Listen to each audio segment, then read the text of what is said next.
Good morning, everybody. Welcome to Cheltenham for day 2 of Gloucestershire versus Worcestershire in the second division of the Rothesay County Championship. Amazingly, we are starting on time, despite an extraordinary rain shower, which I think is understating. It was more like a waterfall from the sky. Just extraordinary how quickly it hit as well. The ground staff were battling the wind and doing absolutely all they could, but they couldn't get the covers on the college square. Such was the force of the wind. But not only have they been able, I guess, to work on the outfield yesterday after play was called very early, understandably so, given the puddles on the outfield, but also here at what I understand was about 4:30 in the morning this morning, trying to clear it up, and amazingly it has drained, and there was only one small area where the umpires were a little bit concerned about on that college square. They've chucked some dirt on it and the ump said we are good to go. So 104.2 overs to be bowled in the day's play. We obviously won't make up the overs that we lost yesterday, but we will make up 8 overs across the next couple of days. And there are 2 balls remaining in this over from Matthew Waite, with Daz Ahmed on 4, Tommy Borman at the non-strikers end on 51. Gloucestershire 107 for 5 as Matthew Waite bowls the first ball of the day from the college lawn end, and that's let go outside the off stump. My name's Ed Seaborn from BBC Radio Bristol and BBC Radio Gloucestershire, and Frank Watson and Dave Bradley here from BBC Radio Hereford and Worcester. Frank Watson alongside me. Frank, I don't know if you're as flabbergasted as I was turning up this morning, seeing we might even start at 11. Really? You sure? Good morning, Ed, morning everybody. Yes, didn't really expect to get underway promptly. They've done a good job. Matthew Waite to Ahmed, who drives forcefully straight to D'Oliveira at mid-off. So that completes the over, carried over from yesterday afternoon, an over which started off with the wicket of Ollie Price out just a matter of balls before the wicket for the rain break, apologies. And that was a handy partnership that had built between Price and Borman that was broken there. So Worcestershire would have been very happy to have taken that into the dressing room at the end of play. And much depends on Tommy Borman, who made his maiden first-class 50 yesterday, and of course would dearly love to go on and make it a really big one. Well, he's facing Tom Taylor from the college chapel end. Taylor, who I thought was a little bit unlucky yesterday not to pick up any wickets. 13 overs, 5 maidens, no wicket for 32. His first ball today is steered down into the gully by Borman. Worcestershire, I think the feeling in the camp was that they generally bowled pretty well yesterday. Obviously, Ben Allison was the pick of the attack with his extraordinary accuracy. 14 overs, 9 maidens, 3 for 15 for Ben Allison. But certainly a good effort by all the bowlers, really. Taylor wicketless, but went past the bat a number of times. And this one is left alone outside the off stump, taken low down by Henry Cullen. Not a great deal of pace in this pitch, we thought yesterday. I don't know how it will have been affected. I mean, even though they got the covers on pretty sharply yesterday, so immediate was the downpour. I mean, it literally went from no rain to torrential rain in about 30 seconds, I would say. So some water must have got onto the actual strip. And it was coming in sideways as well. There's Taylor in again, left to right as we look. Bowls and beats Borman outside the off stump. Big lunge forward by the right-hander. Ball goes past the outside edge through to Henry Cullen behind the stumps. A reminder that Henry Cullen has replaced Gareth Roderick behind the stumps, and Rehan Adavalath has replaced Gareth Roderick as a batter for this game. Roderick, saw him this morning, had a chat, told me he's in quite a bit of trouble with his back injury. Taylor again is in and bowls, and Borman again is leaving outside the off stump. Bit cooler today, to be fair.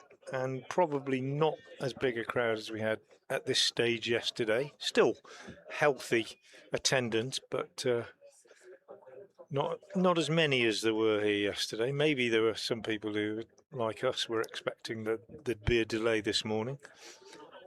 The weather forecast is better today in terms of rain, in that we don't really expect any. Taylor bowls a bit slower, and Borman just steers it down into the ground. It lobs up in the air and goes to Latigan in the gully, but a bit cooler. We did have some fairly warm sunshine yesterday. So 104 overs today. Lunch is at 10 minutes past 1, tea at 4 o'clock.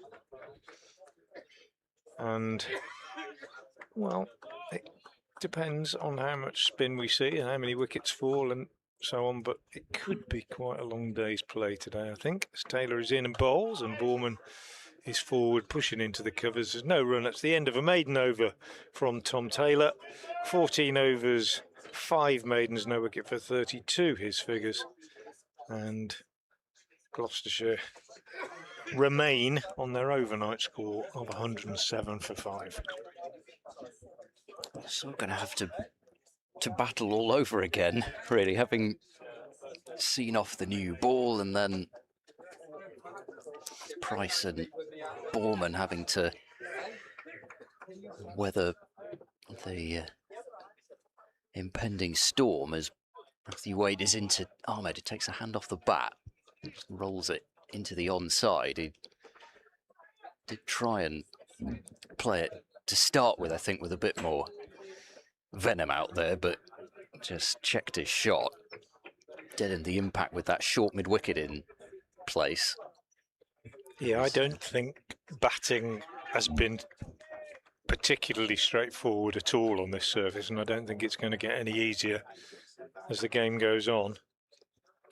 As Waite bows his head, runs in, bowls wide of the off stump, and Ahmed leaves it alone. We did say yesterday that we thought today would be the day when it was probably the best batting conditions, but that, of course, was before the interruption yesterday, and I, you know, we thought there might be a bit of sunshine on the pitch and it would dry out a little bit, flatten out. I don't think it will.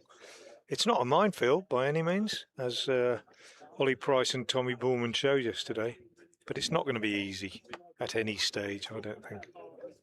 Short mid-wickets come even closer now as Waite pulls a straight delivery, bat and pad close together. Ahmed defends it straight back towards Waite, but Swanepoel in from that short mid-wicket position. There are 2 slips, backward point, cover, mid-off, mid-on, the more conventional mid-wicket, and then a long leg down on the boundary. So there is sort of tempting gap between second slip and backward point. Ahmed could get a thick edge down there.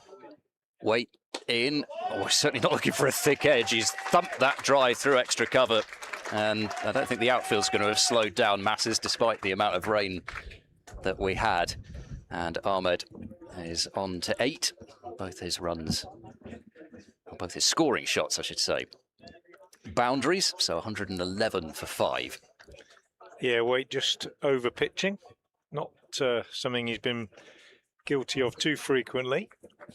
And the good batting from Ahmed's point of view is that he didn't miss out. When there are few and far between in terms of balls to hit, make sure you get onto them. Coming way out of his crease there, Ahmed, just pushing away into the offside. He is, by nature, I suppose, a lot of all-rounders who come in at 7 and 8 tend to be fairly positive players. Ahmed's been somebody that's been quite happy to play his shots and is still very short first-class career. This is only his 4th match in total, but in truth, it's really his 3rd, because his first match at Lord's last year, he had a back injury after bowling only a handful of overs. So he gets behind that one and defends off the back foot, back towards Waite. And that ends the first full over from Matthew Waite today. And Gloucestershire's still on 111 for 5. He bowled, I can check the exact numbers, but it's definitely under 6 overs. I think it might have been under 5 overs that he, well, no, it was 6.4. There we go. 6.4 overs at Lords, and then did his back and had to come in at 11 in both batting innings with a runner and ended up not out in both. But yeah, first class career in its infancy. He's played a bit more one-day cup and got a chance in the T20 as well this year. Taylor in, bowls to Boorman. And again, this is a combination of bat and pad, I think, just sort of stunned down into the gully where Latigan does the fielding. A babble of noise around the ground you can probably hear, especially from down below us. We're on a balcony about 30 feet, probably 25 feet above the ground, exactly level with the middle of the wicket, looking from square, deep mid-wicket, with the right-hander on strike against Taylor, who's moving in from the left as we look. He's in and bowls, and left alone by Boorman, this one outside the off stump. So if you're watching on the live stream and you're listening to our commentary, do bear in mind that we can't see what you can see.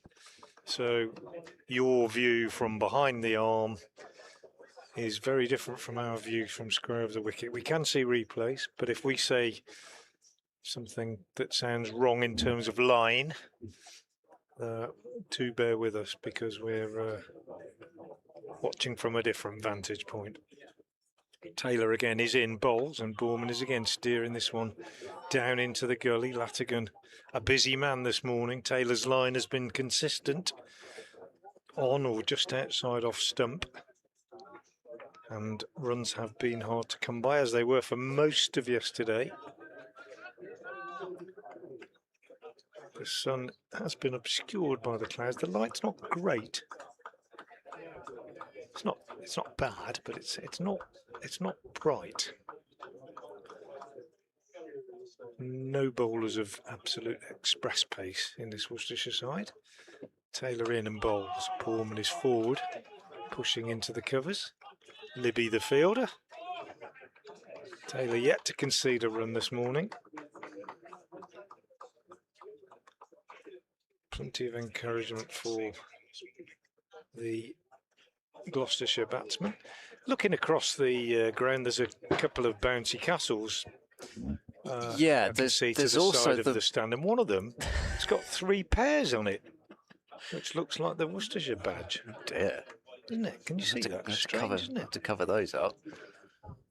Taylor again is in and bowls, and Boorman is again pushing forward out on the offside. Again, there's no run. Just looking across at it now through my binoculars, and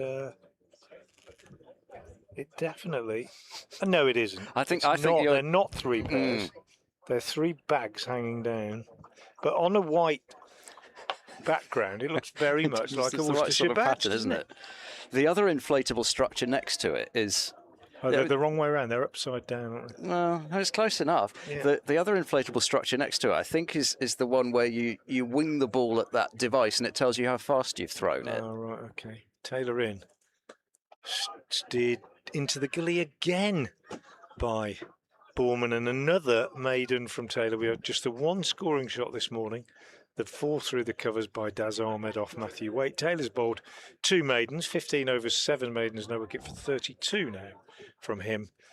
And Worcestershire have made a tidy start this morning.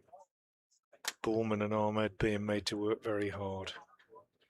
I don't think he bowled a maiden in his first spell, No. Tom Taylor, and then came back, bowled 2 on the bounce, and then another couple on the bounce in his third spell.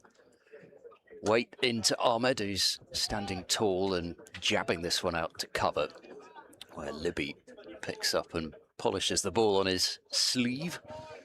It's obviously the desired material to polish a ball when it starts to get a bit older, when you start to think it might reverse. I don't know. You do have to have your long sleeves on today, pretty much. Almost everybody chilly, has. isn't It's yeah, and it's not just for the reason that it has been for the festival so far with the abrasive outfield. It is that chill in the air. Maybe we're starting to get a bit like Australians and start to moan when it's 20 degrees. It's cold. But I don't know, we've been so used to it being high 20s, early 30s. I'm not sure what the air temperature is today, but it's probably not as cold as it feels. In comes Waite. Bowls now and beats Ahmed, who had a little flick at that one with his hands away from his body and then quickly retracted them, but I'm not sure in time, as it were, after the ball passed the bat. And I have to look at a replay, but from side on, I got the impression that that may have just swung away. Look at a replay. Oh, what we don't need is the replay of me saying that I'm going to look at the replay. So I'll just mute that. That's a good one. It certainly has moved away. It's a bit difficult to tell whether it was swing or seam, but it certainly has moved. There's a short extra cover now for Ahmed, so they've switched sides with that. Close infielder, he's bowled! Stump uprooted, and Matthew Waite has 3 wickets, and they are all bowled. And Ahmed, the latest Nelson strikes Gloucestershire 111 for 6, as Ahmed departs for 8. And that is middle stump that has gone, and he bowled Ollie Price middle stump as well. It's been a common theme from Matthew Waite. He got the one to go away the previous ball. Ahmed maybe thinking about that a little bit, slightly tentative in defence, thinking that the ball might continue to swing away. It didn't. Probably carried pretty much straight on, but because of the previous ball, it will have felt like it came back at him. Yeah, I think it's a bit of wobble seam, and that's why he's probably played at the one before, because he doesn't know whether it's going in or out, and that has just put the doubt in the mind, and he's probably just not got as far forward as he wanted to, and it's a good bit of bowling, isn't it? There's been movement off the seam throughout this game, and I think that will continue to be the case. It'll also turn out there, as we know. It just reinforces the point I was making about 10 minutes ago, that I don't think batting's going to get any easier in this game. So, Ed Middleton is the new man. Yeah. Tall figure, he'll have a bit more of a reach, but it's not easy. Man on the drive. Field stays the same. Yeah, Gloucestershire have really got a scrap here, try and at least get up to about 200, something maybe workable in their first innings. In comes Matthew Waite and bowls to Middleton, turns the ball into the onside. Borman setting off from the non-striker's end, but is quickly sent back by Middleton, who needs to, I suppose, channel the sort of innings that he had against Derbyshire in that lone victory this season for Gloucestershire at Derby. He made 46 and kept Hammond company, and then Brooks and Williams put on that what was going to be very close to, but just short of the county record stand, as this is played away square on the offside out to Latigan at backward point, and there is no run. Brooks making 89 and Williams 98. It might be a little bit much to ask for that sort of thing to happen again, but Gloucestershire need more runs than they have. So now it's down to Middleton as the remaining bowling all-rounder. Then the debutants, Sai Kishore, the overseas Aman Rao, and then Will Williams, who is down to come in at 11 in this lineup. Waite to Middleton, who's beaten there. Not sure if the ball quite carried through to Cullen behind the stumps. As a reminder, rather than Gareth Roderick, who's been subbed out of this game, having started it, with Rehan Edavalath as the sub. And a wicket maiden for Matthew Waite. It's his first maiden, but 3 for 29 from 10 overs, and Gloucestershire's still stuck on Nelson for 6. Yeah, bowling well this morning. Just looking along to our right, Richard Jones, the Worcestershire bowling coach, sat looking at his laptop. Got quite a smile on his face.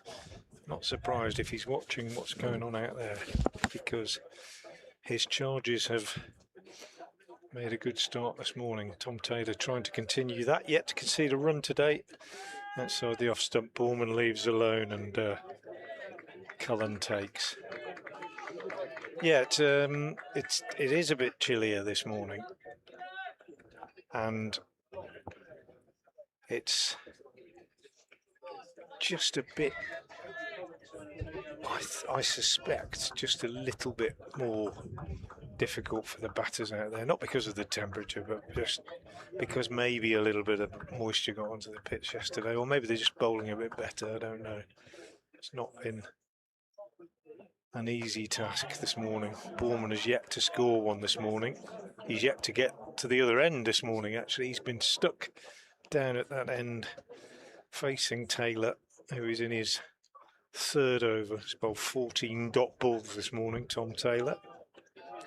Tommy Borman, who made his maiden first-class 50 yesterday, stuck on 51 at the moment. He's faced 103 deliveries. Taylor turns, moves in with the college buildings behind him and bowls, and Borman is again watchfully forward, very patient from the young man. Give him credit for that.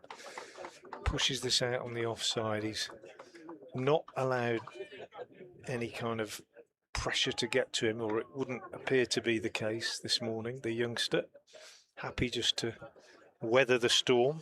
Hasn't scored a run, 25 minutes or so this morning, but hasn't really had any opportunities to do so. The one bad ball of the day is the one that was put away by Daz Ahmed from Matthew Waite.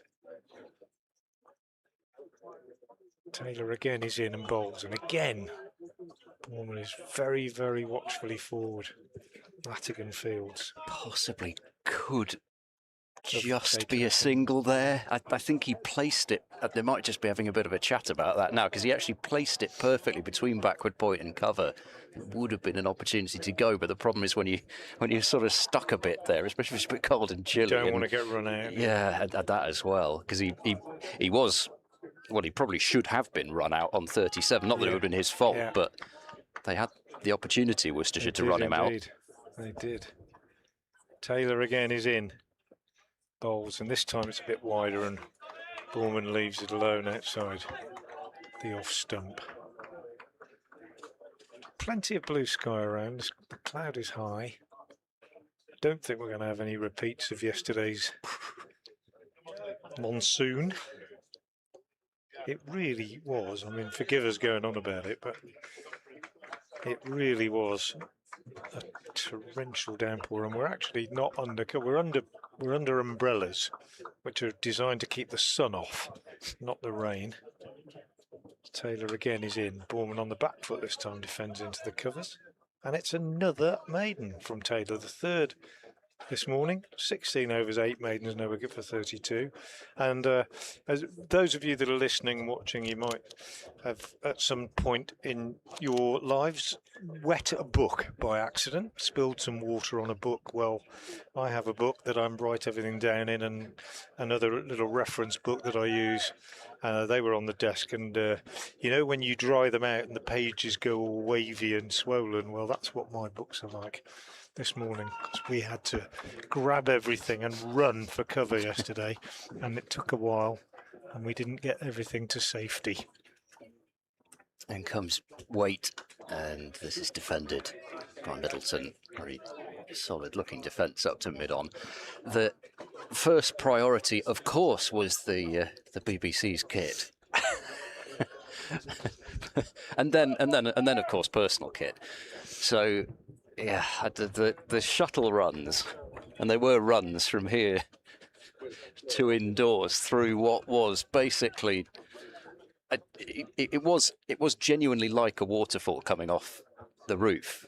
It wasn't just little dribbles. Amazing.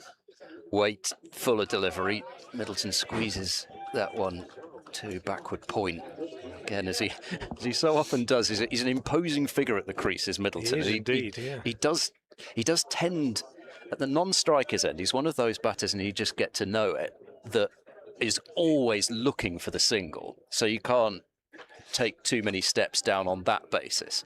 But when he's facing, he's very demonstrative, constantly sort of presenting his bat like a sword to the non-striker to say, get back. Weight in, that's a little over pitched and driven, but doesn't get it past mid-off. So Middleton still on naught. It's a good job the late great David Shepherd isn't out there, because his leg would have been getting seriously tired. Yeah. Especially with a 104.2 overs scheduled in the day, and we're not even half an hour into it. Middleton off for a wander. There's a deep square back on the boundary as well as a long leg. His weight is in, and Middleton gets taken on the pad, but because there's no short mid-wicket there, they can come through for there's actually a run. It's got some runs. There's some bat on it. So Middleton is off the mark, and Gloucestershire are finally off Nelson, 112 for 6, and the first change of strike of the morning, 25 minutes in. And I don't know. I guess the deep square goes back to put the short ball in the mines, does it? But Matthew Waite doesn't need to be bowling short. He needs to be bowling at the stumps. It's where he's got his wickets. I'm a bit surprised they even gave Gloucestershire that one. Just a bit curious, really. So Borman to face Waite, who bowls now to him. It's short and pulled, and for 6. So he did bowl it short. It's a tiny boundary to that Sanford Road side. Borman accepting the challenge and hooks him into the stand. 118 for 6. Yeah, not sure. It was a great ploy. Well, that's just because the bowling coach just stopped staring at his laptop. I think he's just walked in. Might not even have seen it. No, it's gone. If he top edged it and been caught, it's brilliant. But as you say, it's a very small boundary, and he middled it. And now the man comes in, so basically just given 6 runs. Yeah, surprising. So that's Borman's first scoring shot of the day. Don't see the need. No. Really change a winning formula. Waite to Borman, that's on the back foot, that's driven away. Broken the spell, hasn't it? Out through the covers, and the outfield has maybe just slowed up a touch, actually. And they'll only get 2 for this. Good tandem fielding from Libby and Latigan. That ball would certainly have gone for 4 yesterday. It's not slowed up masses, but just enough that wasn't carried away to the boundary. But yeah, it all started from that. Well, it wasn't a leg by, but need to do it. That's what my feeling is. If you're bowling dot after dot after dot after dot, and you've got a wicket, why do anything else? Why drop a man back? Yeah, I mean, it was almost the don't need to do it. The ball before that allowed Middleton to take the single was almost even more baffling to me than the short ball that got whacked into the stands over square leg. 120 for 6 at the end of the over. Anyway, Taylor has yet to concede a run today. It's 11:26 on the board, so he's been absolutely miserly this morning. We have yet to see Allison, who was miserly yesterday, and Taylor goes past the outside edge. I just heard a click, which sounded a bit... No, sorry, that was me accidentally hitting the microphone with my pencil as Bradders and I were trying to exchange furious hand signals as far as whether to change commentators or not. Yeah. Do you want to go after this, or? Honestly, don't. Let's stick with what we did yesterday. Okay, so Bradders comes in for me at the end of this over. Yeah. Then, Okay. I need to find another top, I think. Are you cold? I am a little bit, but the problem is I just don't want to go too early with the extra layers. I've got an extra jumper and a coat. I have to go and borrow one.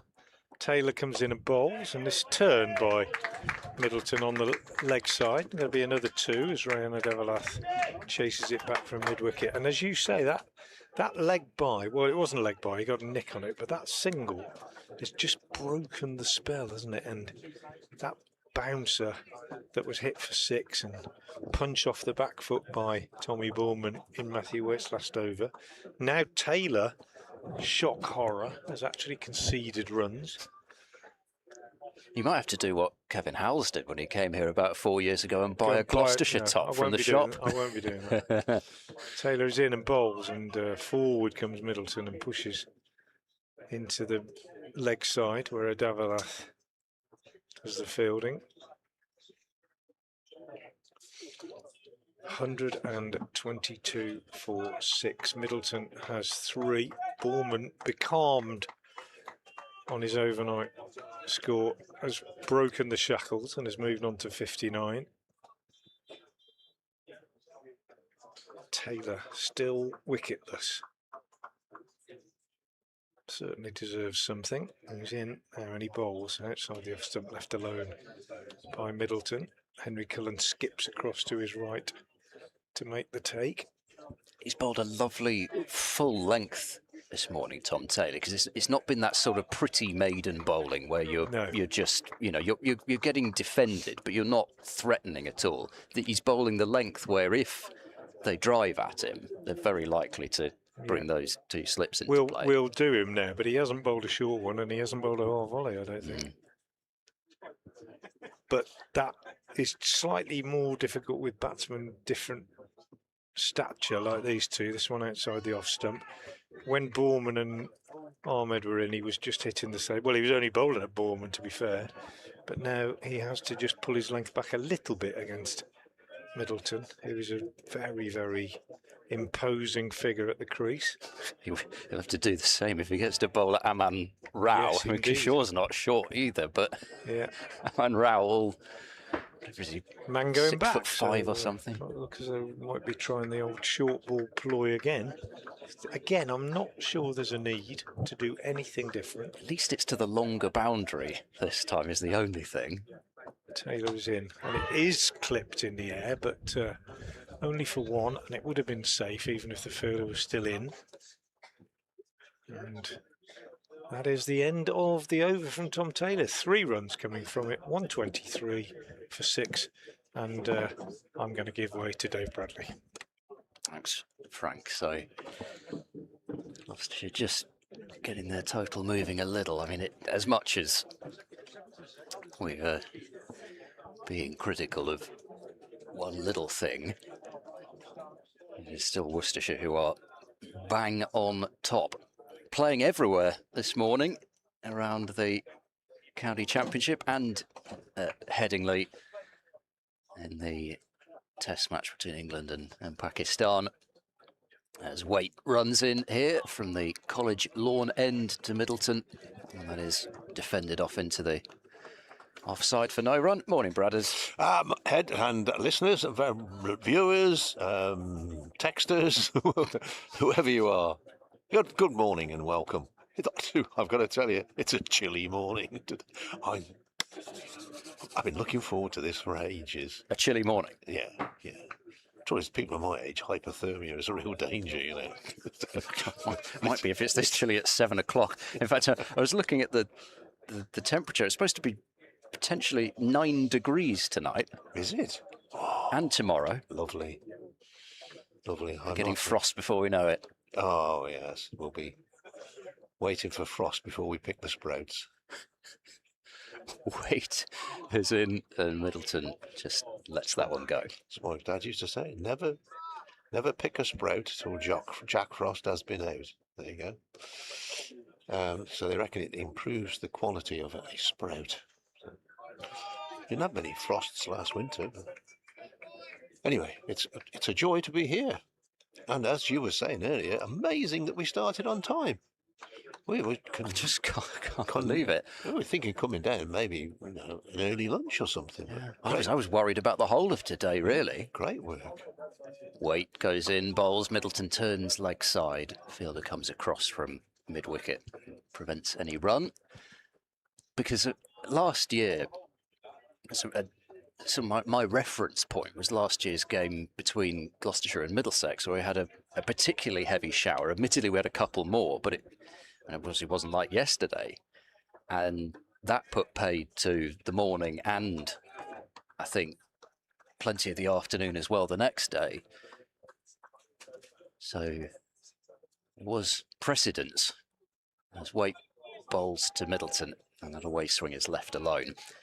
But I gather our esteemed PA announcer today, Mr. Ian Randall, had a chat with Christian Brain, who we might well hear from tomorrow in terms of the challenges of this summer and preparing pitches here. Christian Brain, head of the ground staff here, he said that it's the reason that it has drained so much better today compared with that game last year. As Waite runs in, and that's worked away behind square for 4 runs by Middleton, out to the backward square leg boundary. And just a gentle turn. It's the short boundary, gentle turn of the wrist, just get it rolling along down the hill, and for 4 runs, so 127 for 6. But the feeling was that there was a more even matting of grass this year. It was the bare patches that I was worried about yesterday, but there aren't too many of those this year. Whilst there's no almost discernible grass, it is more like a matting out there. There is a fielder back at deep square who might just be more there for a bit of protection with Waite bowling very straight rather than the short ball now. Middleton takes advantage and keeps the strike with a single, so he moves to 9. Bourman on 59, Gloucestershire 128 for 6 at the end of that over. But yeah, just I suppose the main concern being those college square pitches that they couldn't cover up, but it seems as though they've been able to just allow it to dry as much as possible, chuck some dirt over it, and we'll be good to go. Yeah, done a cracking job. Yeah. So Tom Taylor's going to take a break. Really good spell this morning from Taylor. Very frugal. And Bayers Swanepoel, who only bowled, what did he bowl? 6 overs yesterday, is coming on from the Chapel End. And he'll be bowling, well, unless something's gone strangely wrong overnight, right arm over to the right-handed Middleton. And his first ball of the day is, oh, well, that's come off something, and it's flown over the top of wicketkeeper Cullen, over top of the slips, and away for 4. Well, let's see a replay of that one, see what that is. Was it glove or shoulder of the bat? It certainly took off. I mean, with all due respect, but Bayers Swanepoel's probably not the quickest bowler we're going to see in this game, but that really, I think it might have come off the glove. Yeah. It was certainly given as runs by the umpire in that it was off the bat or off the glove, rather than off the shoulder, which would have been leg buys. Well, the batsman will be pleased he got away with it, and Swanepoel will be pleased he's found a bit of bounce in the pitch. He's in again, and this time an exaggerated leave by Middleton. He's a tall lad, so when he leans forward and puts his bat up in the air, it goes up a long way.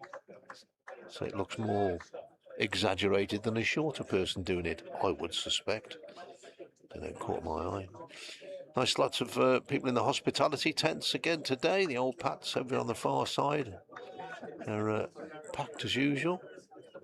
Some not watching the cricket, but there you go. Swanepoel in. Bowled him. Clean bowled him. Now that looked to me as if it didn't bounce. By the way Middleton tried to play it, that looked now, that went about half stump height. So Swanepoel gets his first ball of the day to really bounce, take the glove, and then I feel some sympathy there for Ed Middleton, because well, he got both ends of the stick within 3 balls. No, he didn't have a chance with that, I don't think, not from his height. Just seeing that again. No, that's hit below the transfers on the stumps. We didn't see any of that yesterday. I mean, credit to the bowler. Maybe he bowled a slower ball, maybe he bowled it across the seam and it just skipped on. But you can't play those, can you? No, I think understandably, Middleton may have may have had that first ball of the over in his mind slightly, but I'm not certain that he'd get down on that even if that hadn't happened. I mean, it didn't grub, but it did keep appreciably low, and that could just be the effects actually of a little bit of moisture that did get on yesterday before they could get even the wheelie covers on, because yeah, they always talk about the roller wearing off, don't they? Yeah. So maybe we've got to that stage. We're going for just over a half an hour. Ball in its 53rd over as well. It's not as though it's a hard new ball doing that. So it's Sai Kishore out there. So Swanepoel to Shaw, who's initially backwards and then comes forward. Another tall man. So look out for the grubber. Yeah, what do you say if you're Ed Middleton walking past him? I'm not sure you'd say anything. You'd say, good luck. Just hope he wasn't watching. Yeah. Averages 14.5 in first-class cricket does Sai Kishore. Best of 81 with 3 half-centuries. Round the wicket to the left-hander, who has a little dabble at that one as it goes through to wicket-keeper Cullen. If you weren't with us yesterday and you wonder why Ed Cullen is keeping wicket, and Gareth Roderick had to go off after about 6 overs yesterday, wasn't it? He got a back injury. Saw him this morning. He said it was like he'd been shot in the back, like a sniper had hit him. I'm not sure how he could compare it with. I don't think he's ever been shot by a sniper. No. He's compared it somehow. Swanepoel in again, and this is much more solid forward defensive. Plays it back down the pitch. Swanepoel's over is completed. He's got 1 for 29 off 7 overs, and Gloucestershire are 132 for 7. The Worcestershire physio. Oh, it's actually the S&C who's running onto the pitch, talking to Brett D'Oliveira, and walking off again. Perhaps he's just ordering his lunch, who knows?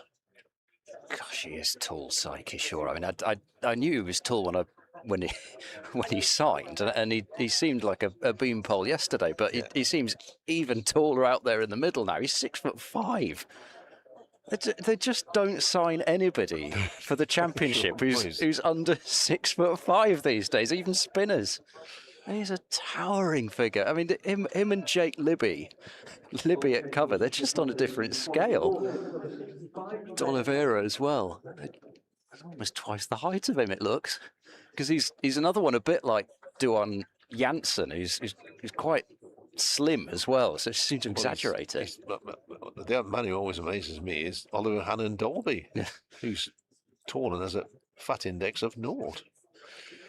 Ben Allison into the attack for the first time today, and Borman tries to hammer that drive and doesn't get it through the gap between extra cover and mid-off that he was looking for, straight to mid-off. But isn't that the great thing about cricket, Ed? It doesn't matter if you're tall and slim or short and not slim.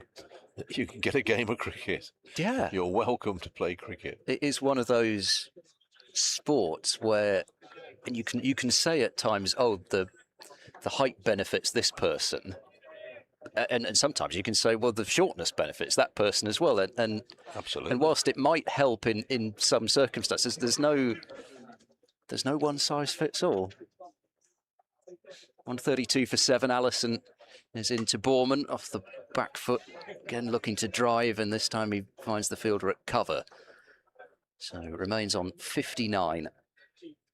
Gloucestershire 132 for 7. And Allison, who bowled 9 maidens out of 14, as if Gloucestershire's life potentially get even harder this morning. They've got the guy who bowled 9 maidens and took 3 for 15 yesterday. Yeah, great spell yesterday morning, wasn't it? The chief architect of Gloucestershire being 55 for 4 at lunch. As Borman goes back and whips this away into the mid-wicket area, bounding out towards the fielder in the deep Swanepoel, who's got to watch the bounce out there.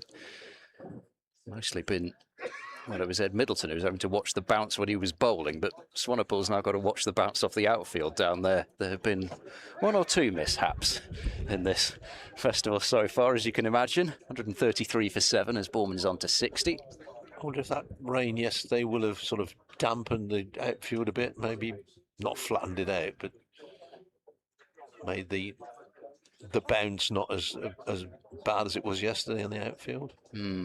Oh, it was, oh gosh, it was spongy when I walked across the outside of it to do the interview yesterday.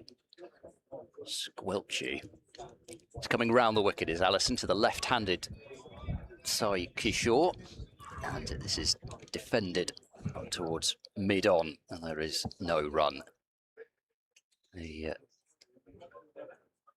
captain of his Indian state team, Sai Kishore, captains Tamil Nadu in the Ranji Trophy. Oh.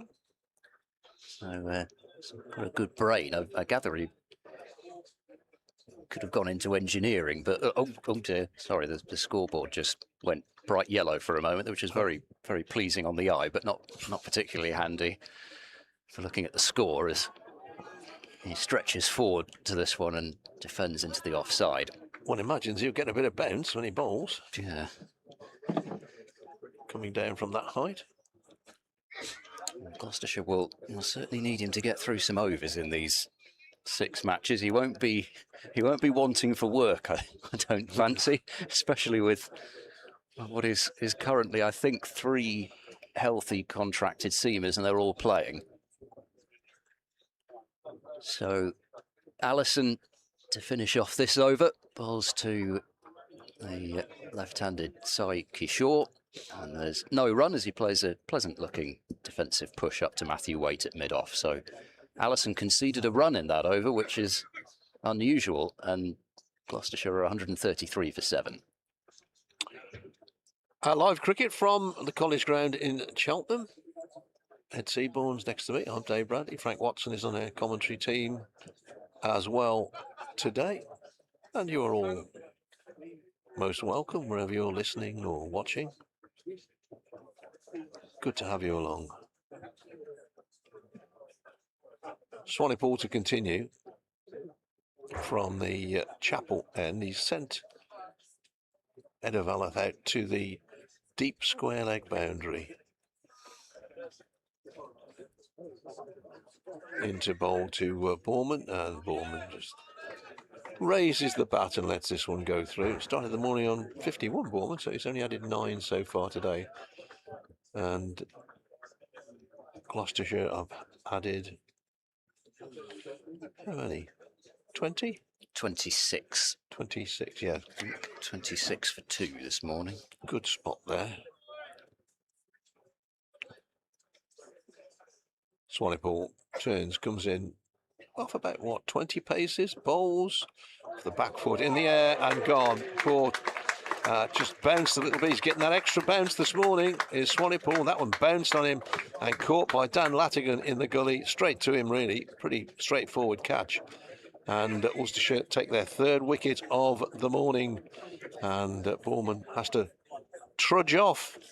And Swanepoel has really got something out of this pitch this morning. He did get him caught backward point. I think it was in the first innings at New Road. Worcestershire would have known that would have been a potential catching area, and he slightly spooned it really. He sort of opened the face on it and sliced it off the bottom part of the bat straight to the fielder. Simple catch, but generous round of applause for Tommy Bourman, who has been the standout in this innings. He found a really good balance yesterday between defence and attack, and this morning he attacked pretty much the 2 or 3 deliveries he had to go after, but he was very pleased to have got to his maiden 50 yesterday, but with his departure, well, any thoughts of getting up towards 200 look certainly highly optimistic, but still about scratching out whatever they can, and Aman Rao comes out, who can talk at the same height as I was Sai going to say, Kishore. it's land of the giants out there. It really is. And I'm not sure if Swanepoel gets another one to keep low here, how it's going to work out. They, I bet they grab the front seats on the coach when they go away, those two. A bit of leg room. Anyway, here's Swanepoel, tail up, 2 wickets this morning in and bowls. Rayo is back and across and pushes the ball back out on the offside. And there is no run. Clouds drifting across us here. There was a 30% chance of rain, I think, around about lunchtime here, what forecast I saw, but looking pretty good at the moment. A few clouds drifting out over Cleve Hill in the distance. Swanepoel in, bowls, turned away on the onside. Could be a couple here. Ida Valath on the chase, does well, slides and whips the ball back in. So they settle for a single. Confident start, his first class run. Aman Rao. Yeah, nice to get off the mark, isn't it? 134 for 8. Gloucestershire. Jake Libby has dropped out to deep square leg. Swanepoel around the wicket to the left-hander once again. Pretty solid shot. Forward he comes. Plays the ball to D'Oliveira, who's clapping his hands before the ball even gets to him. No run. Busy traffic heading into the town of Cheltenham this morning.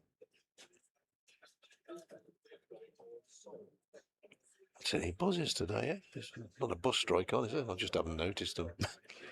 Here's Swanepoel in, bowls. Oh, he's had a big whack at that, and that's smashed that down the ground.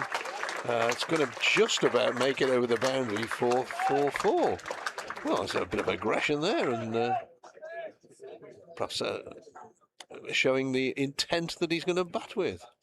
So the end of the over, 138 for 8. Swanepoel now has 2 for 34. That was definitely more IPL than Ranji Trophy. It certainly was. Yeah.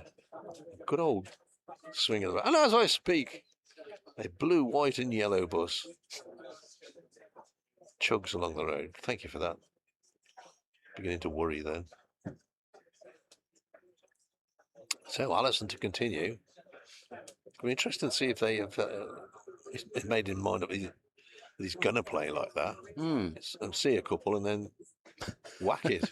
Yeah, this could get rather entertaining.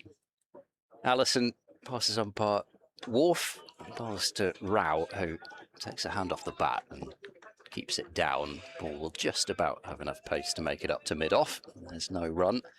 Rao 60 not out in the last 50 over game here. Struck a couple of crucial boundaries right at the end.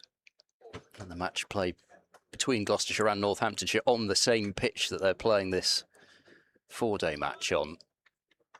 And a green strip just to the left as the actions from this end. Looking at it from behind the bowler's arm, as that's been edged and caught at first slip. Allison has a 4th, and Rao has gone for 1 as the catch is taken by Ida Valath, and Allison has his first of this morning. Just a little nick and a comfortable catching height for first slip. And Gloucestershire 138 for 9, so Rao got his first run, but a safe pouch for Ida Valath at first slip brings Will Williams out to the middle at number 11.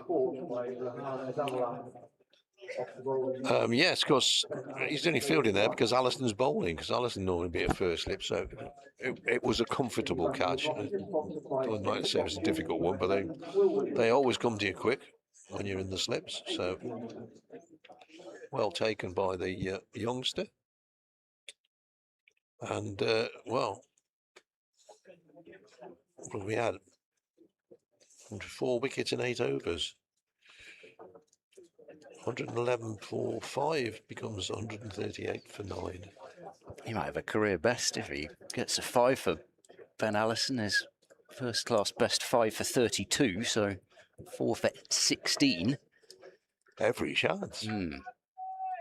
But no, I was saying the green strip to the left as you look behind the bowler's arm, that's the one that I thought was going to be the pitch for this championship match, but they've decided, especially I guess with the overseas spinner in their ranks, to play on this one. But it's been all seam that has done the damage.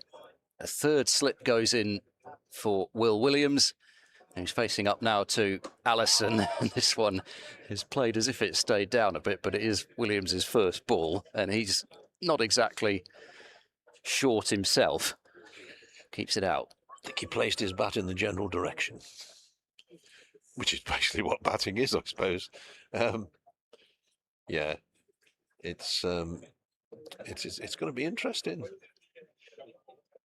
Bizarre when the international spinner does get on. And here comes Allison. Bowls into Williams, who plays that into the ground, wide of mid-off, but not so wide that they can take a single. Matthew Waite tracks across. So Williams had that 98.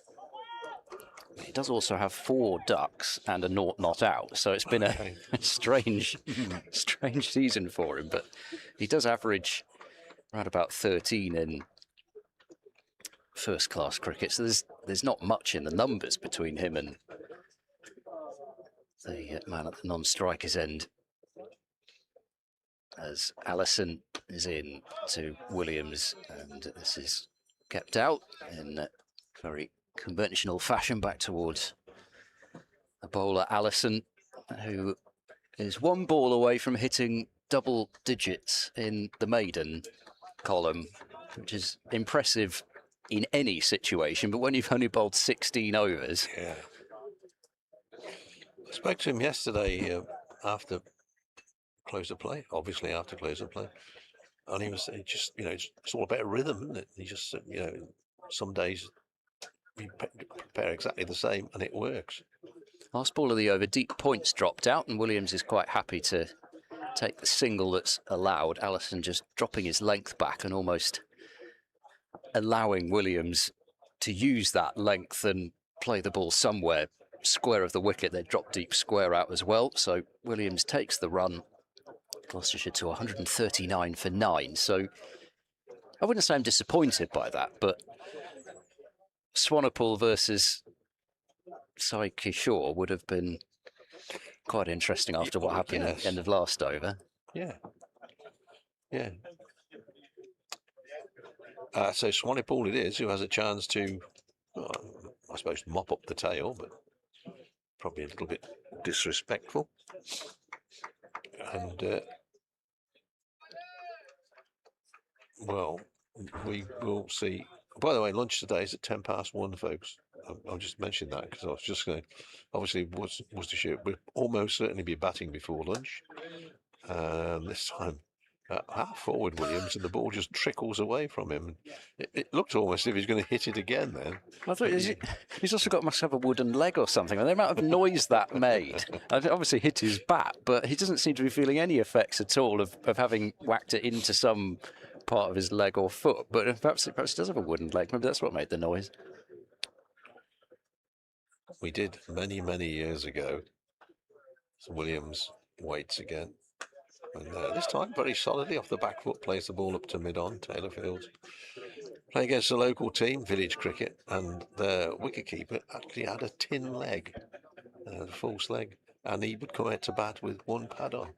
So if you hit his leg, he went bing. It's most bizarre. Yeah.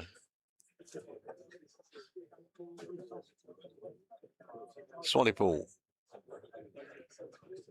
Chapel End, right arm over to the right-handed Williams, who edges to slip. Not a chance, but it certainly made Adam Hose jump a little bit. Pitched just in front of him, so it was a difficult one to stop. Not a chance, but definitely an edge. just the 2 slips in. There's a third man. Frank will be happy. Fine leg. Pretty straightforward field, really. Swanepoel in bowls, so that's turned away towards the fine leg, who is Matthew Waite, who runs in from the only green part of the outfield, apart from the strips away to our left of the school pitches, but down towards the lawn end, it's nice, and college lawn end, it's nice and green down there. I wonder if they'll still be mowing it after play today. Wouldn't surprise me. Pretty sure they were mowing it last year when it was, as I was discussing earlier, there were more bare patches. They still had the mower out at the end of play. Yeah, you're going to just perhaps to get paid by the mile to mow it. You know, just going to get dust coming up, aren't you? Swanepoel's next ball is played out very comfortably.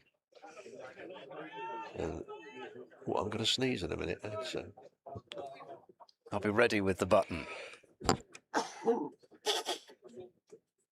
I think I just about got there in time. Yeah. right, thank you.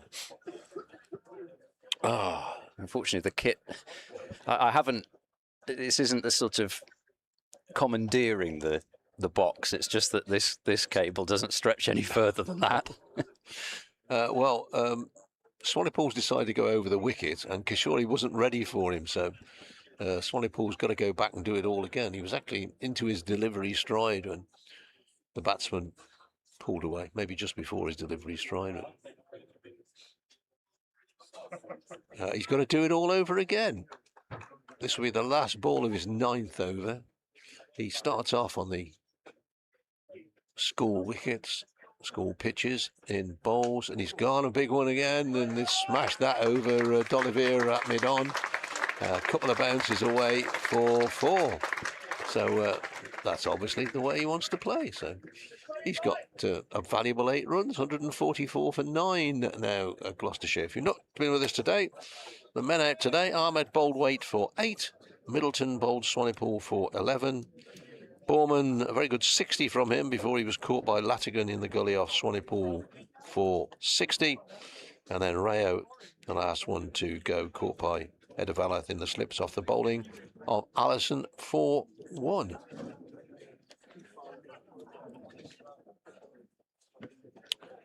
And it's going to be Allison to continue. Got a 3rd slip in there now for Williams.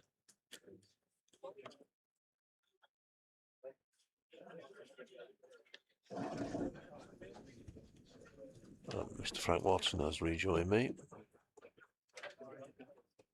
All right? Yes. Oh, Good afternoon. I think you're not turned on, are you? Yeah, I was. That's oh, better. there we are. Good afternoon. Ben Allison bowls, first ball of the new over. Williams defends. Off the back foot. Good from Worcestershire this morning, brothers, I thought. Yes. They've been pretty much on target. 4 for 42 they've picked up this morning. But worrying signs of bit of up and down in terms of bounce, I thought. As you said, Swanepoel getting one to take off and then one to keep very low in the space of just 3 deliveries. This one left alone outside the off stump from Allison, who's on for career best figures if he can pick up another one here, I think. 4 for 17 at the moment. I think 5 for 30 odd or something like that is his career best. He's certainly earned it as well. He's bowled very, very well. Yeah, probably, I would say, probably his best spell in a Worcestershire shirt. Yeah, I would agree with that. And it's been hard going for the Gloucestershire batsman. He's in again now to bowl to Williams, and he's driving this one. Doesn't really time it. Waite at mid-on does the fielding. So 4 men out this morning. Ahmed bowled by Waite for 8. Middleton bowled by Swanepoel. That one kept a bit low, we thought, for 13. And then the top scorer, Borman, caught in the gully by Latigan off Swanepoel for 60. And then Rao caught by Edavalath. Smart catch, I thought. Yeah. One you would expect him to catch. But the bowling of not a regular slipper. this man, Ben Allison, who's in now. and bowls down the leg side to Williams, who just tucks it away. In fact, he doesn't. It's off his pad down to fine leg for a single, a leg by, which brings Syker Shaw, the left-hander, onto strike. He's currently on 8. 2 lusty blows down the ground have brought him those runs. Just going to see if he's going to continue in that vein. Certainly, if it's up there, yeah. He's looking to. Matthew Waite's dropped back. Be positive, yeah. And Libby's dropping back here down below us as well at deep square leg in front of square. He might as well at this stage of the innings, really.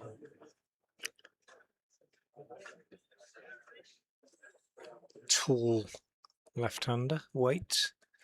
Allison round the wicket, bounces him and gave him the hurry up there. He's a tall man. He walked down at Allison and he gave him a short one, and he had to take evasive action pretty sharpish there. That was a good bouncer from Allison round the wicket. Doesn't often use that one.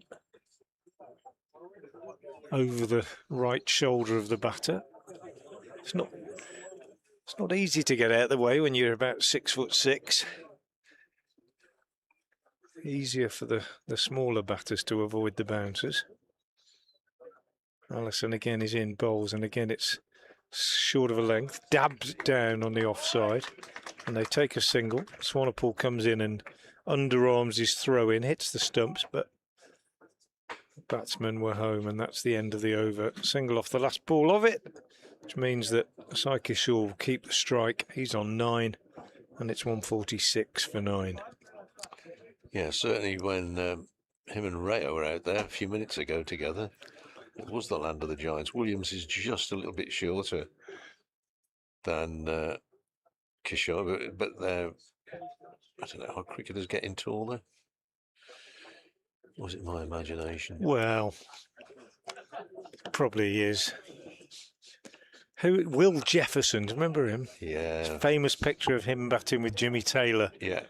For Leicestershire. Yeah. 5'4" and 6'10", I think. He was huge, wasn't he, Jefferson? Big fella.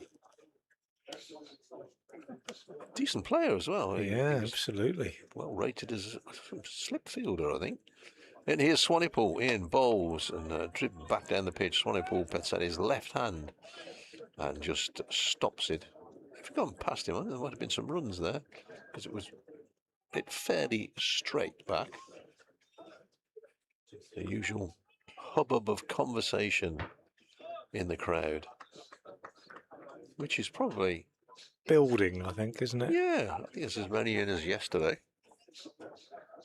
Swanepoel's next ball is driven out on the offside. That's a nice shot. It's not going to get to the boundary because Tom Taylor's on the chase, but it's so quick across the outfield. They're not going to run 3. We wanted to see a 3. We were conjecturing the other day there wouldn't be many 3s. I don't think there have been any. No. Shall I have a check? Oh, I don't know if I can. Oh, no, it'll take too much. It's too much trouble. No, I don't think there's been a 3. I don't think there has, no. They could have had 3 there. Yeah. But it was... he wanted to retain the strike, Kishore, and he's got it. I'll tell you the score when the scoreboard tells me the score. 148 for 9. Not that the scoreboard's inaccurate, it's just the sun's come out. It's quite difficult to pick up. The next man to make a fortune, or woman, is the person who can invent a screen like that you can see when the sun shines. Same with a laptop or iPad screen. Make a fortune. Swanepoel bowls, pushed out on the offside. They're going to go through for a quick single and they'll get there. Taylor's reasonably deep at mid-off, and they were both of a mind to run. I don't know whether Syker Shaw has been told to protect Will Williams, or he's just made his mind up that Will Williams needs protection, but he's looking to farm the strike as much as he can. Williams he's not the worst number 11, is he? No. There ain't many poor batters these days. Swanepoel in, Bowles and Williams, just to prove my point. Solid as a rock. Solid as a rock. Stretches forward, pushes it out. No bother. Have an extra slip in here, I think. Peter Valath goes into third slip. He's got a high score of 61, Will Williams. Yeah. Alison Hose and Ida Valath are now the Worcestershire slip trio. Swanepoel Bowles, Williams forward. Pushes out to mid-on. This time Taylor is a lot further in, and they're not looking for a single. Just picks the ball up. And Alison to continue. 140. I think that's an 8, isn't it? Is it? 149 for 9. Sorry. Borman's 60 stands out, doesn't it? And Price is 30. I still think Price probably, well, no, I can't really say played better when he only got 31 and Borman got 60, but Price probably had less good fortune and looked more secure for most of the time he was there. But Borman, great credit to him for his 60, his first class half century. And he looked in not much trouble this morning until he rather surprisingly steered one into the hands of Gully. Bounced a bit more than he thought. Take that stand of 75 out between those two. Yeah, that doesn't look great, does it? Here's Kishore on strike again as Allison comes in round the wicket and bowls short, and he just ducks down and lets it go outside the off stump. He looks very confident. I think he was almost expecting that one. As he might well be, given that he's got quite a lot of experience of first-class cricket in India and IPL, and he's in to bowl, and he'll be looking forward to bowling on this pitch, I'm sure. But at the moment, he is holding this last wicket partnership together for the home side. Allison in again, bowls, and he takes a single off the second ball of the over, so he's obviously not too worried about protecting his partner, and that brings up 150 for Gloucestershire in the 60th over, which tells you pretty much how awkward batting has been.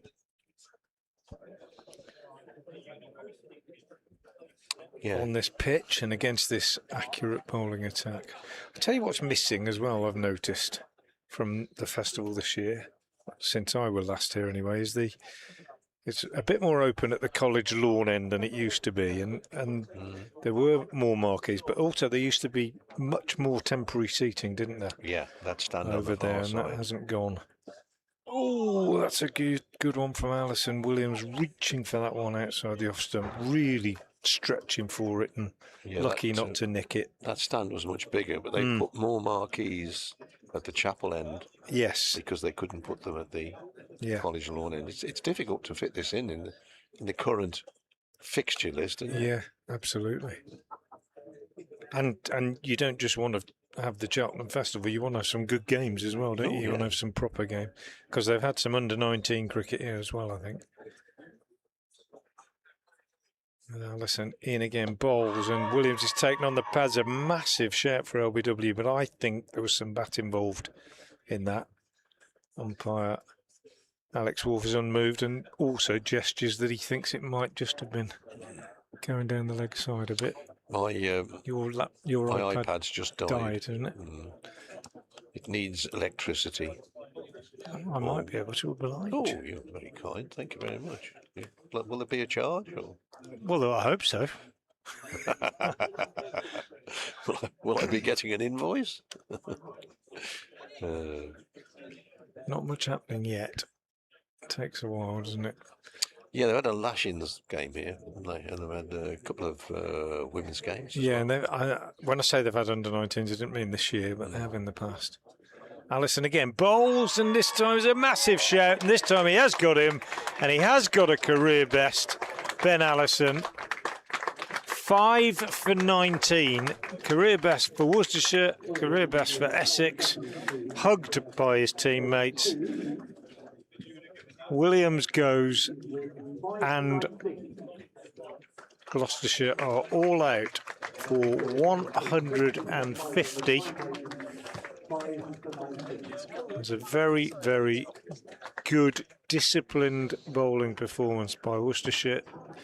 Having said that, we've said throughout that it is not easy to bat on this pitch, and I'll stick by that judgment.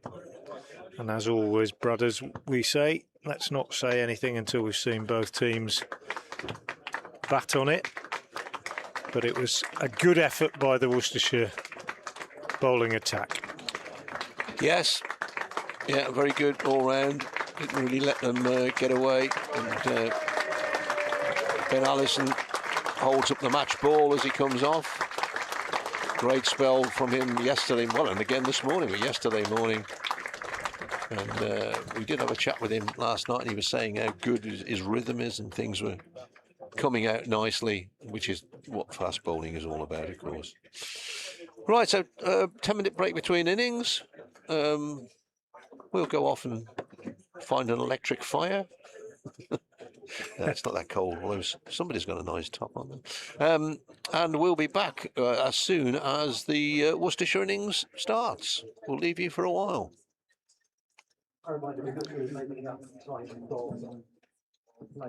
Yesterday, lunch today will be taken at 10 minutes past 1.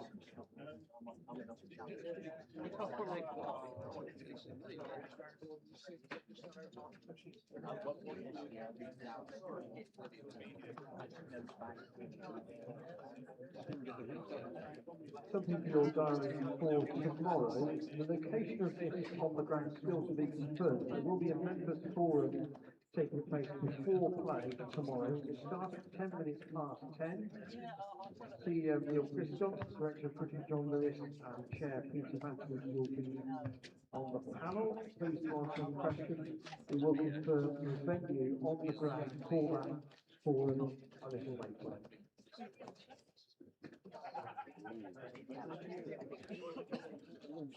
And on Sunday, the annual Cheltenham Cricket Chapel service will take place at 10:15. So that's the annual Cheltenham Cricket Festival Chapel service takes place Sunday at 10:15. Be 3 extras, Rich. There'll be 3 extras. Leg bars. On sport update, the test at Heading in England were all out for 409. Therefore, the leader of Pakistan, 238. Pakistan in their second innings are 18 for 2.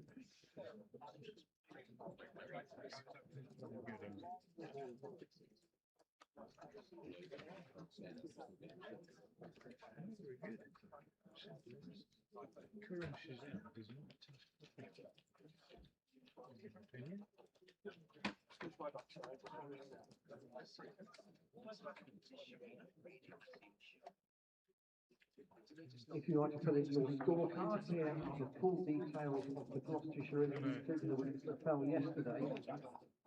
Cameron Bancroft, Paul Roderick bowled Allison 9. Well, Joe Phillips bowled Waite 9. Ollie Price bowled Waite 31. While Cameron caught Hose bowled Allison 1. James Tracy caught Livy bowled Allison no score. Tommy Norman caught Massacres bowled Swannival 60. Dariush Ahmed bowled Waite. you were taking a something. I don't want to Cheltenham College. Bowled Swannival 30. Sai Kishore knocked 30. Alan Rao caught Edevala bowled Allison 1. Yeah. Will Williams LBW Allison 2. There were just 3 extras, all of them leg drives. And the bowling figures: Tom Taylor 17 overs, 8 maidens, no wicket for 35. Ben Allison 17 overs, 5 balls, 9 maidens, 5 for 19. Matthew Waite 12 overs, 1 maiden, 3 for 43. Spears, Swanee bowled 10 overs, 1 made, 2 for 42, and Fatty 3 overs for 8 runs.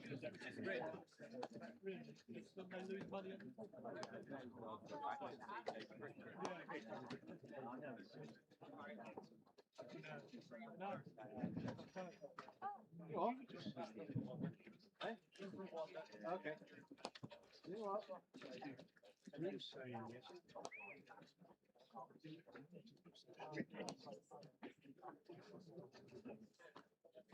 Yeah.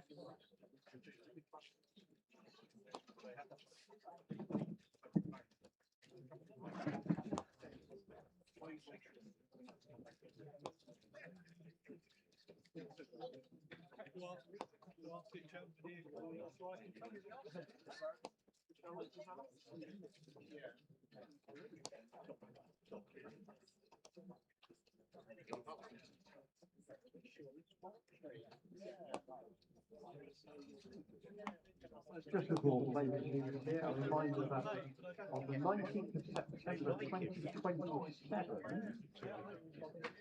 international cricket resumes at the CUC Stadium in Bristol, with England's men taking on New Zealand. You can register your interest now on the club's website. Malcolm Hear about ticket information when those tickets for sale can begin. So Sunday the 19th of September 2027 at the CUC Stadium in Bristol, England's men taking on New Zealand in a one-day international. Registration for interested in tickets can now be done through the club website.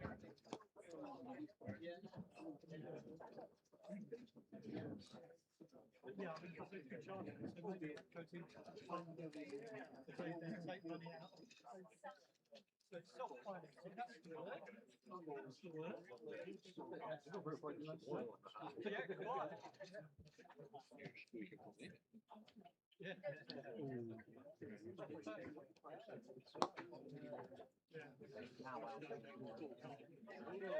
It's a very good institution. Away friends come and they go, oh, yeah.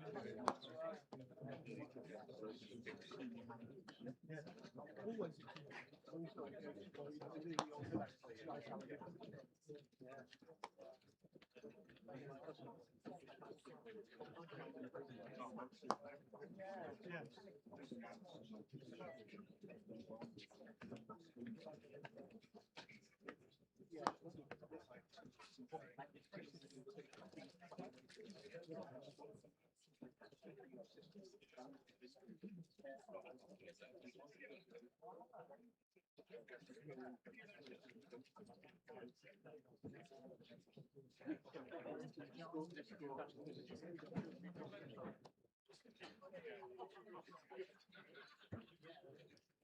Both Taylor's injured it. Seem right, don't it?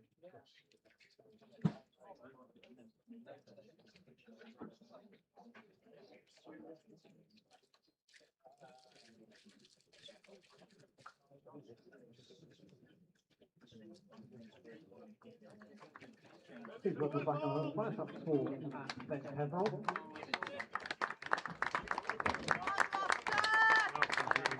In the field is Worcestershire side, captained by number 1, Aaron Bancroft.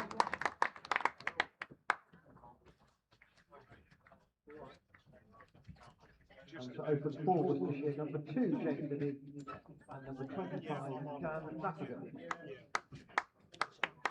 Okay. Do you want me to email you something this afternoon? Well, welcome back to College Ground here in Cheltenham, where Worcestershire are about to start their innings, having bowled Gloucestershire out for 150. There is a huddle, because there has to be, it's the law, and the Worcestershire openers are already out there. Dan Latigan and Jake Livy. I think it's going to be really interesting. I'm Dave Bradley, Frank Watson's alongside me.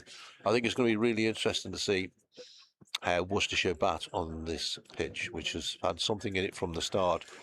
Although, having said that, I think Worcestershire bowled really Yeah. well. Yeah. Ben Allison, career best. 5 for 19 if you've not been with us. Yeah, I would agree with that assessment, Bradders. I think they bowled really well. The pitch was helpful. A lot of seam movement. It was also a little bit up and down today, particularly, I thought. But they did bowl very, very well too. Right, it's going to be Will Williams who's going to start off from the college lawn end. The umpire, Alex Wolf, just looking up at the sky. Can he see something that there's a bit of grey cloud around, but... No, it looks all right, doesn't it? Yeah, I think so.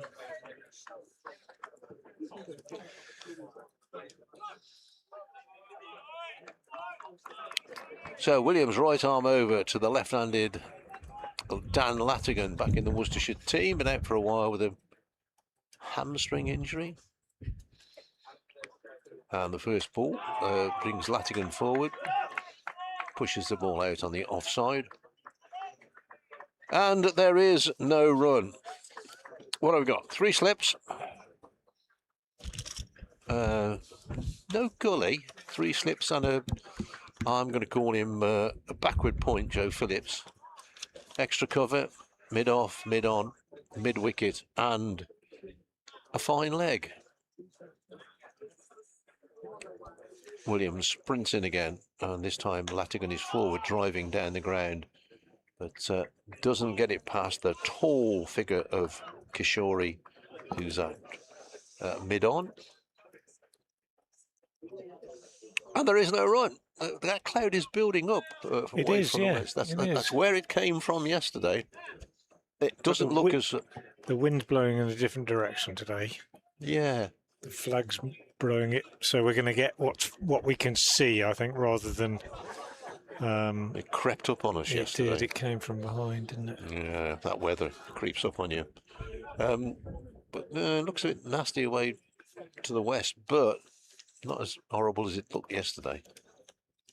Latigan waits, and this time he will pick up a single as he gets it to the left of Kishore at mid-on, and calls his partner Libby through, and a comfortable single, as long as both batsmen were on the same wavelength. Big red double-decker heads into the town centre. But yeah, blue sky away to our right with some puffy Simpson clouds, but away to the left it looks a bit like I wish I'd put a jacket in the car. The good lady wife did say this morning, do you want to take a coat with you, jacket, something like that. Of course, me, big brave me, hottest summer for 8,000 years. No, I'll be all right. But it's a tad chilly. I'm going to go down there at lunchtime and walk around in the sunshine. Yeah, it is. It's chilly up here and out of the sun and in the breeze. Williams over the wicket to the right-handed Libby, and Libby plays a nice shot off the back foot, but straight to Phillips, who is at a slightly backward point position. The sun, when it comes out, picks out away in the distance. I'll get my binoculars on that, which looks like some, what do you call it, plastic covering, you know, horticultural tunnels. That's what I'm thinking. Polytunnels. Yeah. Next ball from Williams, and Libby drives. Oh, that's a very, very good stop. Diving to his left. Ahmed, that was 4 written all over it, but Darish Ahmed got down superbly to his right. Measured his length on the turf, as they used to say about goalkeepers when they used to write about football. He measured his length on the Villa Park turf. Well, he certainly measured his length then. One without loss, Worcestershire. Libby waits again, this time lets the ball go through into the gloves of Bracey. End of the first over, and replying to Gloucestershire's 150 all out, Worcestershire are 1 without loss. Just a reminder, folks, lunch today is at 1:10 because we've got to fit 104 overs in, or we're going to try and fit 104 overs in due to the rain yesterday. We got a 12th man on already. Don't think so, have they? Daz Ahmed's going to take up the attack from the college chapel end. Who's at mid wicket or square leg? Phillips is at square leg. Borman's at mid wicket. Oh, sorry. No, to the left-hander. Square leg. Not far from the Hang on, umpire. I'll have a look now. You think? Yeah, don't know. Here's Ahmed anyway, over the wicket to Latigan. He plays this off the back foot. Up the pitch to mid-off. Yeah, there is somebody missing, isn't there? Yeah. 34. Rao is missing, Yeah. isn't he, I think? Yeah. Is Rao on the field? Oh, no, Rao's down at long leg, isn't he? Who's 34? I'm looking at Ed. He's fielding at square leg. Come on, Ed. It is Miles, yeah. Yeah, so Craig Miles is a 12th man. As Ahmed is in and bowls, and Latigan is, he's hit painfully on the inside of the front thigh, I think. Nip back. I can tell by the way he's walking that hurt him.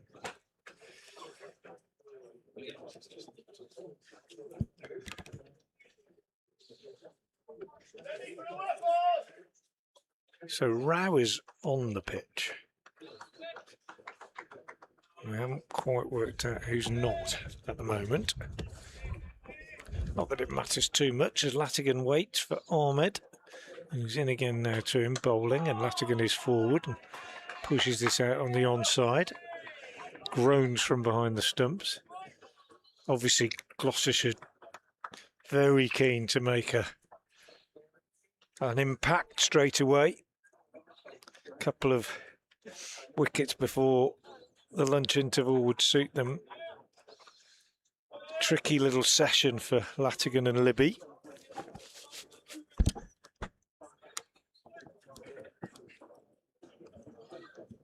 Rao in again. Bowls and Latigan is forward and pushing into the covers. Fielded by Borman.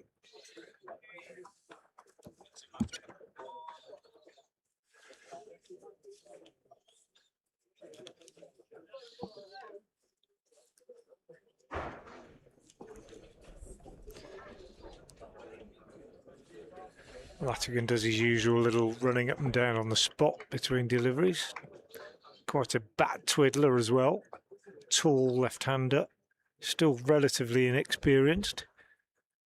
Made a good impression. Forward to this one. Pushes up to mid-off. And that is the end. No, it's not the end of the over. One ball left. Still haven't worked out who's off. Have you? No. Bancroft's out there, Phillips is out there, Hammond's out there, Brace is out there, Price is out there, Ahmed's out there. Middleton is the sizable absentee. He is. Who's at mid? No, he's not. He's at short mid-wicket. Yeah. Well, Okay, back to the drawing board there. There's Ahmed bowls, Latigan on the back foot drives, Borman fields again nicely. we're soon going to find out because he's coming back on. Williams. He's nipped off without us noticing, hasn't he? Yeah, it's a bad boy. He'll be in the Bringing college. the helmet out for Bracey. Be in detention at the college. I after think that. Bracey might be thinking about standing up to the stumps at some point because he's had his helmet taken out there. 12th man's coming off. Worcestershire remain one without loss after 2 overs. That was a maiden. And this is in reply to Gloucestershire's 150 all out with Ben Allison taking a career best. How about these for some figures? 17.5 overs, 9 maidens, 5 for 19. It's remarkable, isn't it? Those are figures from days of yore. They are. There's Williams, he's in bowls down the leg side. Bracey makes a good stop, diving to his left. Yeah, used to get figures like that. Huh? Yeah, Jack Flavel or Len Caldwell would open up with figures like that. But in recent, you get fifers, but not for Not for 19. that amount of overs, No, for that amount of runs. And not in the first innings as well. No. The breeze picks up again on our balcony as Williams bowls, and Libby just lets the ball go through into the gloves. Oh, wicket keep there. Yeah, It is. You can probably hear it now. By Jove, folks. Coldest I've been for some months, brothers. Since Easter. Yeah. Yeah. But there we are. It's England. Or Britain, if you prefer. What would we talk about in the bus queue or in the co-op if we didn't have weather like this? Here's Williams in again. Pushes back down the pitch. Does Libby? No run. Must be terribly boring if you live in a country where the weather's the same every day. What on earth would you? Well, it was like that, wasn't it, for the last couple of months? Getting a bit scorchio, wasn't it? Yeah. I must remember that on the Fast Show where she used to come on and Caroline and go, Scorchio, Scorchio. And then one day, Cumuloso.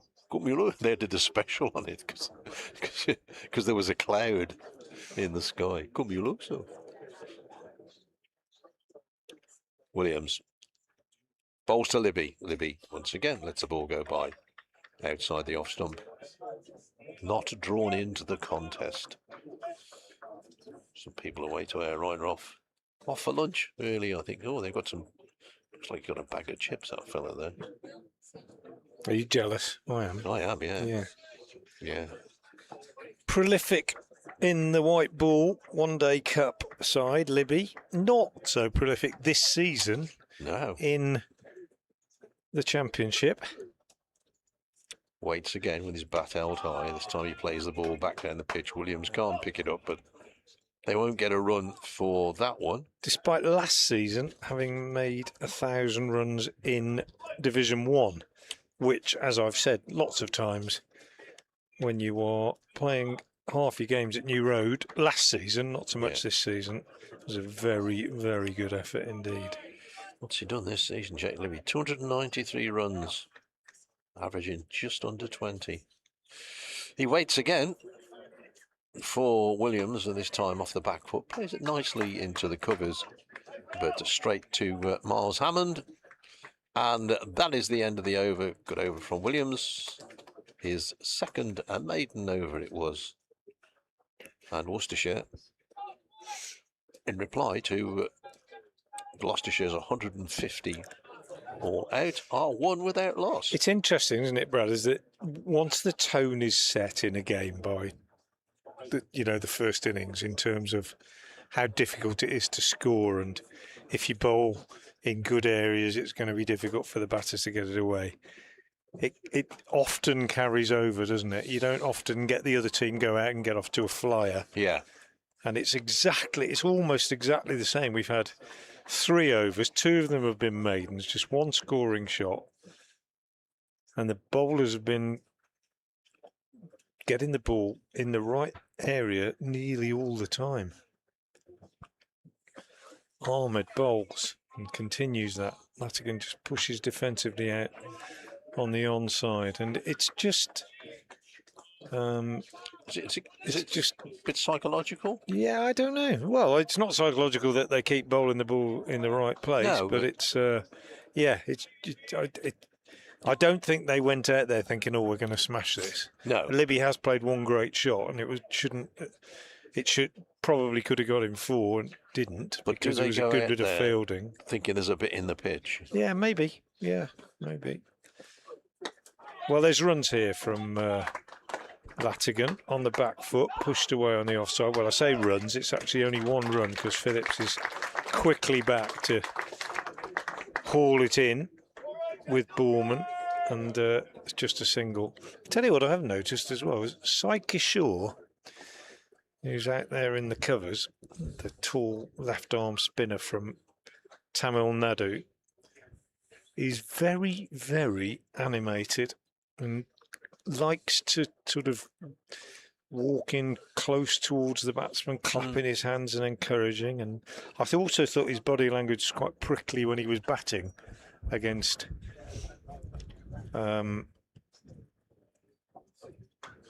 Swanepoel. And here he comes in and fields the ball, and there we are. See, throws it in and walks quite close to Libby. Claps his hands quite hard. It's noticeable, isn't it? Yeah. I'm not imagining it, am I? No. Quite aggressive fielding. He's crouched when he comes in, as he should be. But the walking close to the batsman and clapping the hands and so on is well, it's not intimidatory, but it's intended to be discomforting, shall we say. And Libby is pushing this one out on the onside. And again, look, what's it got to do with him, this? Yeah. Absolutely nothing to do. It won't bother Jake Libby at all. No. But he's come in. He's keen. He's at extra cover, and he's walked into 5 yards from Libby and clapped his hands and now gone back again. I don't know. Pulled up his trousers. It's not necessary, is it? Here's Ahmed again to bowl. And Libby is working this one through mid-wicket for 4. Cracking shot. And his first boundary, in fact, the first boundary of the innings, and he's off the mark. And this time, Kishore doesn't approach Libby. I'm going to keep an eye on that situation and see how it develops. 6 without loss, Worcestershire. Libby has 4, Latigan has 2. Ahmed, last ball of his second over.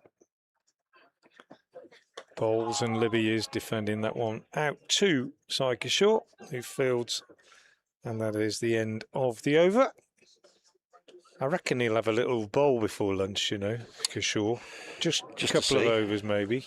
You'll get it to bounce. He will get bounce and he will get turn, I reckon. 6 without loss after 4 overs. 150, the Gloucestershire score in their first innings. I have to say, the skies have brightened in the last 10 minutes. Did look a bit nasty coming in from the west, but there's some blue patches now and altogether a brighter outlook. We could keep a brace. He's going to stand up here. Yeah, I thought he would. Which means Dan Latigan is batting back in his crease. Williams round the wicket, bowls. Latigan turns this one away through mid-wicket. There's a shouted catch, but it's well wide of Ahmed at mid-wicket, and they'll come back for 2. Worcestershire 8 without loss, replying to 150 all out. Yeah, it was uppish from Latigan, whose tendency is to try and be positive. Interesting. It's not easy out there. No square leg. Mid-on, mid-wicket, fine leg. Nobody square the wicket on the leg side at all. Latigan, this time forward, pushes down the pitch. Thinks momentarily of a single. But the tall figure of Kishore comes in from mid-on. Or mid-off to the... No, mid-on to the left-hander. I was right in the first place. Never change your bet. 6 without loss. 8 without loss. Can't read that scoreboard when the sun's not shining. Williams bowls, driven down the ground, 4 runs. Lovely shot, straight drive, back past the bowler. There's a shout, but... It was into the ground, wasn't it? Yeah, I think he hit it into the ground over the bowler's head. I'm pretty sure, anyway. Not sure if a replay will show us that detail. In fact, we have that very thing, the replay, and indeed he... Oh, it's up. In the air, I think. In the air over the bowler's head. So, Latigan has 8, Worcestershire have 12. Might have just stopped a little bit. Change in the field, they're shouting down to fine leg. But now we have a man at short mid-wicket. Oh, in fact, we have 2 at shortish mid-wicket, both crouching. Latigan plays the ball square. That could go away for 4. He's timed that well. There's no fielder down there, and it plops over the rope. It's a good chase in the end, because he got a long way to go for Aman Rao, coming from fine leg, but he had too far to go. So no square leg, and they concede 4 runs. Yeah, you did call it, brothers. 16 without loss, Worcestershire. Replying to 150 all out. Williams in again, and this time Latigan is forward defensively, pushes away on the offside. He shall not get a run. It's Tommy Borman who fields there.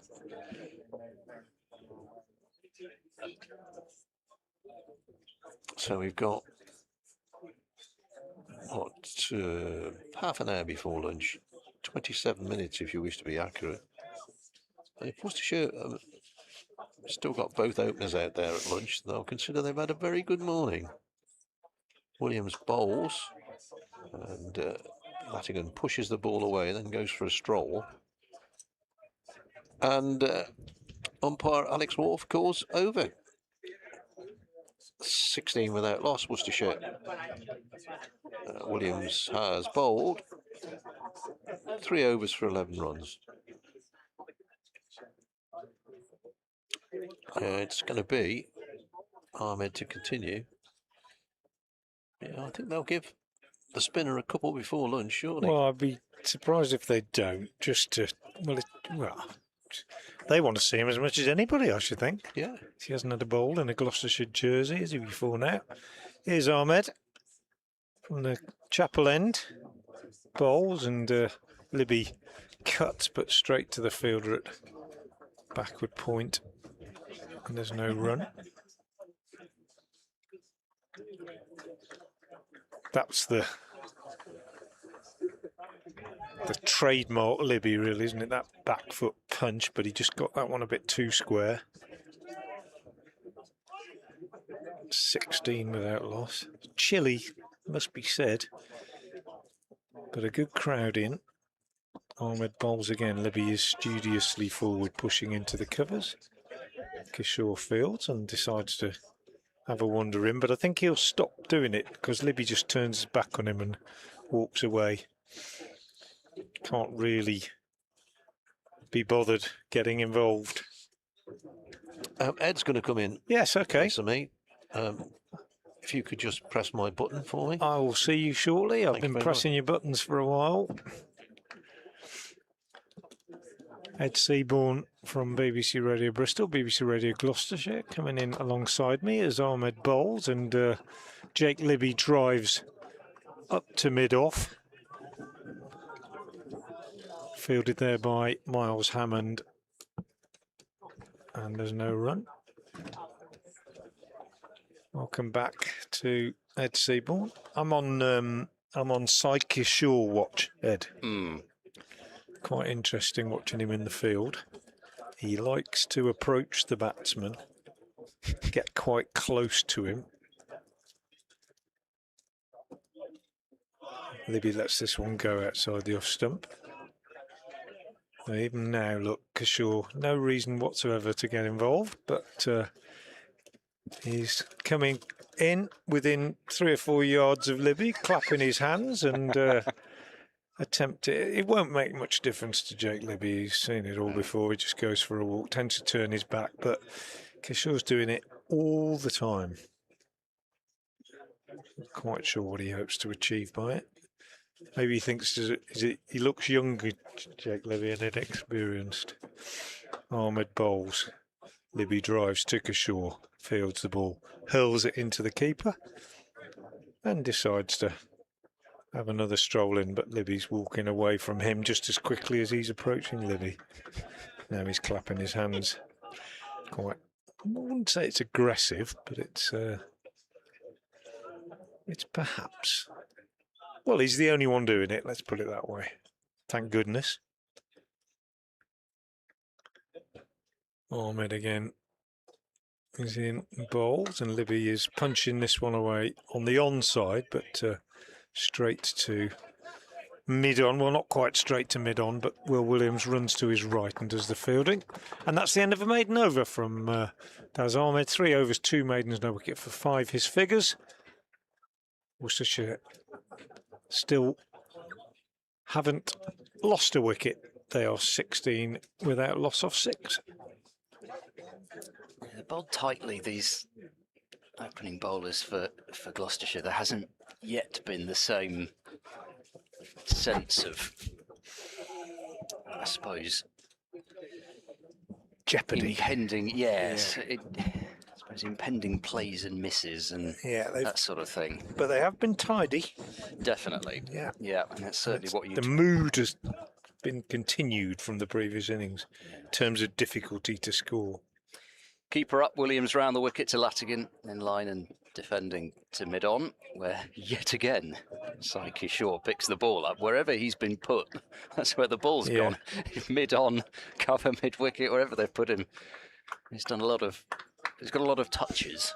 Yes, he has. They do log. A heat map. Yeah, they do log these things.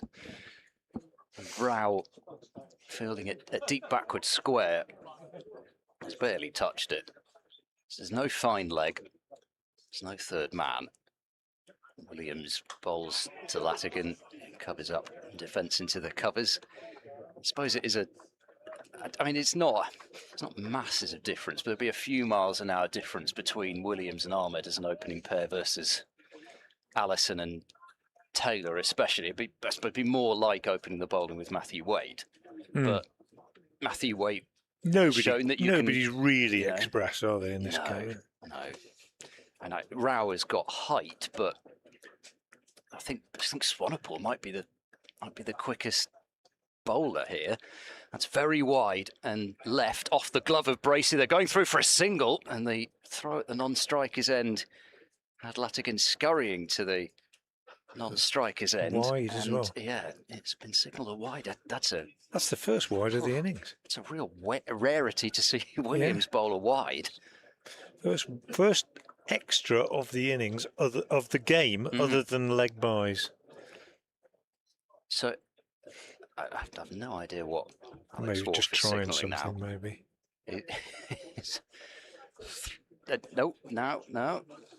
No. Has he revoked his wide signal or what? I don't know what that was. He gave a dead ball signal. Then previously he gave some sort of other signal, and I mean, it's still on the board as 2 wide. I've no idea what that was about. Anyway, the score at the moment says 18 without loss. Williams to Libby. That's got to have been fairly wide outside the off stump as well, as Bracey was lurching across in front of Ollie Price at first slip to take it.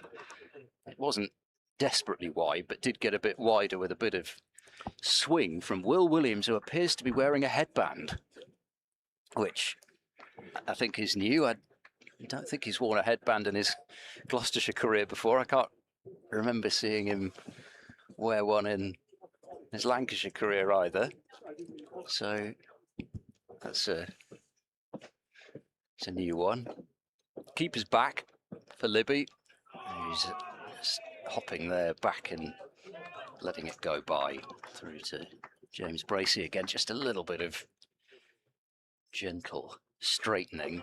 It was interesting to see Craig Miles out on the field, and Gloucestershire should be a little more mob-handed as far as substitutes are concerned, because obviously they only named 12 for this match, but the 12th player was playing for the seconds yesterday, and that was Cameron Darrewall. Williams doesn't bowl. That looked a little awkward as he stopped immediately. Did he? Oh, no, he didn't. Just chucks the ball over to mid-on. Stares down a little bit at his landing area. I don't know if he felt he was about to bowl a no ball or not, but seems to be okay. But few extra on hand, you'd think, today, with Gloucestershire's 3-day finish in the 4-day fixture in the second 11 championship against Durham. As again, Williams bowls one outside Libby's off stump, and there's no stroke. Durham 316 and 212 played Gloucestershire's 472 and 58 for 1. So very impressive win for the seconds at Hatherley and Reddings, just down the road. 9-wicket victory with Alfie Johnson taking 7 wickets in the match, including a 5-for in the second innings. Williams bowls punched beautifully through cover point for 4 by Jake Libby. It's a bit of a signature move. Just back and punches it, lets it come to him, and a boundary to complete over number 7 with Worcestershire now 22 without loss. For Gloucestershire with the bat, Max Dunn, academy batter, made 143, and Joseph Eklund, who was on a one-day cup deal with Gloucestershire and made a 60-odd not out to win the game against Northamptonshire here in the last of the men's 50-over matches. Eklund made 147. And then, as I say, Johnson with 5 wickets in the second innings, and Ahmed Saeed, the left-arm spinner, with 3 for 72. Gloucestershire chasing down that score in 8.2 overs. Daz Ahmed starts a new over, bowling to Latigan, who drives, and that's Craig Miles again, isn't it? Mid-on, just come on as a substitute. Yeah. Fields, good shot from Latigan, but no runs. Craig Miles, who's had a bit of time away from cricket on personal leave, so good to see him back around the team and hopefully a return to play soon. Ahmed again bowls, Latigan again drives nicely, but this time straight to Miles Hammond at mid-off, so there's no run again. Latigan stays on 12, Libby on 8. Worcestershire 22 without loss. 15 minutes to go to lunch, which will be taken at 1:10. 104 overs in the day today, of course. And in this little session, they're keen just not to lose a wicket. Gloucestershire will be keen to pick 1 or 2 up. I think we might see a little bit of spin just before the lunch interval. Ahmed again bowls, and again Latigan drives, and again straight to the fielder. This time at mid-on, he's peppering them, but he's not getting through. A pat on the back for the bowler from Ed Middleton, who's in it that short mid-wicket, 2 slips. Slightly unconventional feel for a new ball, I think, with just the 2 slips and the man on the drive, suggesting that Gloucestershire have made their plans based on what happened in their innings a little bit, as Ahmed bowls, and Latigan is solidly forward, pushing into the covers. Boorman Fields, top scorer in the Gloucestershire innings, young Tommy Boorman, first maiden half-century in first-class cricket for him, and he went on to get 60. Found it hard going all the way through that innings, but great credit to him for his concentration and application. And other than 31 from Ollie Price, who shared a very good partnership of 75 with Boorman for the 5th wicket, there wasn't much other contribution. And Worcestershire remain on 22 that loss. I say there wasn't much other contribution, only 2 other batters in double figures, Middleton 13 and Kishore himself 13 not out. Other than that, no other significant contributions in that Gloucestershire innings, as Ben Allison achieved a career best of 5 for 19.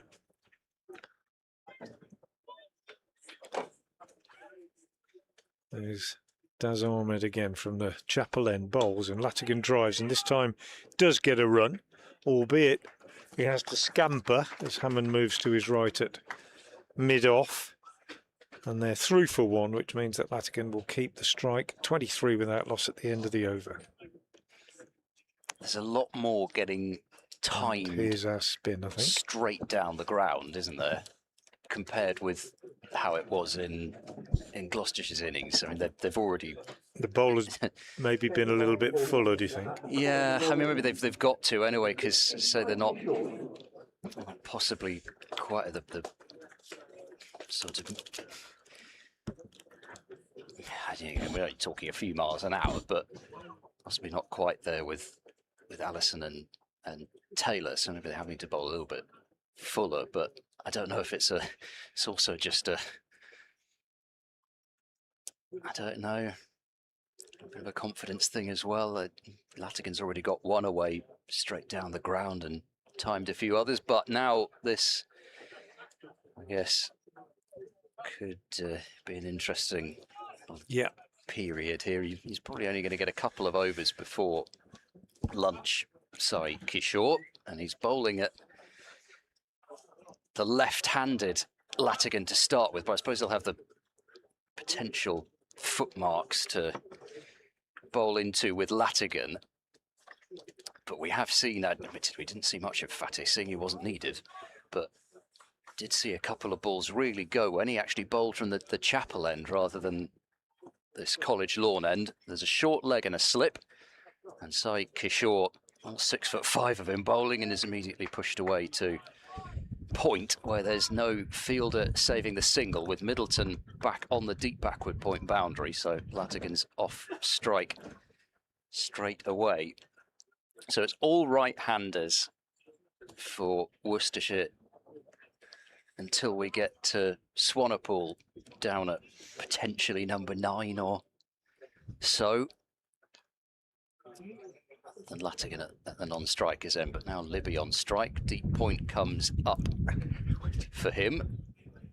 And just the one fielder back then at deep backward square. Sai Kishore coming between the umpire and the stumps, bowls back of a length, and that's stroked away to Ahmed at cover point for no run. I've forgotten that, actually. I've seen a fair bit of Kishore bowling in the IPL, but I'd forgotten that he was one of those that did the route between umpire and stumps. And he bowls around the wicket. Comes in now, and this is a bit quicker and a bit fuller, and defended by Libby. And I suppose a little bit he'll have to figure out the pace for this surface, but it's not as if it's the first time that he's played in this country. Had a bitterly brief couple of matches with Surrey last year as Libby presses forward and defends another straight delivery. Didn't bounce an enormous amount either, actually, looking at the replay. If anything's threatened to sneak under rather than inside or outside Libby's bat.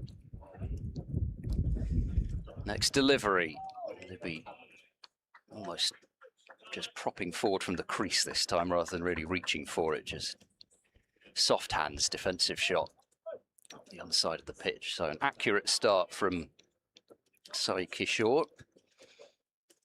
Borman under the helmet at short leg.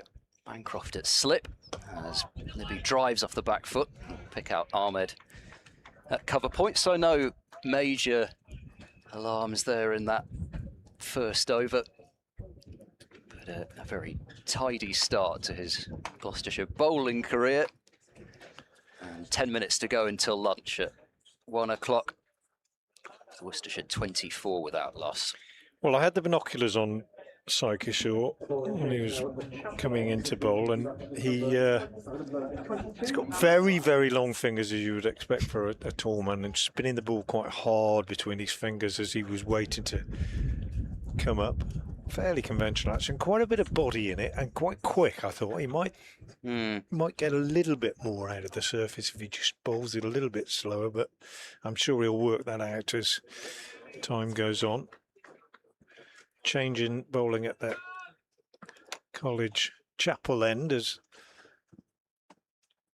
Rao comes into the attack, and he will be bowling to Latigan. 2 slips, still that man fairly close at short mid-wicket, and Tommy Borman fairly close at extra cover as well as Rao bowls, and Latigan is forward pushing up to mid-off, and there's no run. So Rao, how tall? 6'8", 6'7", perhaps. Just a bit bigger than Kishore, I think. Yes, Kishore's listed as 6'5", so yeah, 6'6" maybe. Don't know. It does look just a little taller than him. Bit difficult to tell with that mane of hair that Kishore's got as well. Comes in now and bowls Rao, and that's slightly over pitched. Latigan drives up to Kishore at mid-on. I've seen his hair in the past. It's almost a bit like early days Bob Willis. I don't think it's quite grown out that much. He's got a headband here, on as well. Yeah. He's got a headband on too. Definitely think early days Bob Willis if you're not able to watch. If you're old enough to remember early days Bob Willis. Plenty of footage online. Rao in, bowls, and Latigan drives, this time straight to Middleton at short mid-wicket. Certainly hitting the ball cleanly, Latigan. Consistently, but not finding the gaps. 14 so far of 29 deliveries. Libby, the junior partner in terms of scoring, 8 of 28 deliveries for Jake Libby, but more importantly for Worcestershire, they haven't lost any wickets yet. 7 minutes to lunch as Rao bowls, and Latigan gets a run, just turning this one on the leg side for a single. 25 without loss. Chilly day here at Cheltenham. I haven't said that many times this summer, but it is decidedly parky, especially up here on our commentary balcony. Square of the wicket here at the college. Nice elevated position, but a little bit on the breezy side. As Rao again is in and bowls, and Libby is driving into the offside. Good diving stop by Middleton. Saves 4, because if it beats the field going down that hill towards that short boundary, it is 4, but not on this occasion.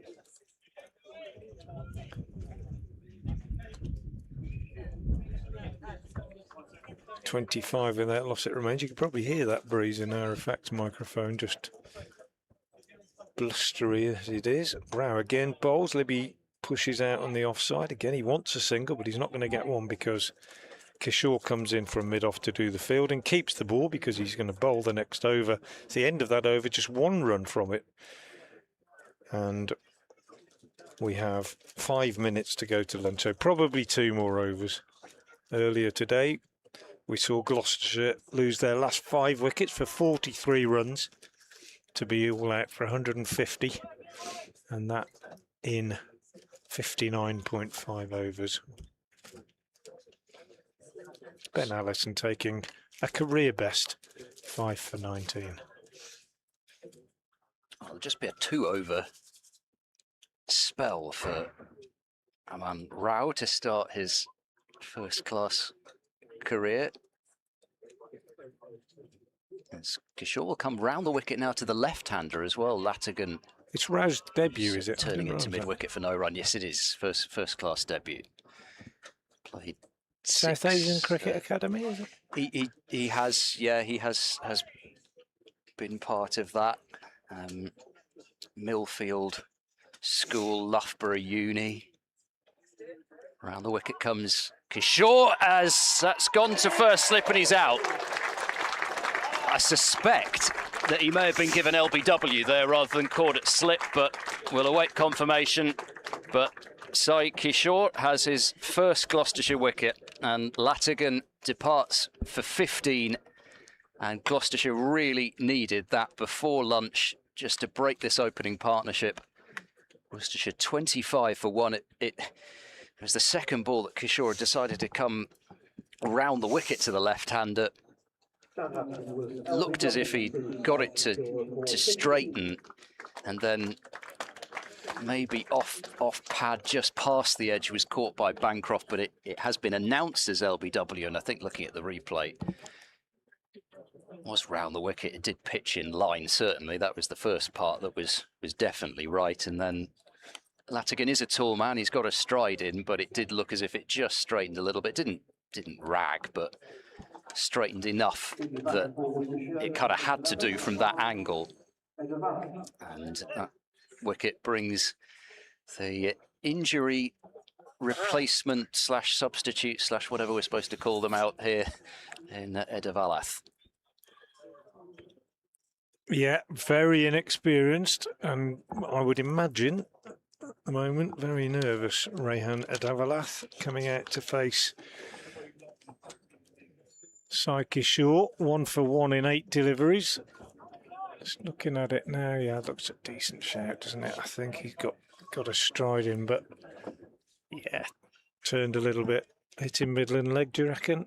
Looked like it, didn't it? I think so. I think he could argue too much with that.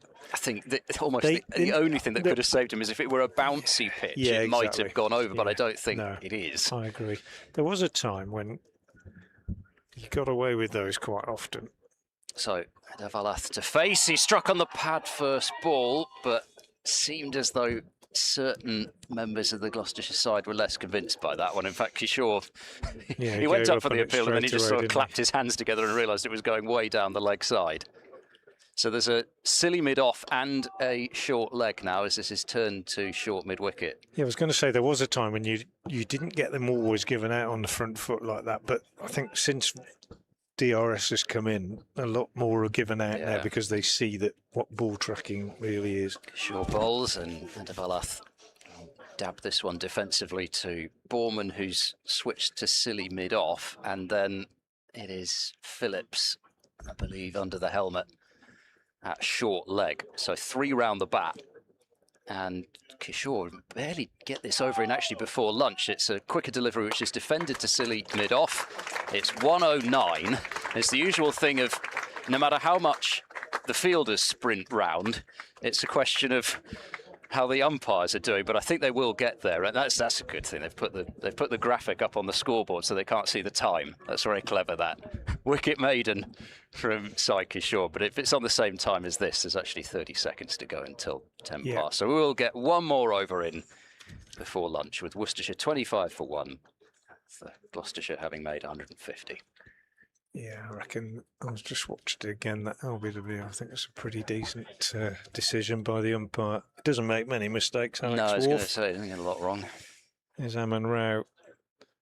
Comes in and bowls to Libby. That one bounced a bit, and Libby just plays it down on the leg side, taking one hand off the bat. He's not quick, Rao, but he's always going to get some more bounce than most. Not on this pitch, you might not get a huge amount of bounce, and you might get the odd one that keeps low, which could be tricky.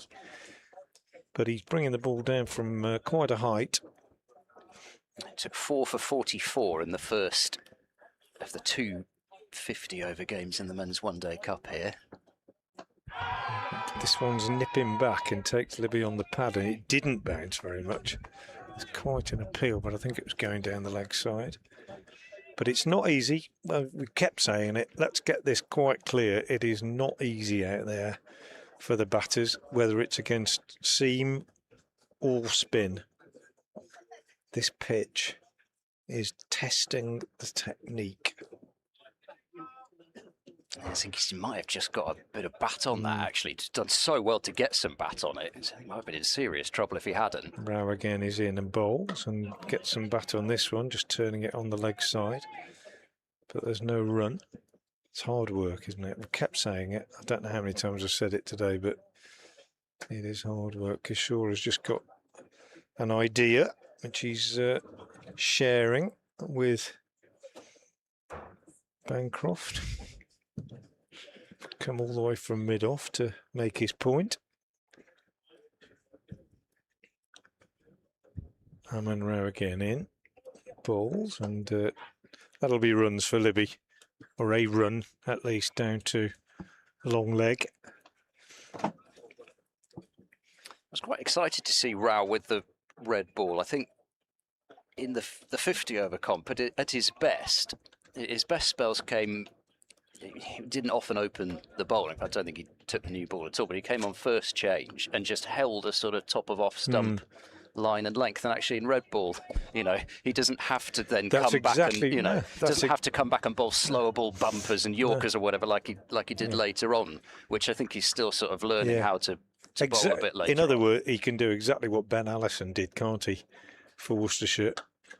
That's a nice shot from a Davalath to a fuller delivery, but doesn't get him off the mark 'cause it's straight to the fielder at extra cover. I mean, Allison really. iPad's about to die again. Allison, 17.5 overs, 9 maidens, 5 for 19, and all he did really. I mean, he banged a couple in it later on, but most of the time he just ran in and tried to hit the top of off stump, and that's exactly what Rao can do. It's all he needs to do. He comes in now.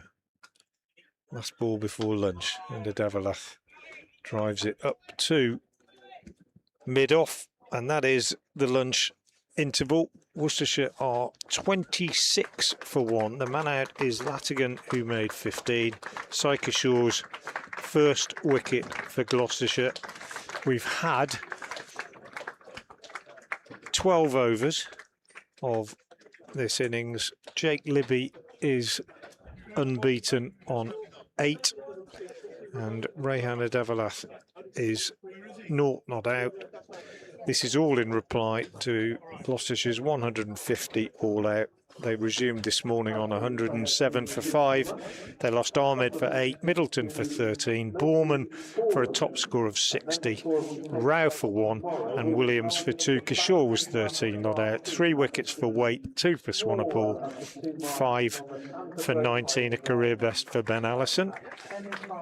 And at lunch, Worcestershire trail by 124 runs.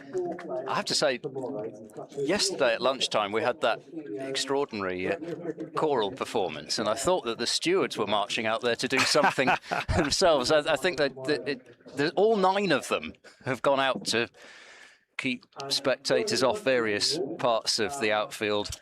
And we'll be back, Frank Bradders and myself, in around about 40 minutes' time as play resumes. At the Fairfield book marquee at the chapel end of the ground. So we've got a book signing, head coach Mark Lane and author Stephen Chalk at the Fairfield books marquee.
Welcome back to Cheltenham, where the sun has returned and the umpires are making their strides out to the middle. Umpires Peverell and Wharf, and the Gloucestershire fielding side stepping out with Cameron Bancroft at the helm.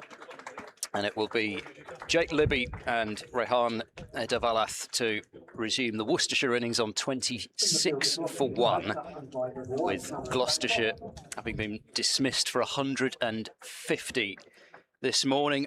The rain yesterday putting paid to actually over half of the overs that were scheduled, but we're at least able to make up 16 overs over the next couple of days. But the way that this match is moving along, it may well be that we don't miss those overs, as 11 wickets have already fallen in the play that we've had so far. 12 overs bowled in this Worcestershire reply, with Dan Latigan the only casualty of that first 12-over session. Latigan LBW to the bowling of Sai Kishore for 15. Jake Libby resumes on 9. Rehan Edavalath on no score at the non-strikers end. Libby to face the first ball. Gloucestershire with still, by the looks of things, 3 round the bat, is it? No, they're just going to take 1 out, actually. Joe Phillips came out in his helmet, has been told to go and field at cover, so they only have 2. 1 at short leg and 1 at slip. Ed Seaborn and Dave Bradley with you on the Gloucestershire live stream, and also, far more importantly, on the BBC Sport website and app. He says getting his priorities wrong. BBC Radio Bristol, Gloucestershire and Hereford and Worcester. So Sai Kishore from the College lawn end, between the umpire and the stumps, bowling to the right-handed Libby. Here's the first ball, and it's off an inside edge down to backward square, and there's no run. I suspect Brad will be seeing a lot of Mr. Kishore this afternoon. He might well be bowling Twix now and tea, I would have thought. It's almost whether they're tempted to go double spin or mix it up, but probably mix it up to start with. But at some point we might see Middleton take over as well, as that one's just played out into the onside. Ollie Price fielding relatively close at mid-wicket. Hammond likewise at extra cover. And Kishore round the wicket, off the back foot. Libby steers it off to Hammond. That's short extra. I think a lot relies on Jake Libby in this Worcestershire innings. They need to get a decent start. And he's not had a great season in red ball cricket. Kishore whirls in, bowls, and back foot. This is just punched out into the covers. It beat Hammond, but didn't beat Phillips across from a slightly deeper cover position. So again, there's no run. So a very smooth, easy action.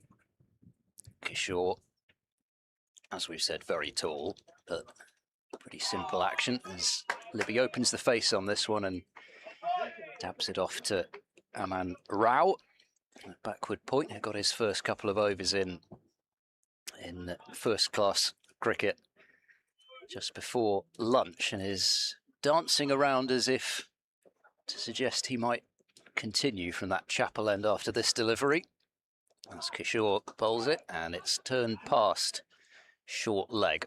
There's no sweeper actually on either boundary after lunch, but just into enough space in front of square. Middleton does the fielding, and Libby will pinch the strike on 10. Worcestershire 27 for 1, behind by 123. It is going to be Rao to open up from the chapel end. We should point out that it's gloriously sunny out there, but it's not up here. You wouldn't know it if you looked at us at the moment. Let's get this, let's get this on the record that it's for the purposes of the tape. It's cold up It's here. winter on the balcony. Well, maybe not winter, but it's definitely late autumn up here, and it's still just about late summer out there. I think we're wrongly kitted out. That's a problem. So here we are. It's Rao in to bowl to Libby. Libby drives, and he's going to pick up a single. It's to the left of Miles Hammond, who Manages to get a hand on it, doesn't stop it cleanly, but enough to prevent a second run. So Libby goes to, I can't read that board. 11. Thank you. Edevalath yet to get off the mark. He'll be slightly nervous. He's had some opportunities, Rhiannon Edevalath, in the white ball competition as well. Faces this ball and drives it into the ground, and I think just playing with the crowd there a little bit. Somebody was getting quite anxious down below us. Yeah. I think batted they in sort of knew Championship it was cricket bump this season. ball. Yeah, it was Will Williams. It was obviously a bump ball, but he caught it and he was playing the crowd up. So some of them took the bait. Next ball, oh, he's driven at that one, and the wicket keeper slips are all up. Bowler only goes up latterly, shall I say, which I think gives you the impression that the bowler didn't think it was out. And what matters more is that umpire Ben Pepperell doesn't think it was out. I think he probably hit the ground, but it was a really good shout from wicketkeeper and slips. But the bowler didn't really join in. It was a quartet, and then the bowler thought, well, I'd better have a shout here. But a good ball is roused in again, and this time Edevalath will get off the mark. He's just turned that one. Oh no, he won't, because it's a leg by, so he won't get off the mark. So he's still in the nervous noughties, and that will be Worcestershire going to. Come on, Ed. 29. I can't read that board when the sun's on it. I'll get my binoculars out in a minute. 29. Gosh, look out in the members. Those binoculars. Put his eye out. See a sparrow on the hospital roof. Rail in bowls. Nice drive by Libby, but straight to Middleton, who's at extra cover.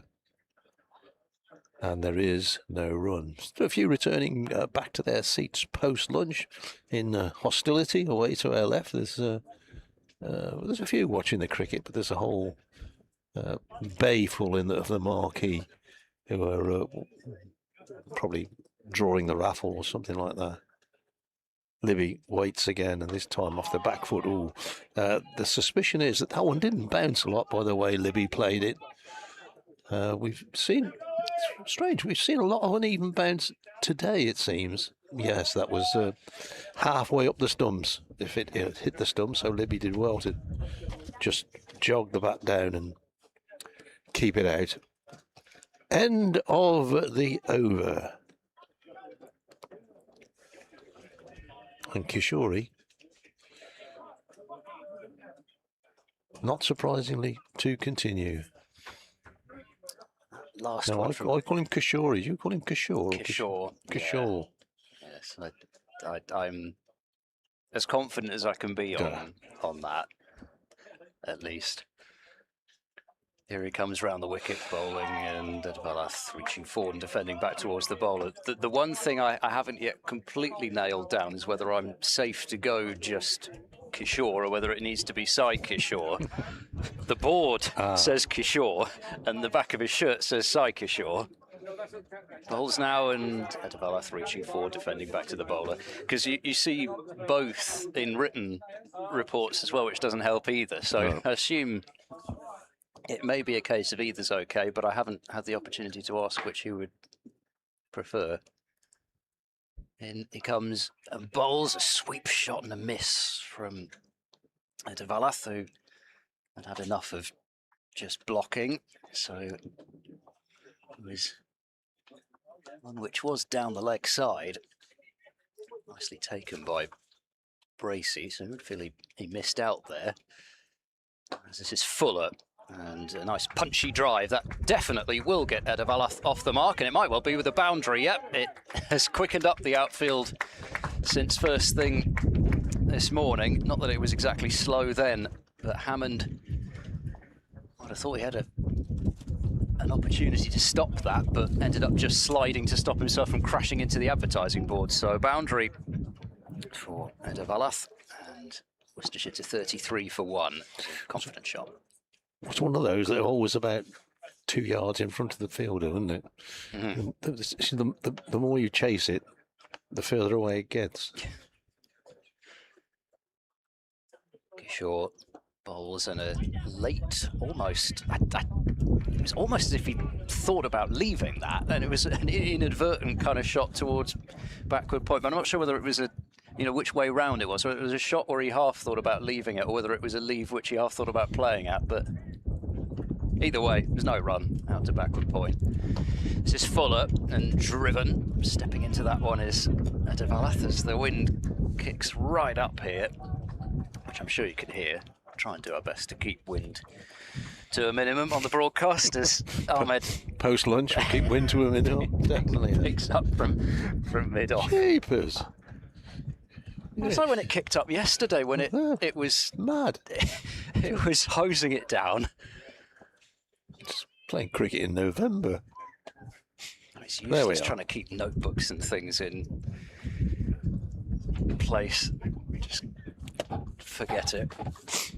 Technology's the way forward. Yes. 33 for 1. Aman Rayo to continue. And this time Libby is back and across and plays it out to mid-on. And there is no run. Plenty of movement around the ground still post-lunch. Those taking a stroll. Lots of conversation. Had to walk down at lunchtime. Had 2 or 3 folks I had an acquaintance with. Saw 2 or 3 I didn't want to see. Went the other way. As Livy turns this one on the onside. Nice looking shot, but picks out Joe Phillips at mid-wicket. And there is no run. Oy, oy, oy.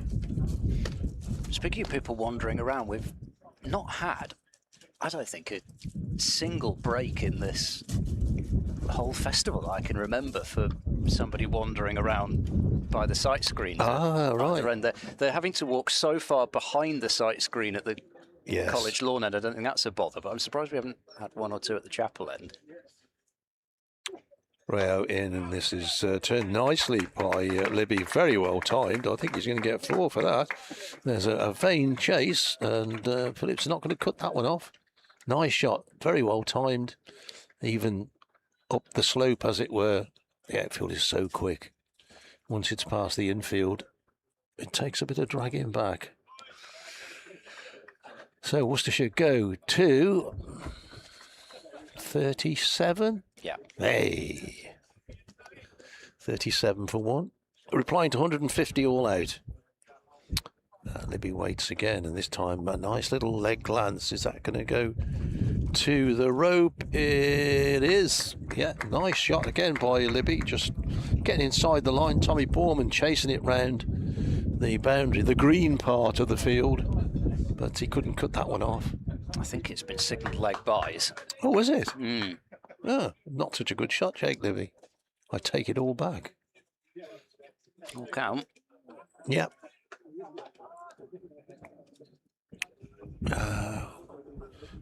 Just having a look at a replay, and yeah, fair enough. Back live, Rao bowls wide of the off stump, goes through low to wicketkeeper Bracey. Just 1 slip now. So, a slightly unusual field. We've got 1 slip, 3rd man, fine leg on the rope, mid-wicket, mid-on, mid-off, extra cover, short mid-on, very straight, and a backward point.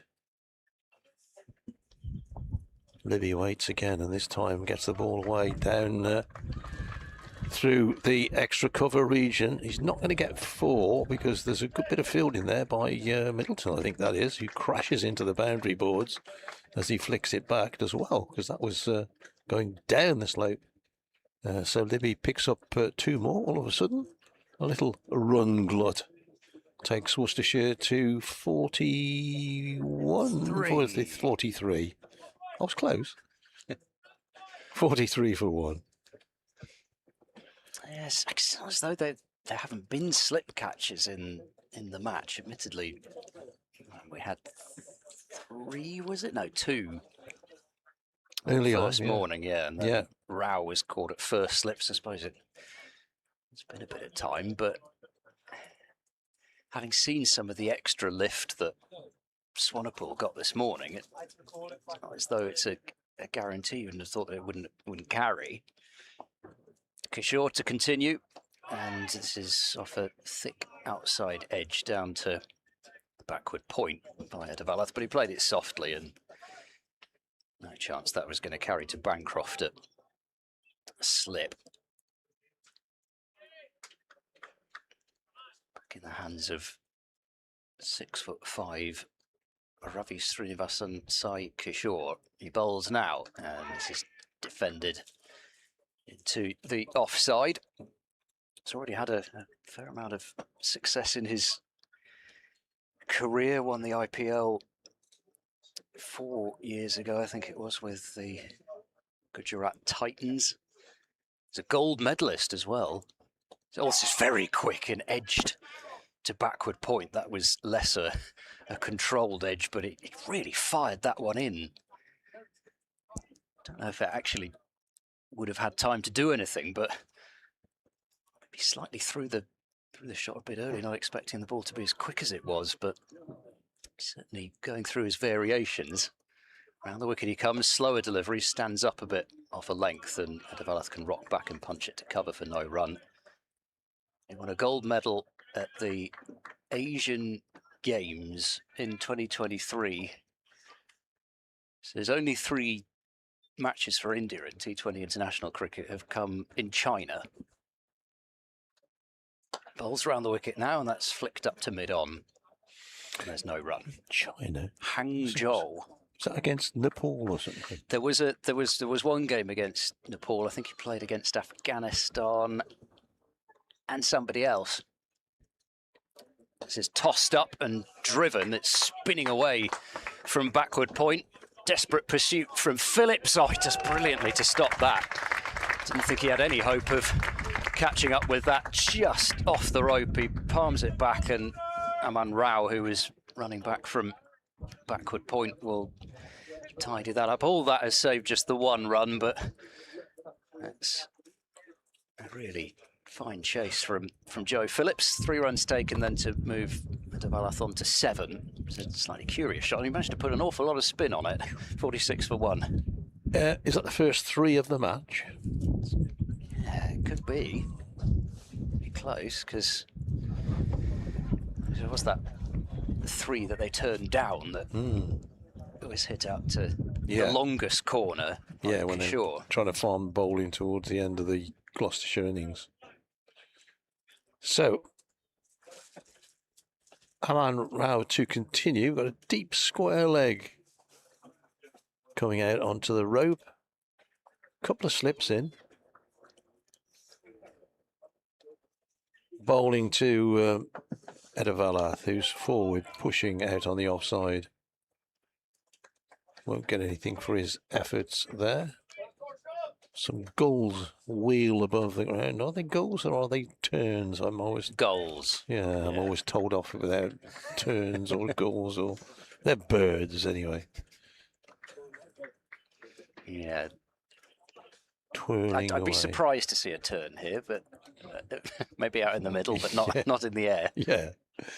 He's just chopping down on this one, and a second slip comes away to the right to cut it off. No great power in the shot. Jab down into the ground. It's a bit of dark cloud building up again the other side of the chapels to us. Just off colour, we'll call that, rather than threatening. Rao in bowls, coming forward, Edavalath. Well, the slips in the wicketkeeper appearing. I think he hit that. I think he did as well. And I think the bowler did as well. I think Because he just picked the ball up and turned around and walked back. it's a massive inside edge. But Aman Rao is clearly somebody that has. If you get these players, don't you, umpiring in league cricket, they just say, "Oh, I only appeal when I think it's out." And he's been he's been like that so far. He didn't really go up for that caught behind until everybody else joined in as well. He's in again, and this time ball goes. I think he played inside the line of that one. I'll give him the benefit of the doubt to the batsman. Goes through to the wicketkeeper once again. 46 for 1, Worcestershire replying to 150 all out. Libby on 17 and Edavalath on 7. But hard going. Pitch not favouring the batsman, shall we say. Rao leaps into his delivery stride, and this time an obvious leave. Bat held high in the air. They have some short buzzes, don't they, in Cheltenham? There's a short bus just gone down the road there, and it's not as long as a normal bus. Not a minibus. If you chop a decent sized bus in half, it's like a worm. It just splits in two, and you can you have another one going the other way. Double it, yeah. Here's the next ball, which Edavalath this time is back onto his. He's initially back, and then he comes forward as he plays the shot, pushes the ball away in the offside, maiden over, well bowled. And at the end of it, Worcestershire are 46 for 1, replying to 150 all out. So that was probably the best maiden of the innings so far. We've seen a few, but that one really had the sense that it might be the W in the scorebook rather than just the capital M. Yeah, got a bit of rhythm.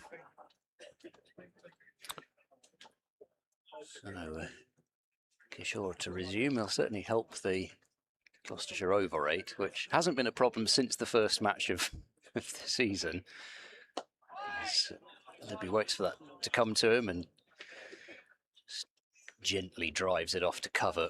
Gloucestershire lost a couple of points in the opening round of the season with over 8s, and nobody could really quite work out how. Now, umpire Wharf's having a chat with him here.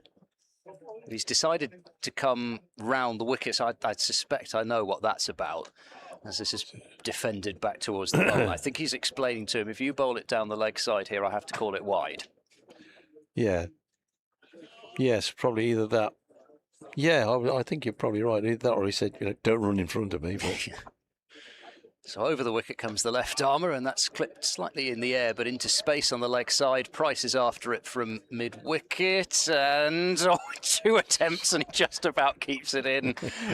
He didn't quite bat it back hard enough the first time, and it was still going down the slope and trickling away, and then had to pounce on it from his knees the second time and kept it in, and they take 2 runs. a very determined piece of fielding. A good chat to everybody explaining how he did it. 2 more onto the total. It's a nice looking delivery from Kishore, which is pushed off to point. Thought briefly about a quick single, but wisely decide against that. Score on to 48 for 1. And when you've only got 150 on the board, a partnership of 30 starts to feel really quite dangerous. In comes Sai Kishore and bowls, and Libby defends right down in front of him, and zip its way back to Sai Kishore. It's certainly very highly rated as a spinner in India. I saw Harbhajan Singh described him as the best T20 spinner in India at the moment. As this is defended into the ground to short extra cover. I suppose that over is completed with the addition of 2 runs, Worcestershire 48 for 1. I suppose because the likes of Jadeja and Axar Patel especially now can bat. Kishore, obviously no mug as we saw in the first innings, but probably Probably one of those things also where quite a few people have different opinions anyway, but he's clearly held in high regard. Yeah. I mean, yeah, in this day and age, if you're a spinner, you've got to get runs, haven't you, as well? You have to be able to bat. I mean, days of yore, spinners batting 10, 11, nobody really expected them to get runs, but different story now. And here's a lovely drive. Oh, that is a super shot. Really overpitched by Rao, and Ada Valath was onto it. It wasn't that far away from Will Williams, who's fielding at point, but he struck it so well. It was milliseconds between leaving his bat and hitting the boundary boards. 50 up for Worcestershire, greeted with rapturous silence. Ida Valath waits again. He could get more here. No, that's good fielding by Williams. Hit it down into the ground. It bounced up awkwardly for the fielder. He did well to get down to his left to prevent any more runs. I was on about this the other week, and it's not. I'm not having a go at the crowd here, but cricket crowds over the years have got so much more biased, It's unusual for here, I have to say. Yeah, you used to get a polite round of applause if got to 50, but I've seen players get 50s these days, and about 3 people clap. I'm not having a go. They're the same all over the country, not just the crowd here. I don't know why, really. Next ball is pushed out on the onside to the left of Ed Middleton, who jogs across to pick up. I just put this one down to the fact it's everybody's in a bit of a stupor after lunch. Because normally it's say for the 50 over games it was particularly noticeable, especially as my previous county match had been at Northampton. I think I'll leave that there. Yeah. Full stop, new paragraph. Here's Rao in again, and this is wide of the stumps. Wide of the batsman, but not wide of the wicketkeeper. Yeah, I'm talking to players, recent and past, about lack of atmosphere or lack of appreciation for the opposition, for the away team. And a lot of them come out with the same ground. I won't tell you which one, but it's in the southeast of it. Yes. Everybody knows. Yeah. Here's Rao in again, and this time forward solidly comes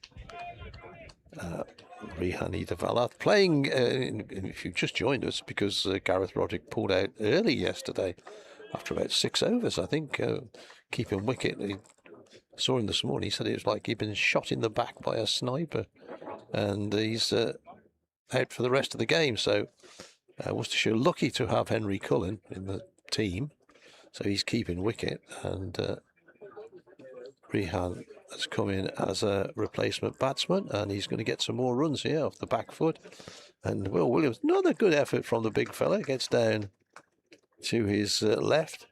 It's a fairly hard outfield here. So you might lose a bit of skin off your elbows diving around, but he's done well.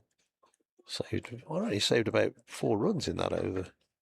So, at the end of the over, Worcestershire are 53 for 1, with Libby on probably 17 or 19.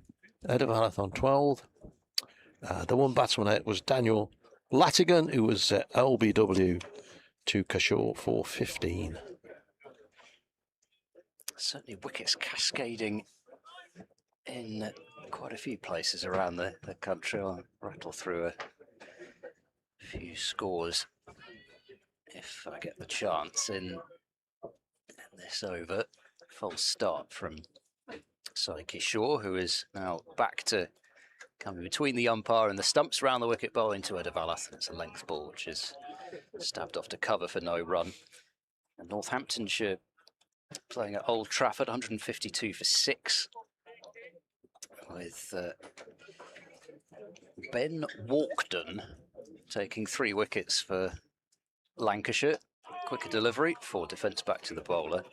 He was named in Lancashire's squad against Gloucestershire for the One-Day Cup not so long ago, but didn't play.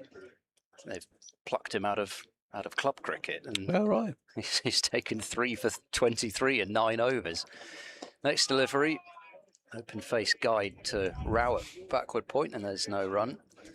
Middlesex 62 for 3 after Kent made 350 with 80s from Zach Crawley and Sam Northeast. A couple of wickets for Matt Milnes in that match at Merchant Taylor's School as Saike Shaw passes the outside edge of Edavalath. Bracey whips off the bails for dramatic effect. Gosh, if it's like this in the shade with wind at Merchant Taylor's, Yeah. goodness me. Yeah. It's the last place in county cricket you'd want to be. Be rattling through the tents.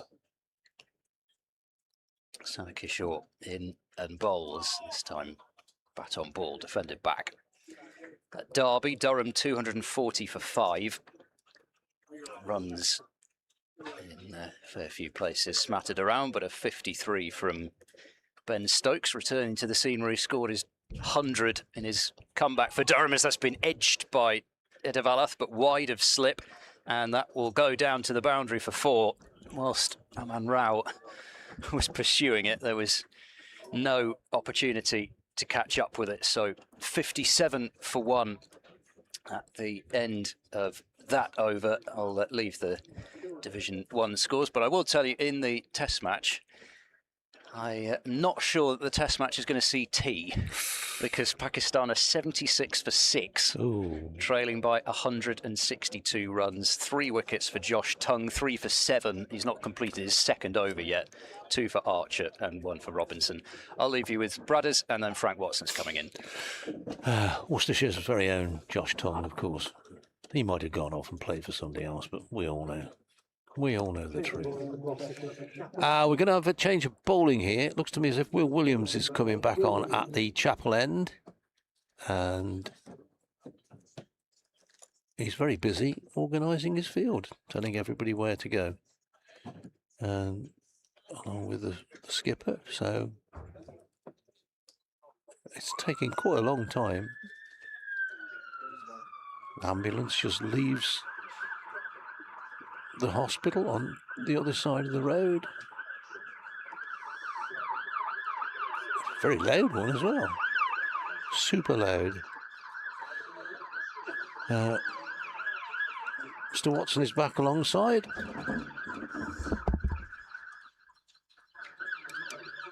That sounds like 2 emergency vehicles to me. Just a bit of housekeeping, Bradders. What time did you do your afternoon update for BBC Hereford and Worcester yesterday? It's about 3:30 because it was chucking it down with rain. All right, I'll do it after this hour then. In fact, there's a fire engine going up the road. What time is it then? It's only 2:30, mate. Yeah, I'm just checking. I'm just okay. making sure I'm... You're an hour. I'm thinking You've not clearly. changed your clock since the winter. I'm thinking clearly. Well, I've got the feeling in my hands.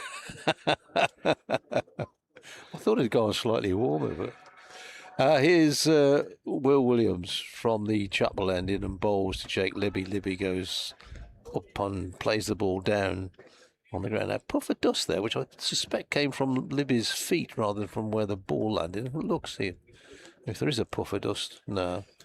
Where the ball's landing on the second day of the game, then we're a bit worrying. Yeah, we'd be a bit worried. Yeah. But I think how's the charge doing on your we're all right. machine? I think. Oh, it's only 13. Well, that's pretty good for me. I'll get it plugged back in again in a minute. Oh, did we unplug it then? No, I've just unplugged it because I've put my phone on. Technical details stuff. here. Libby turns the ball square on the leg side out to Borman, who is at deep square leg, and Worcestershire pick up another run. The total goes to 58 for 1. I know it's 58 for 1 because the sun's gone in and I can see the scoreboard. I think I've lost your picture now. Oh, you might have to recover it. It's not easy, this the price technology. you pay for Technology having power. For you old people. Was it NV Play? Was it? I'll find it in a minute, mate. Williams is the bowler, and Bracey is the wicketkeeper, and the batsman, Edavalath, is not really involved in the action at all as he raises his bat and lets the ball go through. He's played well since lunch, hasn't he? I think that's the Edavalath is, lovely. drive down here, which I think he only got 3 for. But he's been fairly composed yeah, in tricky circumstances against the spinner. Good experience for him, really good experience for him, I think, this. as he waits again, and Williams bowls once again outside the off stump once again. No involvement from the batsman, and the total remains on 58 for 1. That was a great big fire engine going down the road, by the way. Not that there's any small fire engines as far as I know. Let's hope it was nothing too terrible. Just watching those pictures from Stourbridge the other day. Oh, dreadful. Yeah, really horrible. Williams bowls forward, solid, pushing the ball back up the pitch. Yes, everything's gone. All your possessions are gone. There you go. Life changes in an instant. But thankfully, there were no casualties.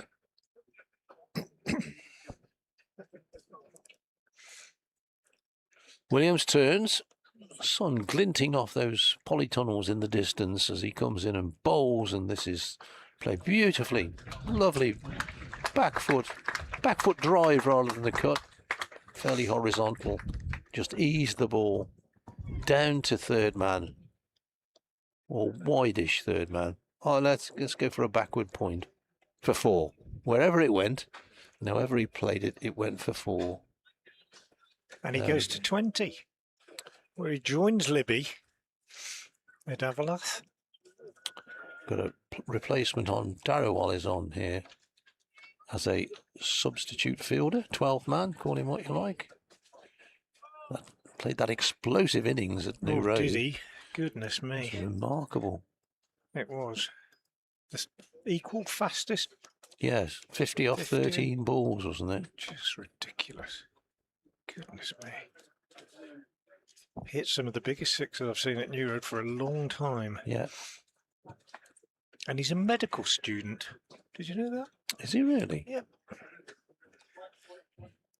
Well, he certainly took Worcester to bits. Surgically, you could say. So it's going to be Kishore to continue from the college lawn end with his left arm spin. He's got 2 slips in now, having found the edge of Davalath's bat in the last over, but he's bowling to Libby, who is back, playing out into the offside. And there's no runners. Middleton does the fielding.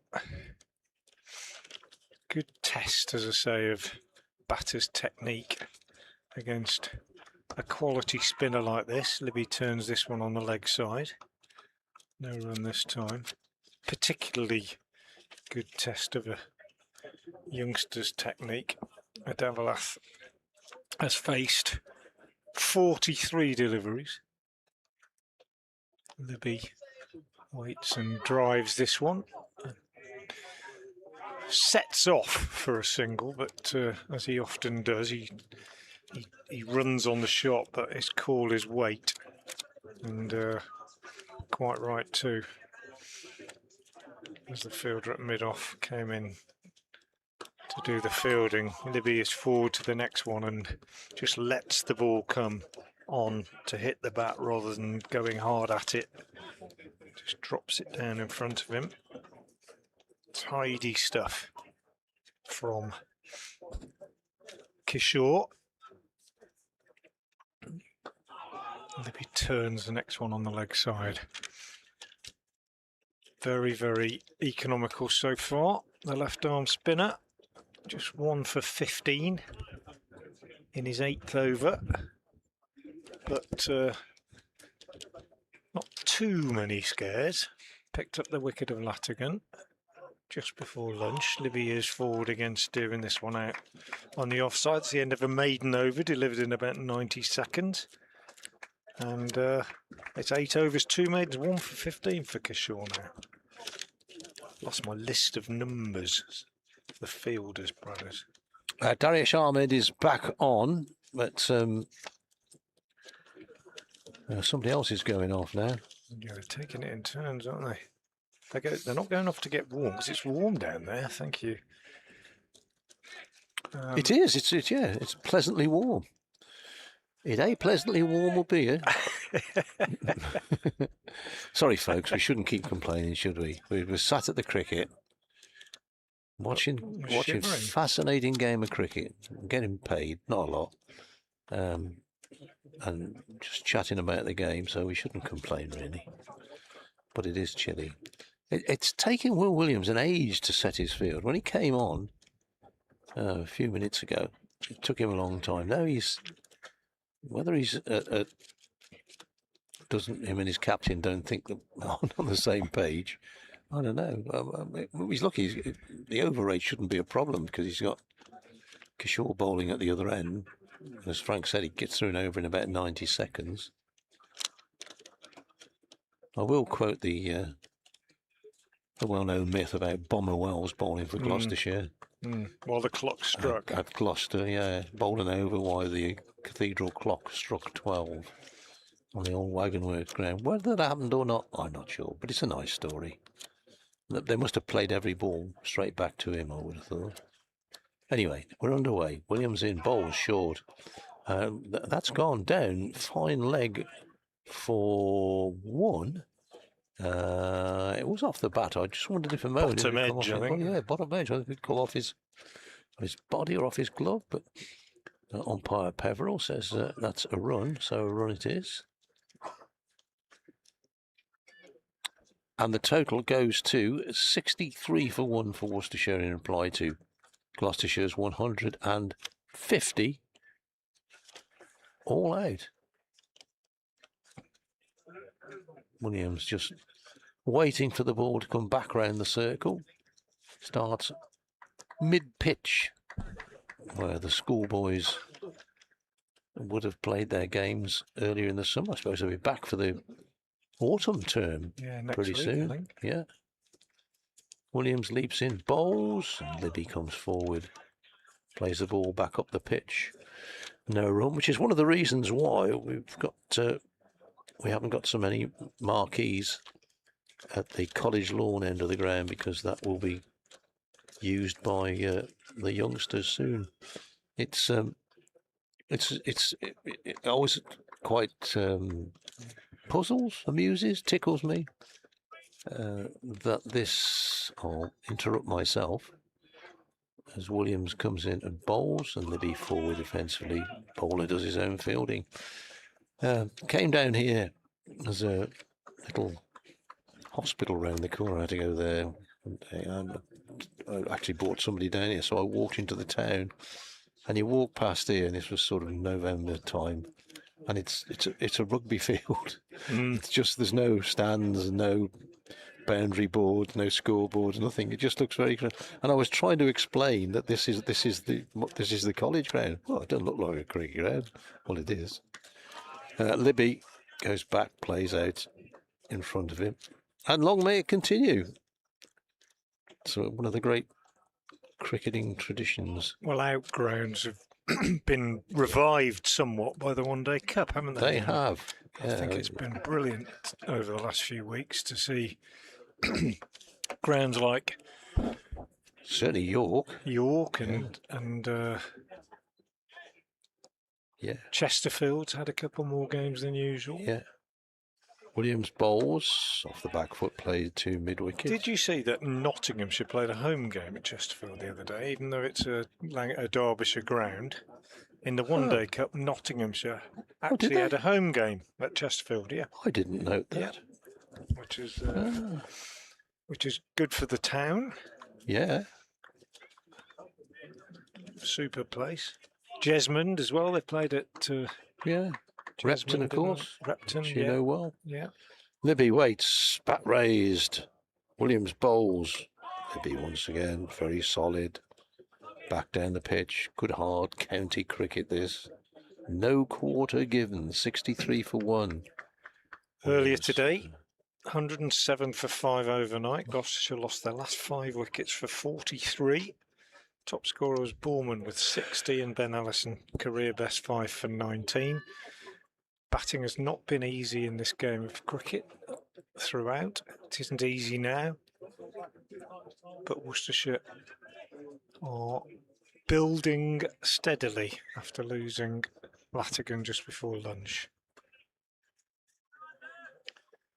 But it's hard work. Runs have to be earned on this pitch.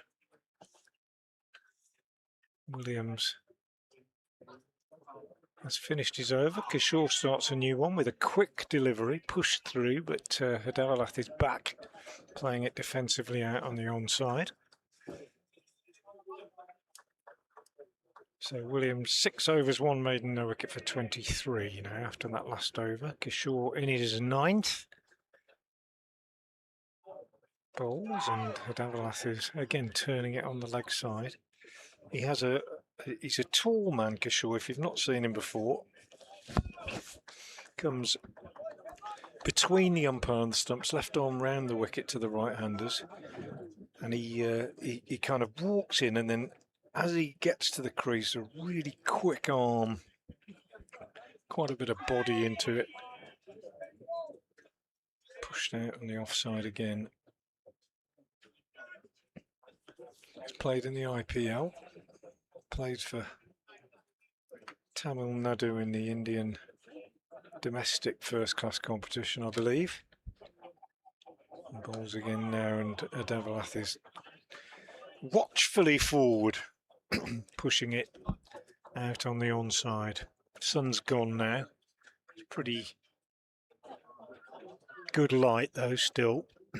No delay this morning, surprised a few of us after the downpour yesterday.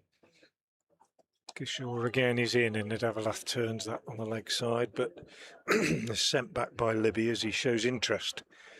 Excuse me, in a single. There's a hush around the ground now, a little buzz, a sort of hubbub. There's a decent crowd in. You can hear the players encouraging one another out there.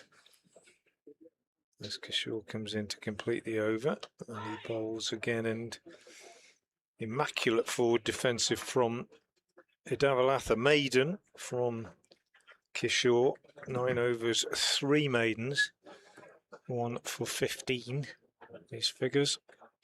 Good cricket, this one. But yeah, good solid cricket, and as I said earlier, in my opinion, the experience being gained out there by Rehan Hadavalath, who's, remember, only in this game because of injury to Gareth Roderick. But he's doing a good job batting at 3, the young man. Which has been a problem position for Worcestershire. Yeah. In fact, top order batting has been. Yeah. Not one of the Worcestershire batsmen playing today has scored a first-class century this season. Gareth Roderick, the only one. That tremendous knock at Northampton. So Williams to continue. One of those stubby red buzzes. They're not mini buzzes, they're not maxi buzzes. They're stubby buzzes. Heads towards the town centre. Williams bowls. Probably missing leg stump, I would have thought, by the way Libby played it. Might have got an edge on it.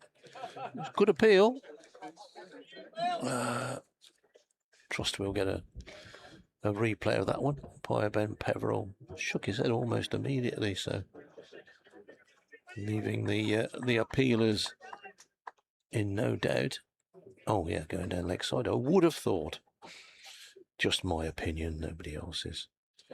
Here's Williams, next ball to Libby. Oh, and he's got him this time. Caught behind. Well bowled. He got the one to come back across him. They showed it for the LBW. I suspect that one just went away a bit. So well bowled by Will Williams, and Jake Libby's first class innings this season of been way below his normal standard. Very straightforward catch for wicketkeeper Bracey, and Worcestershire lose their second wicket, gone for 20. Jake Libby, and Worcestershire are 63 for 2. Yep, 38 then added for that second wicket by Libby and Davalath, but Williams making the breakthrough. 15 overs they were together.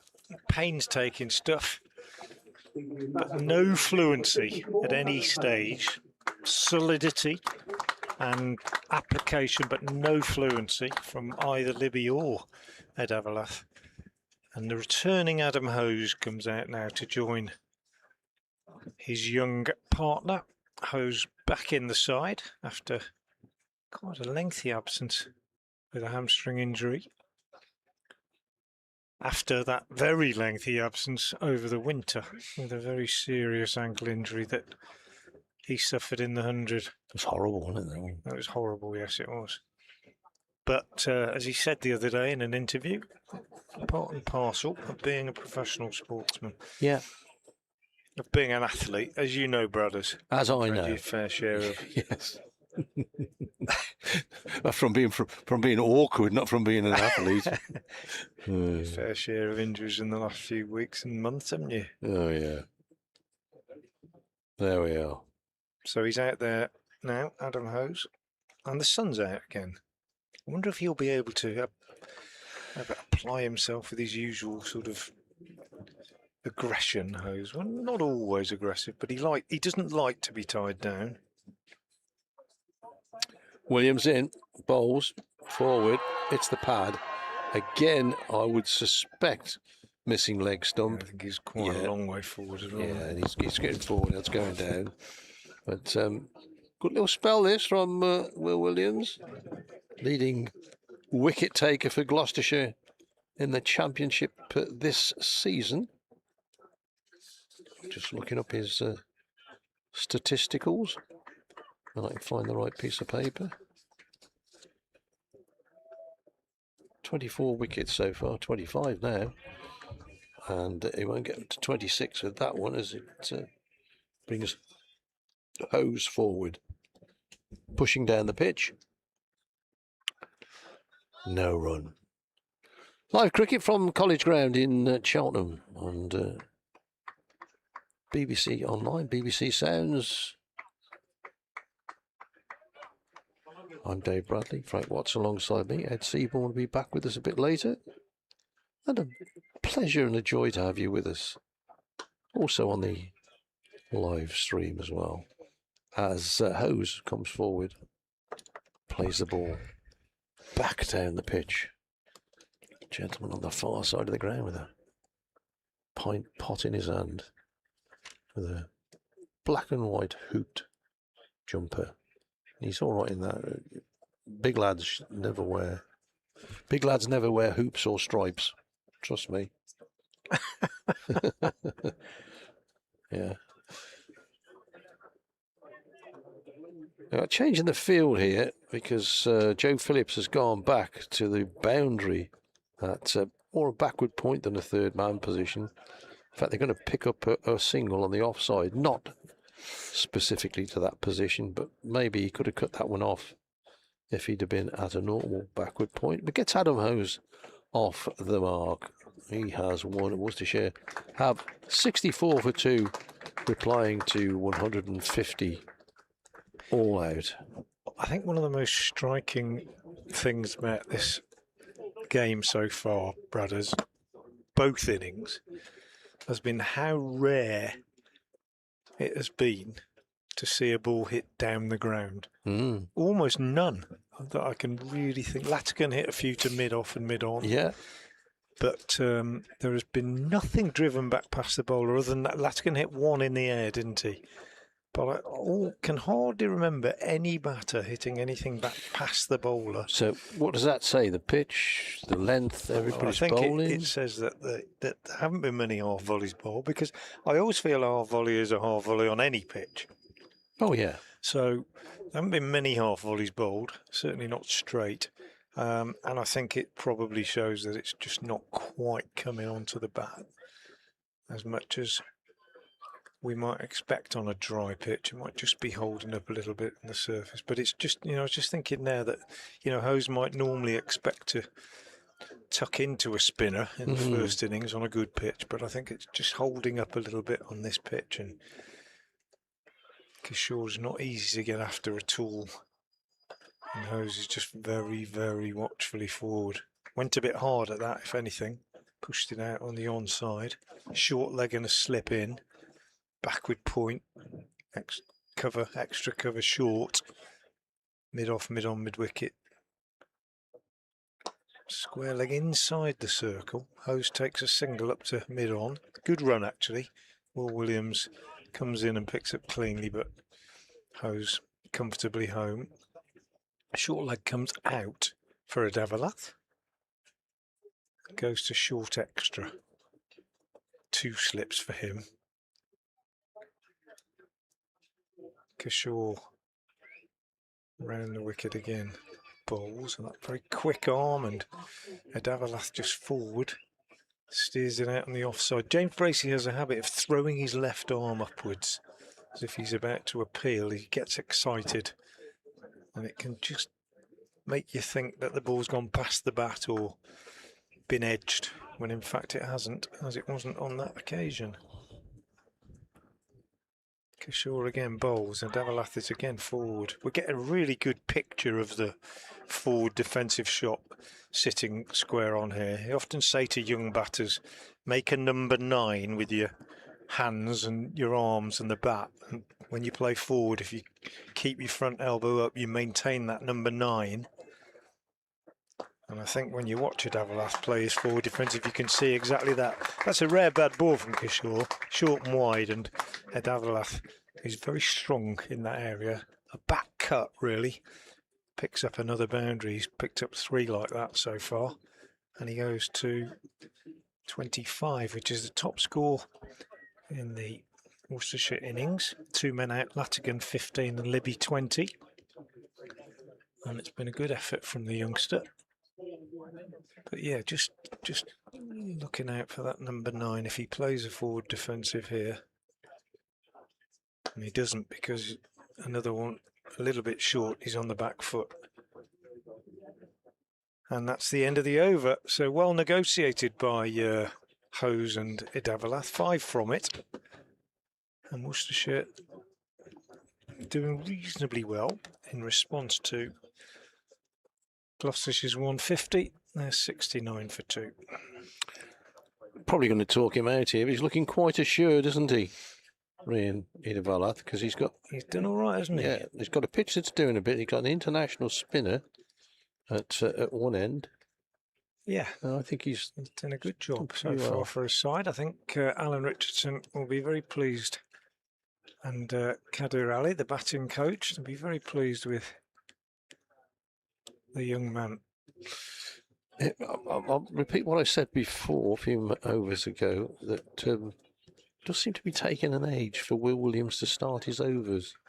He's now made his way back towards his mark. He is coming, I suppose he has come from the backward point boundary, but seems to take an age to set the field. It's only because we got 104 overs in today, and I got steak and chips for tea. as if we have steak on a Friday. Here's the next ball, which is and gone. The finger is up. I was assuming he's been adjudged LBW. I don't think he got an edge on that. Wicketkeeper Bracey was stood up, which is compounds my confusion. But I'm pretty sure that that's an LBW decision. Let's just have another look. Yep. Yeah, he has been adjudged LBW, and he's gone for 2, so that's a real breakthrough for Will Williams. A couple of wickets in quick succession for the medium pacer. And it looked a good shout. And the umpire thought it was a good shout as well, so he's the one that counts. So, well bowled Will Williams. Worcestershire 69 for 3, having been 62 for 1. And Brett D'Oliveira marches towards the middle.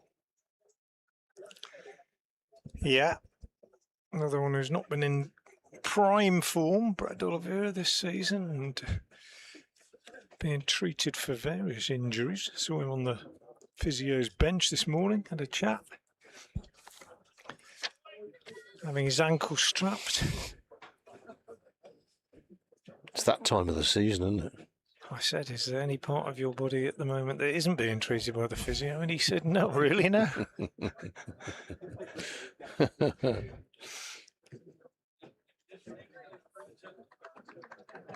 He said, that's what comes of playing too long. I said, what, this season or in life in general? Both, he said. But anyway, Hose has gone. D'Oliveira's out there with the youngster Adavalath. And Will Williams, having looked fairly innocuous, I thought, in his first spell, Yeah, he's come back really well. He's done well since lunch. Yeah, well, since he came on after lunch. He's in again to bowl to D'Oliveira. D'Oliveira forward, plays the ball out on the offside, then thinks about a single, then thinks, no, better not. And indeed, doesn't. Sky's fairly clear above us at the moment. There was talk of an early afternoon shower, but at the moment, everything looks good. Everything looks good in the world of weather. And the world of Will Williams as well at the moment. 2 wickets, a couple of overs. D'Oliveira off the mark with a nice leg glance. I'll come back for 2, I would think. Yeah, indeed they do. Rao, the fielder, on the green bit, where that's been watered on the just inside the boundary for about 20 metres, I suppose. Really stands out. I walked into New Road last week and thought, oh my Jove, look, a green field. Yeah, doesn't look too bad, does it? Yeah. 71 for 3. Not much green on my lawn. No. Next ball is D'Oliveira playing the ball down towards the third man boundary. Oh, there is no third man, is there, Frank? I don't care. You given up? No, I don't mind when Worcestershire are batting. 4 more. Obviously. Will Williams has conceded a few down there, actually. Not so much the third man, they're just behind square on the offside when he gets his length slightly wrong, which hasn't been very often in this spell. 75 for 3. D'Oliveira has 6. Williams races in again, this time forward defensive, pushes away on the offside. And there is no run. Oh, bouncy castle over there, or whatever it is, looks a bit wobbly to me. It looks like it's going sideways. It's more leaning than bouncing. Oh, it's come back up straight now. It was. You see those 3 sacks at the back that look like a Worcestershire badge, don't they? But they're not. No, they're just sacks of some sort. Probably to hold it down. Back in the middle. D'Oliveira waits, turns his square on the leg side. Won't get a run because it's straight to Tommy Borman. And the end of Will Williams over. He has 2 for 30. 30. 2 for 30. Yeah. From 8 overs. 75 for 3 Worcestershire. Halfway towards the Gloucestershire total. Which was 150 when they were bowled out this morning in 59 overs and 5 balls. Ben Allison's 5 for 19 was a career best. Bayes Swanepoel took 2 for 42 and Matthew Waite 3 for 43. Tom Taylor probably a little bit unlucky not to get a wicket. 17 overs, 8 maidens, no wicket for 35. Tommy Borman was the top scorer with 60. Ollie Price made 31. Nothing to write home about from the rest of them. Worcestershire have lost Latigan just before lunch for 15. At lunch they were 26 for 1. Since then, Will Williams has picked up the wickets of Jake Libby, caught behind by James Bracey for 20. And Adam Hose, LBW for 2. Rehan Adavalath is on strike. What's the similarity, brothers, between Rehan Adavalath and this pair of glasses that I'm wearing? There you are. What's the connection between the two? Those are Ray-Bans and he's Rayhan. No, they're just ordinary common or garden reading glasses. Just watching as Kishore comes in again and bowls, and Adavalath tries a sweep, which he hasn't done before, and that's gone down the leg side. It's taken by Bracey. It was a wide. It was a wide. Goodness It was me! a wide because he's because he's of the bowling over angle. the He's, wicket. yeah. He's just explained to him as well why He's got a leg wide. slip in now as well. So, no, he's not. He's got a short, fine leg. Comes in again now and bowls, and Adavalath is taken on the pad. Since I said about the number 9 from the forward defensive, he hasn't done it. He has not played one forward defensive since then. No. But watch out for it anyway. Right, the similarity between my glasses and Neither of them are Adavalath, playing a forward defensive shot. they're both substitutes. He sweeps again and misses. It's wided again. He's over the wicket and it's outside the leg stump, and the umpire's saying, well, that's a wide. Because at no stage has it ever really got onto the cut strip. Yeah, they're both substitutes because the lens just fell out of my other ones. Oh, really? So I had to go and get another pair. He bowls again, Kishore. That's straight up, but he's not going to really trouble the batter in terms of OWs bowling this line. So he's able to kick that one away, and he's changed his mind now. I think he's probably going to come around a wicket now. And he's or is he? I don't know. He's swapping the field round. He's swapped over the men that were at extra cover and short fine. No, he's still looking. He's looking for a top edge on this sweep, I think. Here, he's got a short leg in, stays over the wicket, bowls, and Adavalath kicks it away. I'm a little puzzled as to why he's doing this. Yeah, and me. At this stage of the game. And me, because he didn't need to. I don't No. think. He was posing enough problems bowling conventionally. He'll probably get a wicket now. No, Adavalath is forward to that. There was the number 9. Oh, you missed it. Oh, did I? Okay. So, one ball left in the over. Short leg, slip, short fine, deep backward square.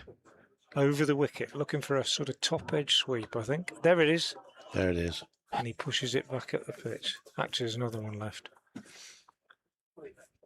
He's playing, I'm touching wood, he's playing this well, is Adavalath at the moment. It's a good examination of his technique.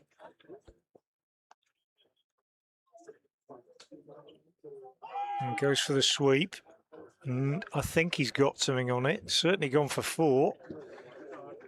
No, he's not got anything on it. The umpire says 4 wides, and he's not happy, isn't Kishore, at all. But I think Alex Wolff is making a bit of a point here, Brad, isn't he, about this line? Yeah. That it's pretty defensive. They're in discussion now, the bowler and the umpire. And he's basically saying, if you bowl over the wicket to a right-hander and you're landing it outside a leg, and at no point is it really at the stumps, you're going to be wided. Well, he's got a little rueful smile on his face, the bowler. And sticking with it, and Adavalath, perfect number 9 there, brothers. Okay. Pushed back up to the bowler. End of the over, interesting stuff. 5 runs accruing from that last delivery. Adavalath stays on 25. D'Oliveira has 6. Worcestershire have crept up. So you mean he goes up? 77, 82 now. It's actually 82 because the scoreboard's just registered them 82 for 3. So his back goes up in a loop and then comes down. Is that what you're saying? No. What I'm saying, it's good radio. This good radio. He's demonstrating now with the squash ball. There's a number 9, right? And when you play forward, oh, I see. Keep your elbow. The number 9 stays. Yes. If you flatten, you lose the number 9. I got you. So it's your elbow. Yeah. I think we only did number 4s and number 6s when I was at school. Don't think Mr. Corbyn taught us about number 9. Here's Brett D'Oliveira, and he's just flicked the ball away off his pads for a single. I'm just looking to see if there's any signal from the umpire. No, there isn't. It was indeed off the bat. or bat was involved somewhere. Worcestershire go to 82 for 3. D'Oliveira has 7. Edevath has 25. Changes in the field because it's Edevath who's facing. He wants another guard as well from the opposite. So just one slip at the moment. So Williams races in from the chapel end and bowls. You need to balance his forward, plays the ball back down the pitch. He's a very enthusiastic fielder, is Will Williams, and he dives full length as he's on his follow through after he's bowled the ball to try and stop that, but he needn't have bothered because Kishore is directly behind him. But you can't buy enthusiasm, and that was extremely enthusiastic. It was a noisy old gull or tern or whatever it is above us, chattering away. Next ball is turned to mid-wicket. No run. Tall figure of Ed Middleton between the batsman and the boundary.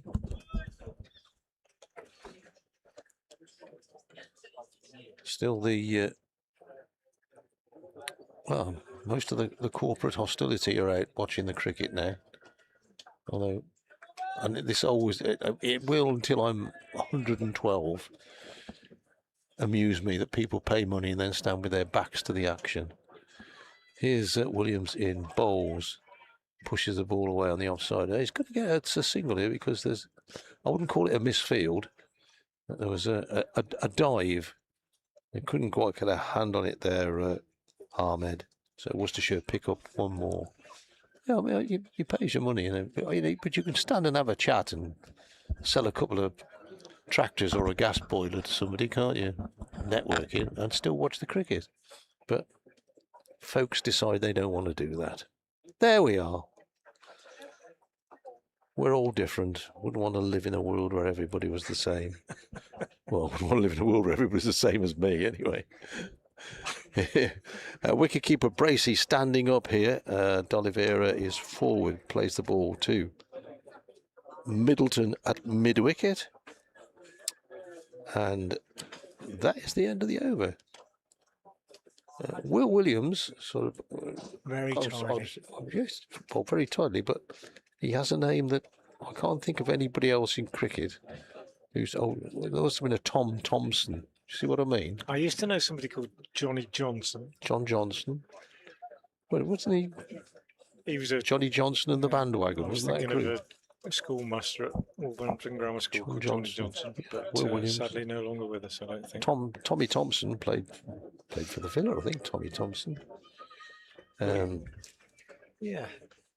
Well, you've started something now, haven't you? Yeah. Changing the bowling. Yeah. So, Kishore is replaced by Daz Ahmed at the College Lawn end. And that's a little bit of a victory for Absolutely. Worcestershire and Davalath, I think, because when Kishore came on and got that wicket just before lunch, it looked as though he would settle in and be a real threat. It's going to be interesting to see if Kishore comes on at the other end, thinking that maybe he's not been over enamoured with umpire Wolf's decisions. Could be interesting, yeah. Anyway, it's Daz Ahmed in the bright sunshine now, and he'll be bowling to Adavalath, who is on 26, having faced 64 deliveries. I think it's his highest first-class score. Oh. I'll do a bit of... Might be wrong. Do a bit of looking. He waits now, and he lets that go outside the off stump from Ahmed. Just one slip. Gully. Could call it backward point, really. Extra cover mid-off, mid-on, mid-wicket, close on the catch. 2 mid-wickets close on the catch. He's got a 61 in first-class cricket. Beg his pardon. For Loughborough, maybe. Yeah, possibly. So he played 4 first-class games. I haven't got to play. You got to play fair there. You have. Yeah, but it won't be in there because, well, it might be before this season. Is that a rain-soaked Playfair? It is indeed. It's a bit wrinkled. Dry but wrinkled. It's not like Not unlike its owner.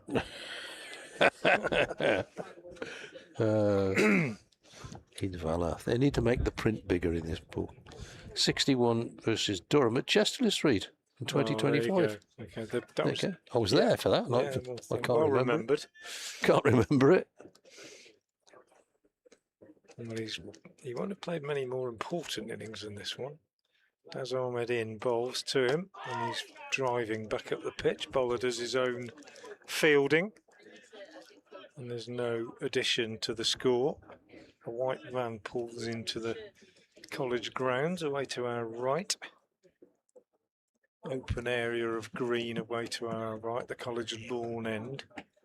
Looks like a lawn as well. Right, it's pretty green. I think that must be a rugby pitch that they've been watering to make sure that all the players don't break their collarbones every time they get tackled in the early season games. Domestic rugby season put back 2 weeks. Daz Ahmed bowls. Adavalath plays back up the pitch and shows us that if you're playing straight, even on the back foot, the number 9, made by your arms and your elbows and the bat, is still in place when you play with a straight bat. And he has demonstrated exemplary technique. Yeah, Premier League season starts tonight, doesn't it? With Coventry away at the champions Arsenal. So I believe.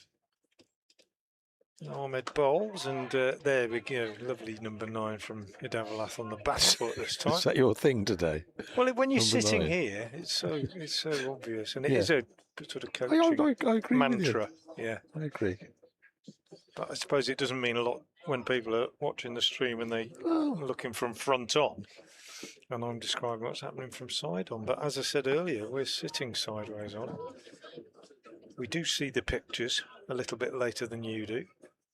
Anyway, here he is at Avalath, bat raised, fairly wide stance, lovely, again, beautiful technique as he plays that up to mid-on, where it's fielded by Aman Rao, and that's the end of a maiden over from Ahmed, who's been very tidy, 5 overs, 3 maidens, no wicket for 6. I'm going to go and Dave find Bradley's going to go I'm and going to go and find the sun. find some sunshine and get his circulation going again, and Ed Seaborn will come in alongside me.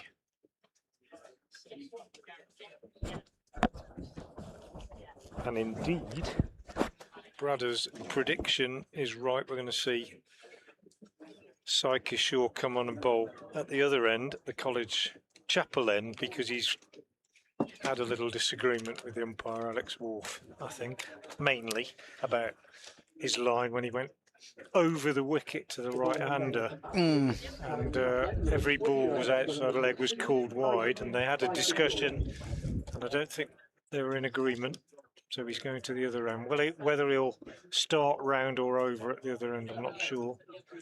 He'd set a sort of field that was, he was looking for a top edge from a sweep from Adavalath. I think he's going to go over the wicket to D'Oliveira to start with. It'll be interesting to see what he does when Adavalath is on strike. It was a definite ploy. He's changing the field. He's interesting field for a left-arm spinner. He's going round the wicket. It's got 2 slips. He's got a backward point, sweeper on the offside boundary, extra cover on the drive, mid-off. Nothing surprising about that. But the leg side field, mid-on, mid-wicket, and a short fine. He hasn't got anybody out on the leg side at all. Bowls, and D'Oliveira is pushing it out on the onside to the fielder at mid-wicket. So, yeah, he's asking a few questions, but it's an interesting change of ends. That walking approach and then a very quick arm. He bowls, quite a lot of body in the action. Oliveira just drops it down on the onside. No massive amounts of turn yet. There is some response from the pitch. Expect to see more as the game goes on. And now the field is changing. Bracey calls the mallet short fine round a bit squarer. Kishore in again. D'Oliveira goes back. Plays that out on the offside. Goes for a little walk, trying to get his feet moving. Brett D'Oliveira. Little prod at the pitch. Just asking the bowler to hold up a little bit. Can sometimes allow a bowler to bowl his overs too quickly, and he's on you before you're actually ready. D'Oliveira trying to make sure that doesn't happen. He's forward and just steers this one off an edge through the gully. Gets through his overs really quickly, doesn't he? 11 minutes past 3. Tea is due at 4 o'clock.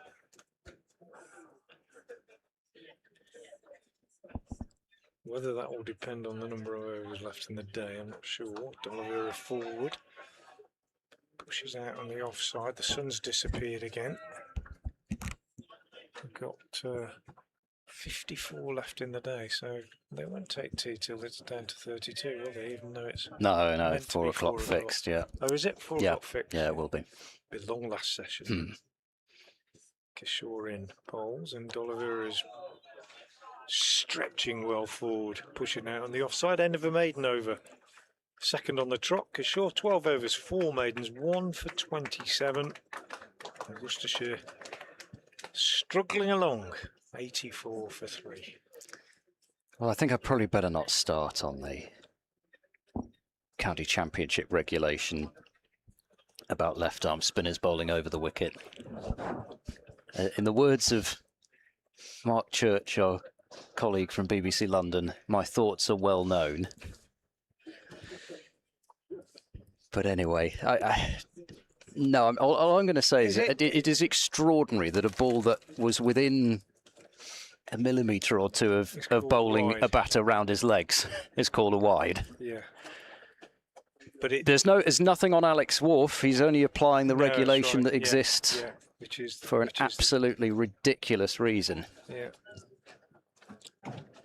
So Ahmed to continue. He's only gone for 6 runs in 5 overs, so Gloucestershire at least trying to build some scoreboard pressure here as Ahmed continues, and that's been swatted away down to the boundary, down at third man for 4 by Edavalath. He went at it pretty hard. It was a rare offering up of width from Ahmed, who's been bowling stump to stump pretty much, and whilst it may not have been exactly where Edavalath originally intended it to go, it was a bit of a thick edge, but even so, there's only one slip. And it went quite a long way wide of him, so 88 for 3. Edavalath on 30. I often wonder what the mentality of an injury sub is, but I suppose at least he's had an overnight to think about the fact that he'll be batting the next day. Ahmed bowls to him, and that's defended back to the bowler. So in some ways, you sort of wonder if you'd think it would be easier on a batter than a bowler to sort of get your body up for bowling. I don't know how many overs it might be. 30 overs in a game where you're not expecting to. It still can't be easy for a batter, but it happened so early, I suppose, that it was almost as if he did start the match. Driven, that's a stunning shot from Edavalath. That is a straight drive that just gets underneath the bowler and speeds away to the boundary, almost gun barrel straight. Best shot he's played, possibly the best shot of the innings from anybody, I think. I might go for the match, really, because we've not seen many straight drives. Well, we were just saying that, you know, when you weren't on air, that's probably the most outstanding feature of this game so far, is how few straight drives we've seen from anybody, which says a lot for the bowlers, actually. 92 for 3, Ahmed to Edavalath, and that's turned into the onside to one of 2 short mid-wickets. That was a super shot, it really was. Yeah, it's a half volley from Ahmed, but at the same time, we've seen an awful lot of those. I say an awful lot. We've seen a few of those driven straight to a fielder. We haven't seen many half volleys in the Gloucestershire batting innings. Worcestershire gave such little away. Ahmed hasn't given a great deal away either here, but he's gone for 8 runs in this over. Over the wicket he comes. That's turned off down to fine leg, where it looks like Cameron Darrewal is the substitute fielder there. Single is added 93 for 3. Will Williams off the field, having taken a couple of wickets in a spell. He's had, I can't remember which leg it is, I think it might be his right leg. He's had his right leg strapped up for quite some time. But has been on and off in this innings. I've got a catcher at short straight mid-on now as Ahmed is into D'Oliveira, and that's worked away behind square out to deep backward square. One of 2 fielders on the leg side boundary. And a good over that for Worcestershire. They've added 10 runs. And 94 for 3, behind by only 56 runs. 10 in and over is, in a low-scoring game, is quite significant, isn't it? Suddenly creeping up on you. 13 wickets here, 17 wickets at Southampton, 16 at Grace Road, where they've still not actually had what would effectively be a full day's play yet, and 18 wickets at the Oval, which is currently just about leading the way. It's not a batter's game usually at the end of the season. Hard to see the actual strip at the Oval. I do leave it green there. Kishore bowls, short of a length outside the off stump, and D'Oliveira on the back foot, looks to cut, doesn't time it, bottom edge into the ground. And Middleton fields at short extra cover.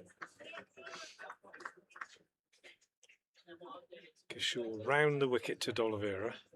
Whether he'll stay round against Adavalath, we'll have to wait and see. D'Oliveira is forward. Bracey, as he so often does, throws his arms in the air. Kind of stops his appeal, I should say. Gets excited though. Again, not so much this time as D'Oliveira. Plays a very solid defensive shot. I haven't seen anything go yet from this Chapel end, like Fateh Singh got 2 balls to go yesterday. It really did turn and bounce.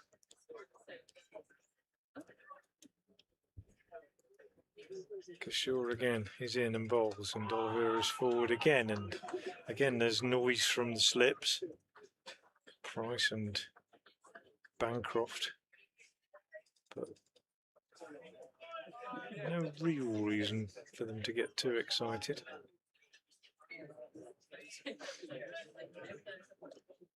D'Oliveira waits again as Kishore bowls, and he's forward, pushing out on the offside. Well, it's competitive stuff out there, hard fought stuff, not particularly spectacular, but both teams giving their all at the moment. Kishore bowls, and again D'Oliveira is forward, and again Bracey and the slips get excited, and again it's a maiden. 13 overs, 5 maidens, 1 for 27 for Kishore. But Worcestershire, still only 3 wickets down, are 94 for 3, trailing by just 56 runs. Sort of trying to settle in against Kishore, aren't they? It would be a big surprise if one of these two suddenly came running down the pitch and tried to smack him back over his head. Yeah. But it just feels as though they've decided, actually, we're not. In a way, you do that maybe a bit when you're slightly afraid of what the bowler might do, whereas at the moment they They feel as though they're relatively comfortable in defence. Ahmed continues with the keeper up now, and Edavalath well forward, defends a ball that he needed to keep out and did. Rao fields up at mid-on. Still haven't seen any of Ed Middleton, who's one option that Bancroft still has up his sleeve, the tall leg spinner. But the other man at short mid-wicket in Ollie Price might be another option with his off-break, so he does have options. Oh, it's a good delivery from Ahmed, and just about getting bat on that was Edavalath. They took a hand off it, and it's a thick inside edge out towards deep backward square for a single. That one nearly one of those that we saw from Matthew Waite that crept between bat and pad, but he gets one for it and gets up the other end. 95 for 3.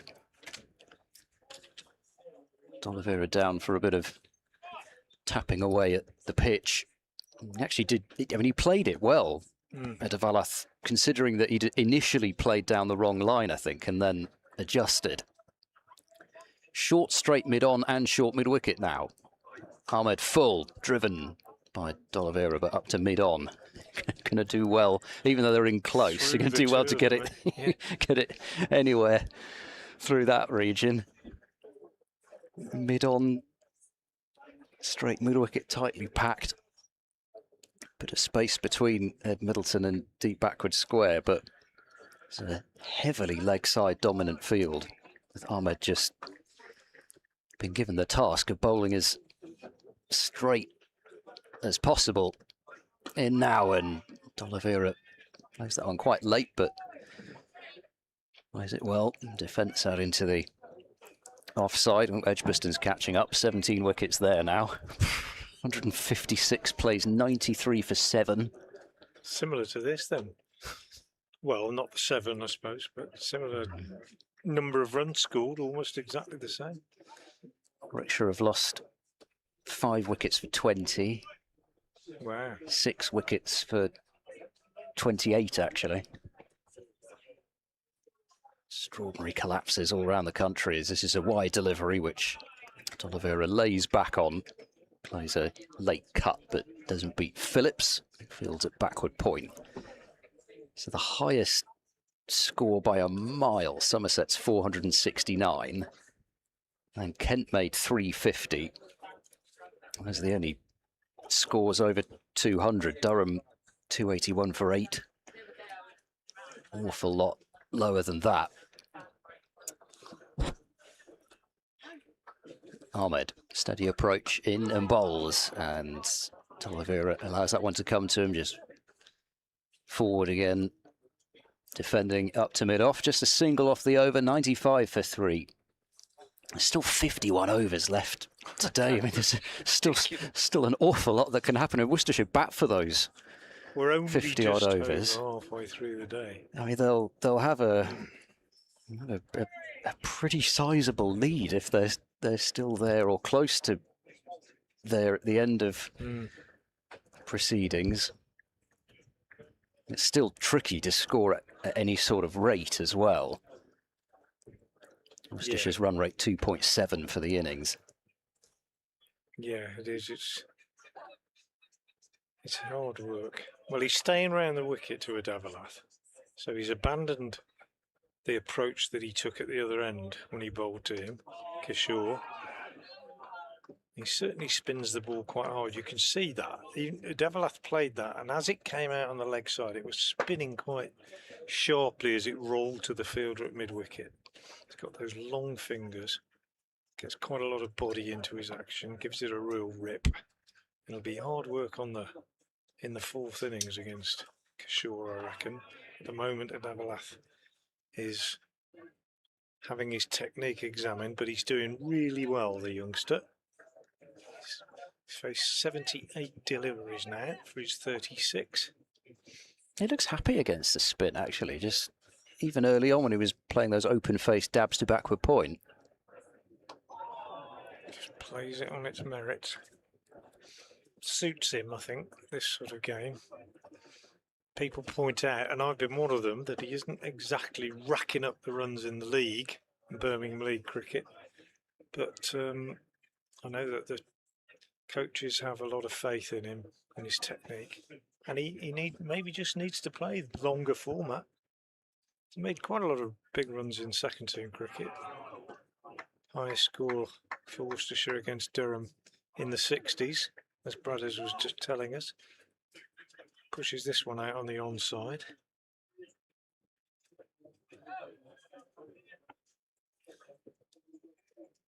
Sun's out again. And Adavalath is again immaculately forward. Just having their own little game, aren't they? Adavalath, Middleton and Kishore. Little triangle. Kishore bowls, Adavalath plays, Middleton fields. Lovely afternoon now, even if it's a bit chilly for us out of the sun. There's Kishore bowls again, and Adavalath is again forward, plays it back up the pitch, end of the over, maiden over again, 14 overs, 6 maidens, 1 for 27 for Kishore. But importantly, Worcestershire's still only 3 down. Yeah, a real test of patience out there, and it's exciting to watch in terms of a battle of wills, but in terms of who needs things to happen quicker, well, it's Gloucestershire, so perhaps that's what Adavalath is telling himself. I mean, they're only trailed by 55 runs, Worcestershire, and they've still got 7 wickets in hand. Gloucestershire are the ones that need to get that wickets column moving more than Worcestershire to get the runs column going. Ahmed to continue. Bowls now, and that's left wide of the off stump by D'Oliveira. A rare delivery outside the off stump, but equally D'Oliveira knows that just because there aren't that many fielders on the offside doesn't mean he can just have a free go at it. Surveys the field. He's got an awful lot of fielders in his eye line. Mid off, mid on. Extra cover he can still see. Short straight mid on and short mid wicket. This is down the leg side and just brushed away down to Williams, who is back on the field at fine leg. And another single, 96 for 3. With Williams's 2 wickets, we can already say that Sai Kishore will not repeat the feat of Tom Goddard in this fixture on this ground in 1937, where he took all 10 in an innings. You have been doing your work. Well, the great thing is you can recycle some of these from year to year because you keep coming back here. Ahmed is in, and that's blocked away by. That's true. Adavalath back But towards you've got the to ball. remember them to do that. Well, you just order them, don't you? And Goddard's 10 is the only championship 10-wicket haul on this ground. Arthur Maley took all 10 in a tour match for Australia, or the Australians, to be exact. But, I mean, it is fantastic just looking back through fixtures, particularly in the 20s and 30s, and looking at the bowling figures, especially if it had been wet. Ahmed bowls down the leg side. That'll be a boundary for Adavalath. Williams is much too square to cut that one off. A little glance and 4 runs brings up the 100 for Worcestershire, and there is generous applause around for the 3 figures coming up, which means they now trail by only 50. Adavalath staying patient, and he moves his score on to 40. Ahmed just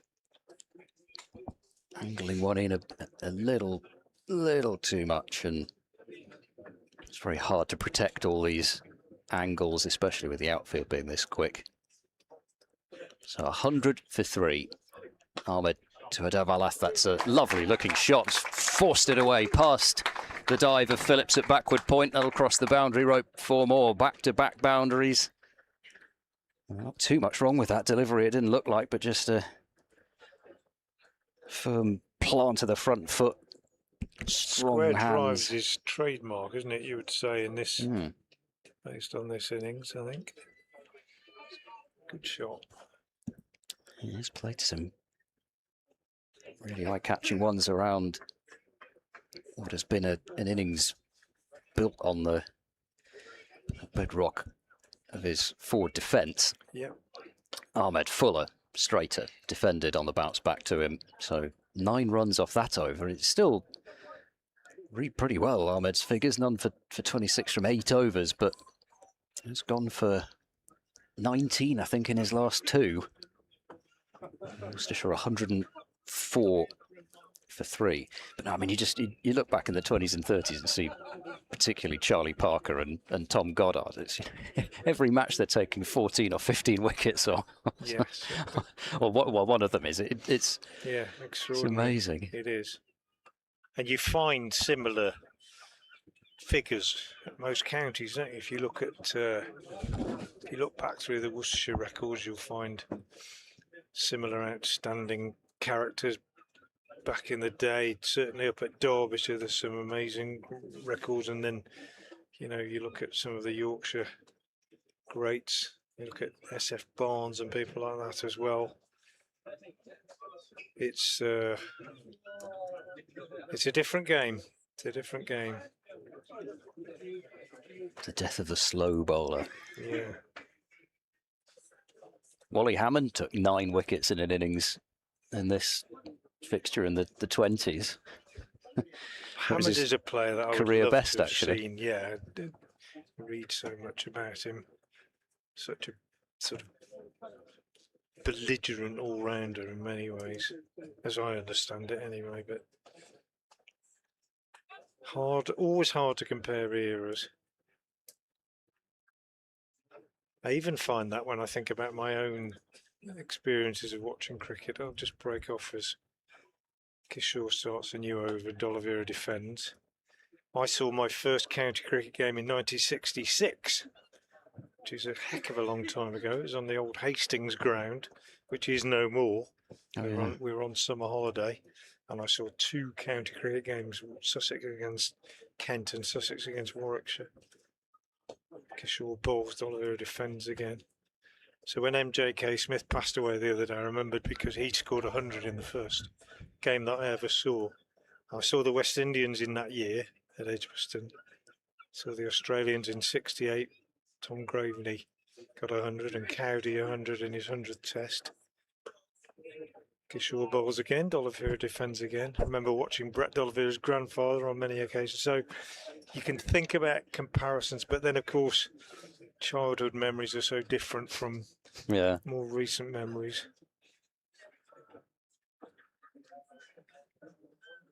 Kishore again bowls and D'Oliveira on the back foot, just square drives for a single.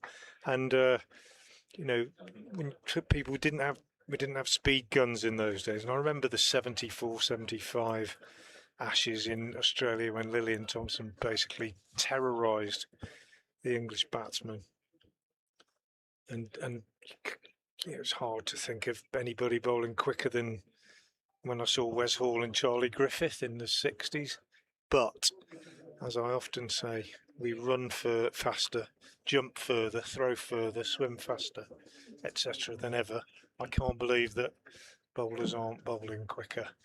Although certain batters tell me that nobody's ever been quicker than Sylvester Clarke or Martin Horton, who used to open the batting for Worcestershire, sadly passed away now, but had a great coaching career in New Zealand as well. Adavalath repeats the shot that D'Oliveira played earlier and gets another single. He said to me that he wasn't somebody who said it was better in my day, because he kept coaching and he kept up to date. But Martin Horton once said to me, I don't think I've ever seen anybody bowl faster than Frank Tyson, which was interesting. Tyson, who obviously was pretty quick for a couple of years in particular, I think, in his career, from what I've read. But surely they're quicker these days, I don't know. Well, that's one that takes off from Kishore, and it's interesting that it was bowled over the wicket at D'Oliveira, the last ball of the over the wicket, and it bounced and left him. And much straighter than the footmarks as well, so it wasn't as though he just bowled it into those and hoped for something. So pretty awesome delivery to end the over, but it was otherwise particularly uneventful.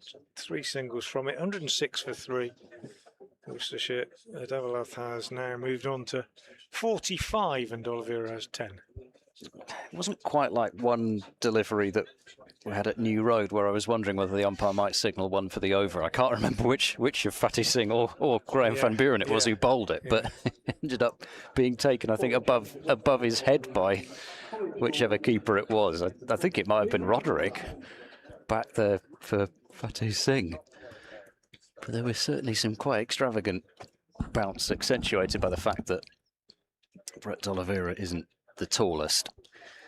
We have a change of bowling at the college lawn end, and Aman Rao is back, having bowled a 4-over spell just after lunch. I suppose technically a 6-over spell either side of lunch, 2 before and 4 after, but he's going to bowl for the first time in this match from the college lawn end, with the people in the deck chairs behind him as he runs in and bowls. That's played late by Edavalath off the bottom part of the bat, and it goes into the ground and out to Bancroft at slip. 2 helmets behind James Bracey.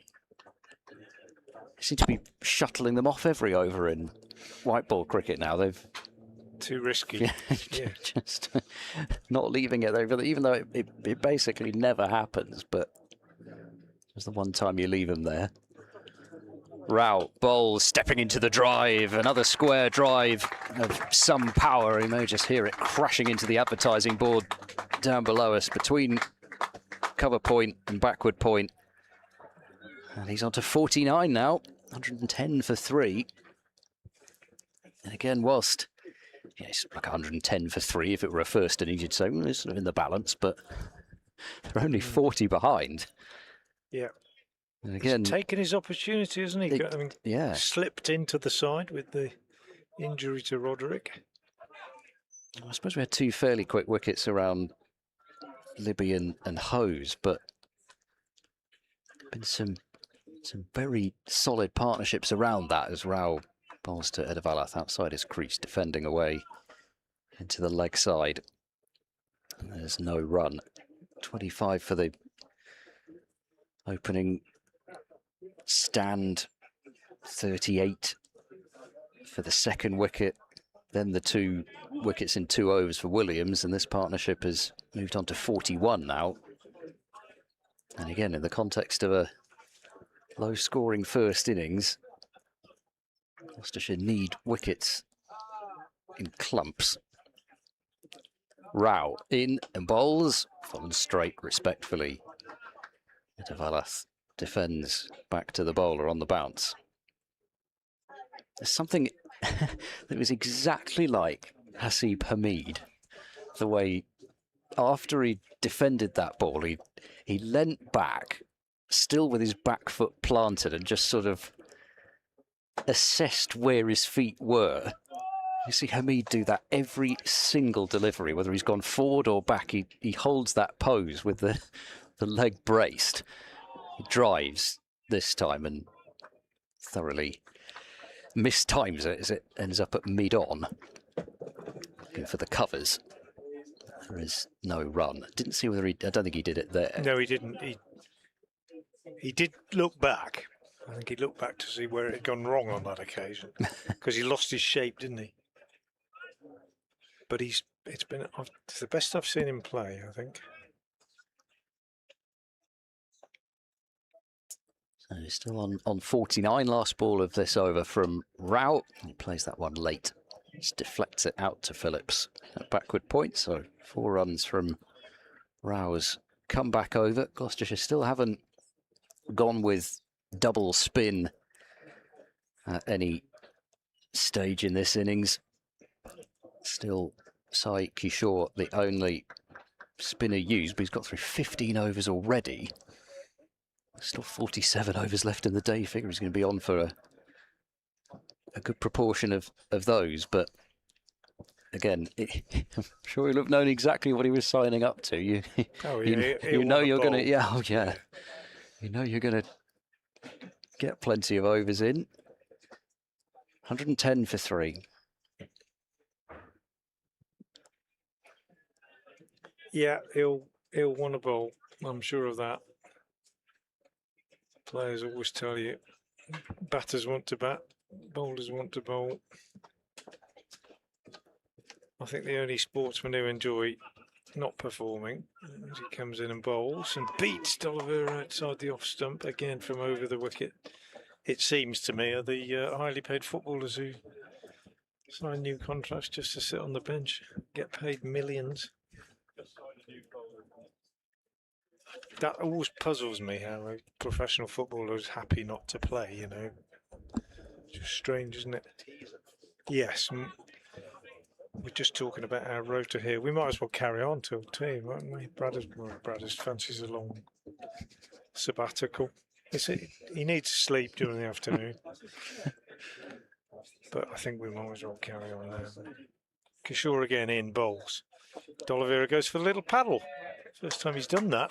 And he's got 4 because there's no fielder behind square. And that's given Kishore a bit of food for thought. And he stands at the end of his follow through and just thinks about that, because he's bowling that line over the wicket. And D'Oliveira, well, he just went into white ball mode for a moment, didn't he? And just played the little sort of scoop paddle. Fairly safe. There's nobody behind square on the leg side, as long as he got a bat on it. And he's basically saying, well, if you're going to bowl that line, but Kishore may be thinking, well, I've got a couple to kind of spit from there, so maybe if I can do that again, you will be in trouble if you try and play that shot. He's just changed his fielder slightly on the backward square leg boundary, called him in a few yards, bowls again. This time D'Oliveira cuts behind square on the offside. But you're right, it is a really safe shot, isn't it? Because Well, it is at the unless moment, it's the yeah. perfect ball that pitches on leg and just hits the top of off, it's either doing too much, or you're certainly not going to be out LBW. If it hits your pad, it'll be pitching outside. Yeah, quite an intelligent shot. And it almost, and now he's changing yeah, it, so he's and got it a leg almost slip. invariably you play it once and you get a field change. Yeah, leg slip. So the second slip's gone to leg slip. And he's in again over the wicket, and D'Oliveira smothers it. And a big step forward. Pushes out on the offside. Intriguing stuff now, actually. Become quite fascinating.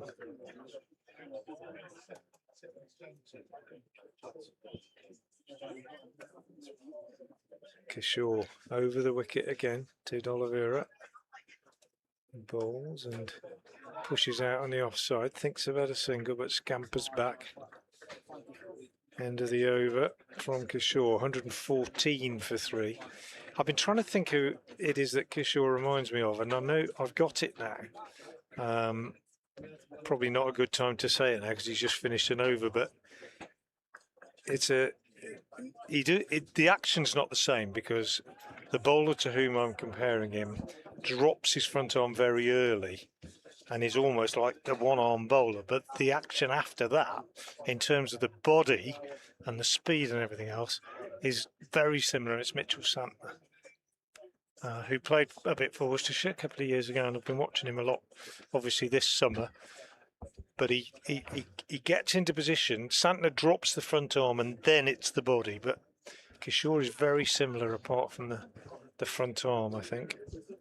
Yeah, I know what you mean. Is that there's almost a real hurl Body actually. action, yeah, and absolutely, you sort of from side on to start with. I didn't really get much of an impression of that, but you watch it from front on, it's really there.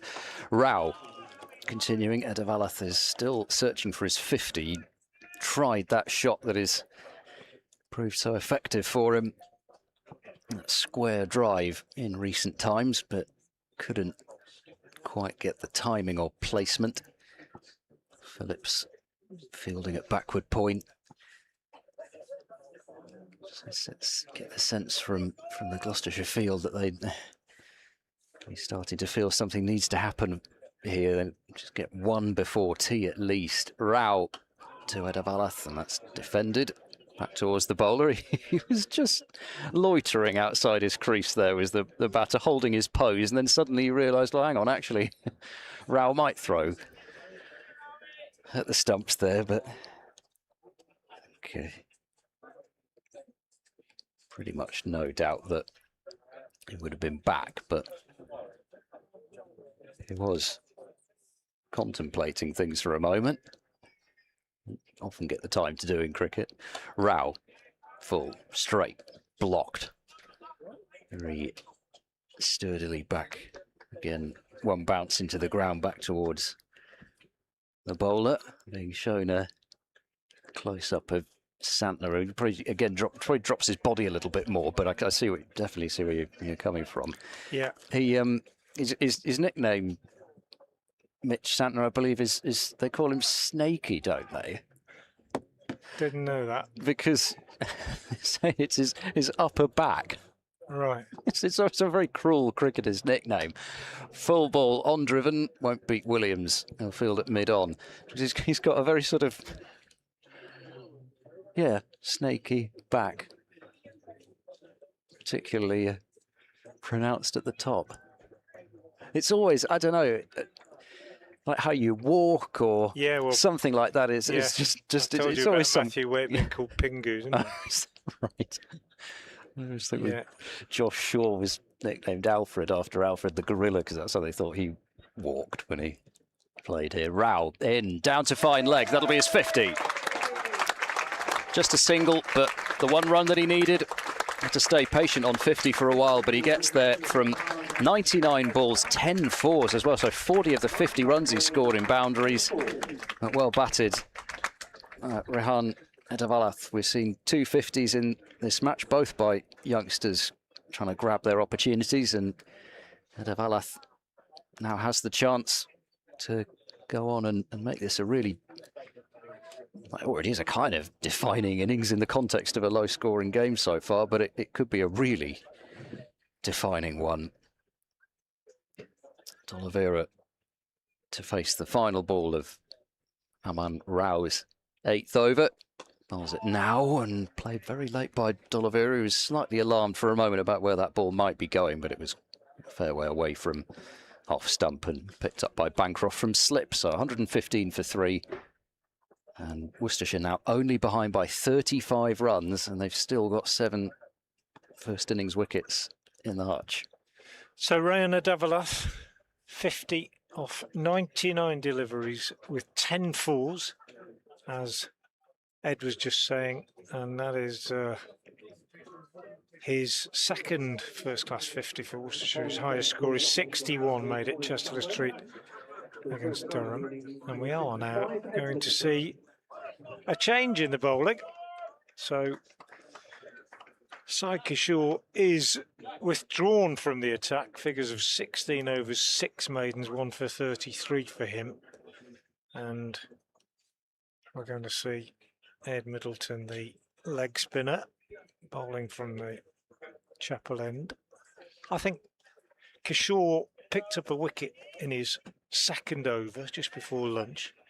I think the fact that he still only got 1 is probably testament to some good batting from Worcestershire, and perhaps the fact that as Middleton starts his first over with a ball down the leg side, that Edavalath sweeps that, and perhaps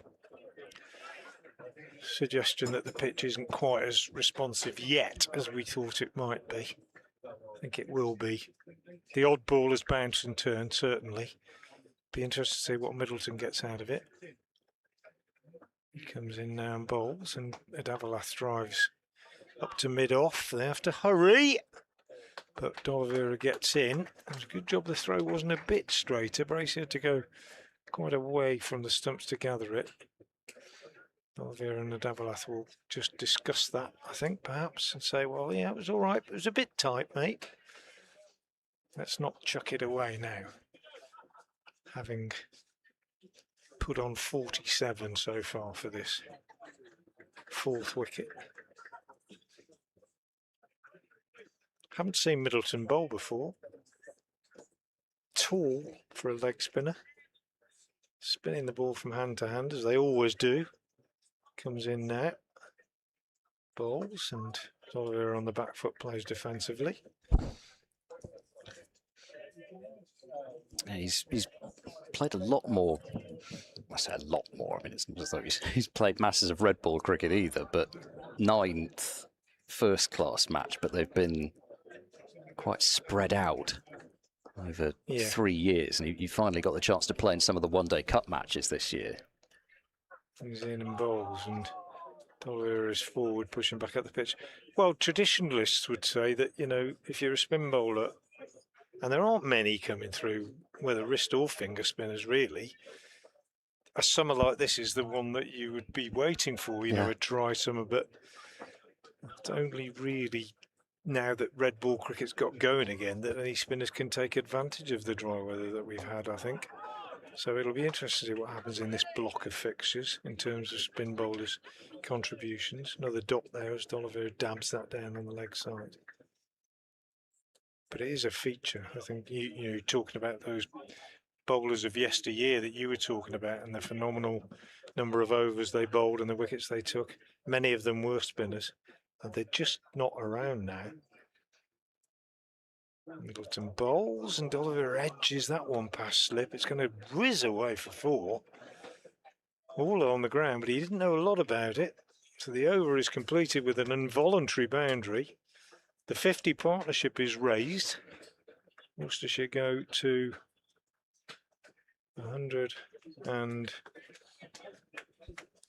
for 3, and the partnership is 51.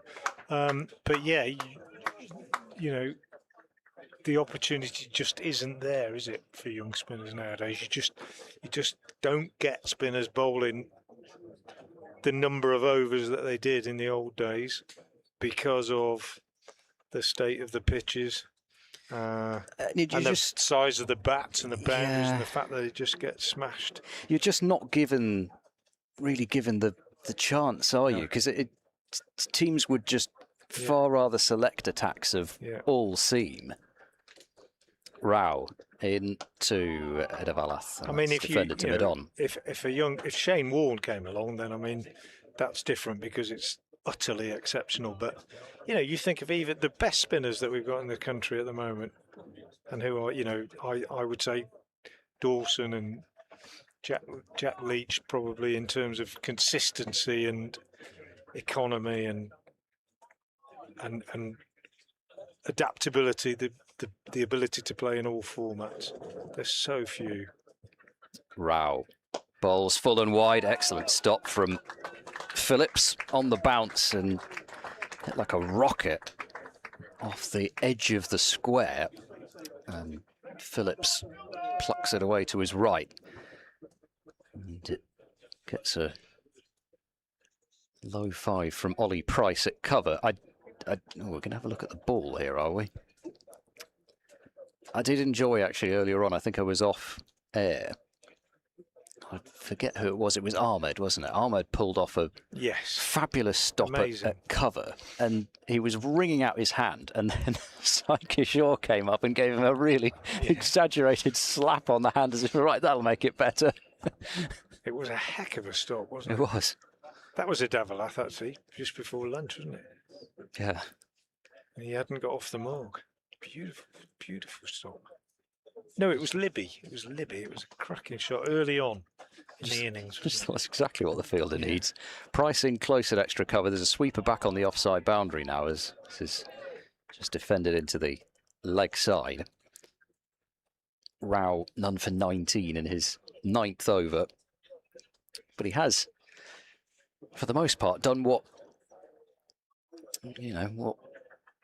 you hoped he would, really. He's a tall man, but as you say, he's not express pace, and he needs to be able to hold that line and length, and he showed in the One Day Cup that he could do that, and is doing that here.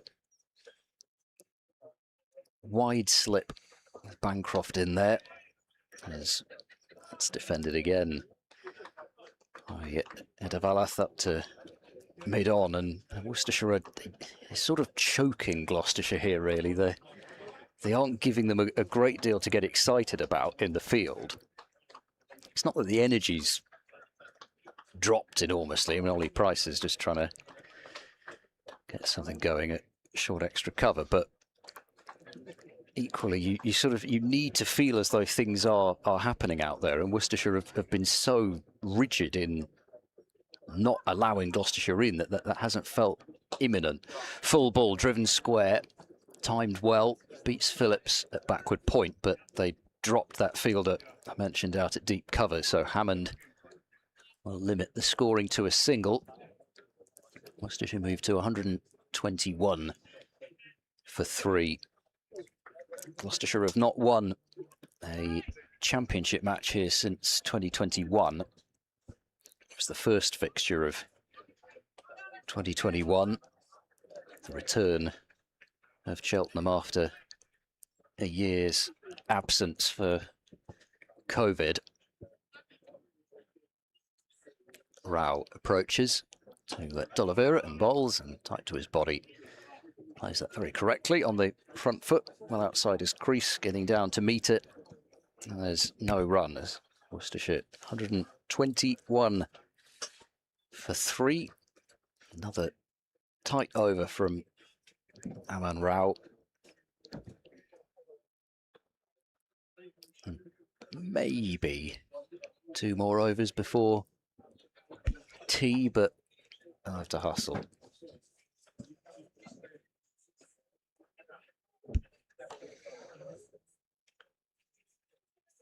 Over rate is level. I suspect that will change at tea. To plus. You'd think so. It would be quite disappointing in a way if Gloucestershire haven't got through their overs at a rate with the number of overs of spin they're bowled. As a new one begins, as Middleton bowls to Adavalath, who gets a run square on the offside.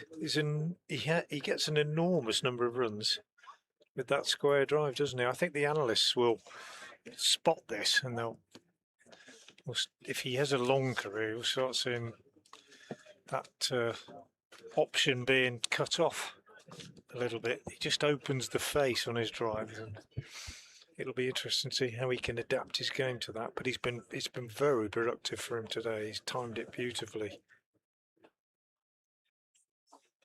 122 for 3. Middleton to D'Oliveira, who pushes out on the offside. Happy to play the junior role in this partnership. And as you say, Worcestershire are just squeezing Gloucestershire, getting up towards parity. And if they're still batting at the end of the day, they'll be well ahead, you would imagine. Middleton bowls and D'Oliveira turns this on the leg side. He'll only get 1. Runs the first one quickly, but he won't get back for 2. As Kishore comes in.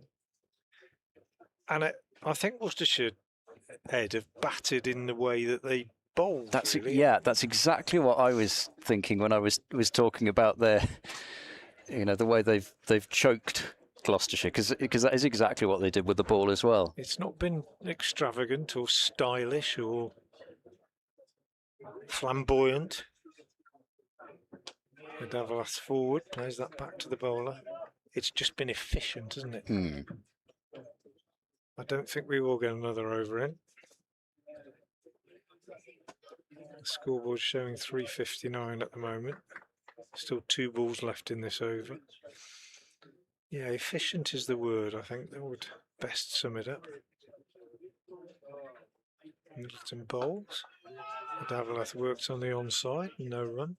So earlier today, Gloucestershire resuming on their overnight. 107 for 5, all out for 150. Top scorer was Borman with 60. Allison, career best figures of 5 for 19 from 17 overs and 5 balls. And in reply, Worcestershire are at tea 123 for 3. The men out, Latigan 15, Libby 20 and Hose 2. The men not out, Idavalath 53 and Oliveira 18. Worcestershire at tea, trail by 27 runs, and it has been their day so far. Yeah, very much so. And 42 overs still remain, in theory, in the day's play. It's sort of clouded over a little. There's a corridor of blue away to our right. The flag's actually pretty limp at the moment. The wind has really died down since earlier on. And there's quite a thick blanket of cloud over the chapel, and over towards the hills as well. But, applause for both sides as they leave the field. Needs to be a big evening session for Gloucestershire if they're going to get themselves back into a position in this match. For Worcestershire, well, as long as they don't lose a clatter of wickets, it looks as though they'll get a lead. It's just a question of how many, and also how the pitch plays as the evening wears on. We'll be back in 20 minutes' time. It is time for tea at Cheltenham College. We'll see you then.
Well, it's quite a dramatic picture as the umpires make their way back out to the middle in bright sunshine.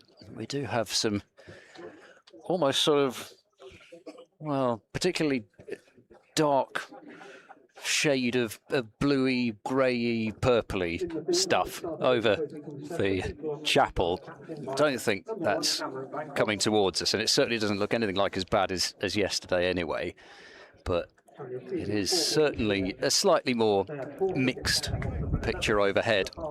But certainly when it comes to this match, it appears as though things are ever more decisively swinging towards Worcestershire, as after a double strike from Will Williams, removing Jake Libby and Adam Hose, the score had gone from 63 for 1 to 69 for 3. It sort of looked as though Gloucestershire might just find their way back after being bowled out for 150 in their first innings, but Rehan Edavalath has very much led the way for Worcestershire, coming in as a replacement for Gareth Roderick early on in proceedings yesterday, and he's found some good company in the form of Brett D'Oliveira, and these two have put on 54 for the 4th wicket and have Worcestershire only 27 runs behind. Will Williams looks set to bowl the first over after tea, and I've got so used to him running in and doing his practice run now. It's never going to get me again, I promise, ever. Bradders Caught you out in the past. He has done, yeah. Well, especially if you're just looking down at your laptop and just thinking you've got a few moments, and then all of a sudden you see him running in, and you don't quite notice the fact that the batter's 3 feet away from their crease. It can get you, but you just know it's coming now. I don't know where yet. Welcome along wherever you're listening from. BBC Sport website and app and the Gloucestershire live stream. Will Williams with the keeper up, and well, that's not normally what he does. He normally only has one practice ball, but he ran in again, didn't let go of it. Didn't let it go. I think the basic theory of bowling is that you do let it go. Not trying to experienced professional cricketer. I'm not trying to tell him how to bowl. I think you're supposed to let it go, like. Yeah. I reckon not far from us. They might be getting a drop, but. Yeah. Right, I think he might bowl this time. 3rd time lucky. He does. It's off pad. First ball after tee to D'Oliveira. Goes down to Aman Rao at long leg. And indeed, the leg is raised from Alex Wharf and then tapped. So leg by to get us underway. Deficit just 26. Yeah, having a look at the weather radar now. There's a nasty blob actually just south of Worcester. As in comes Williams and bowls, and that's turned away to mid-wicket. A fumble from Middleton, but they decide not to. I think that's a run on the misfield. Little personal, your comment. It's a nasty blob south of Worcester. I'm sure there's some nice people there as well. Yeah, I got a bit of radar up as well. It looks as if it's going to. There is some very mucky stuff. We'll call it that. Yes, it's also quite hard to tell where it's going. It's sort of expanding as well, this blob. Williams in now and defended back to the bowler by Edavalath. There's no run. Yeah, it's heading south. According to this, we should about 5:30. It might arrive here, but according to that flag next to us, the wind's blowing in the opposite direction. I can't understand. This is why I've looked at those flags for quite a bit of today, and every time I look at them, they're suggesting it's blowing in a different direction. Williams is bounding, high-stepping approach as he bowls now, and Edavalath with a gentle roll of the wrists. Doesn't get a run up to Sai Kishore at mid-on. He doesn't field in his Gloucestershire cap. I did notice when he was having it presented to him yesterday that it did look rather dwarfed by the impressive mane of hair that he has. He doesn't field in a cap. I need an extra large, even though I don't think his head's particularly big. Williams in, and the straight ball. De Valath keeps that one out, brings Psyche Short into play again. There's no run. The wind's picking up, Ed. Hmm. That is kind of rolling in, that big black cloud. It's what was the film where the black clouds came rolling in over Washington? Oh, what was it called? Independence That'll be Day. it. Yeah, good shot, mate. Yeah. Yeah. It's a bit like that. It is a The bit. big spaceships came in.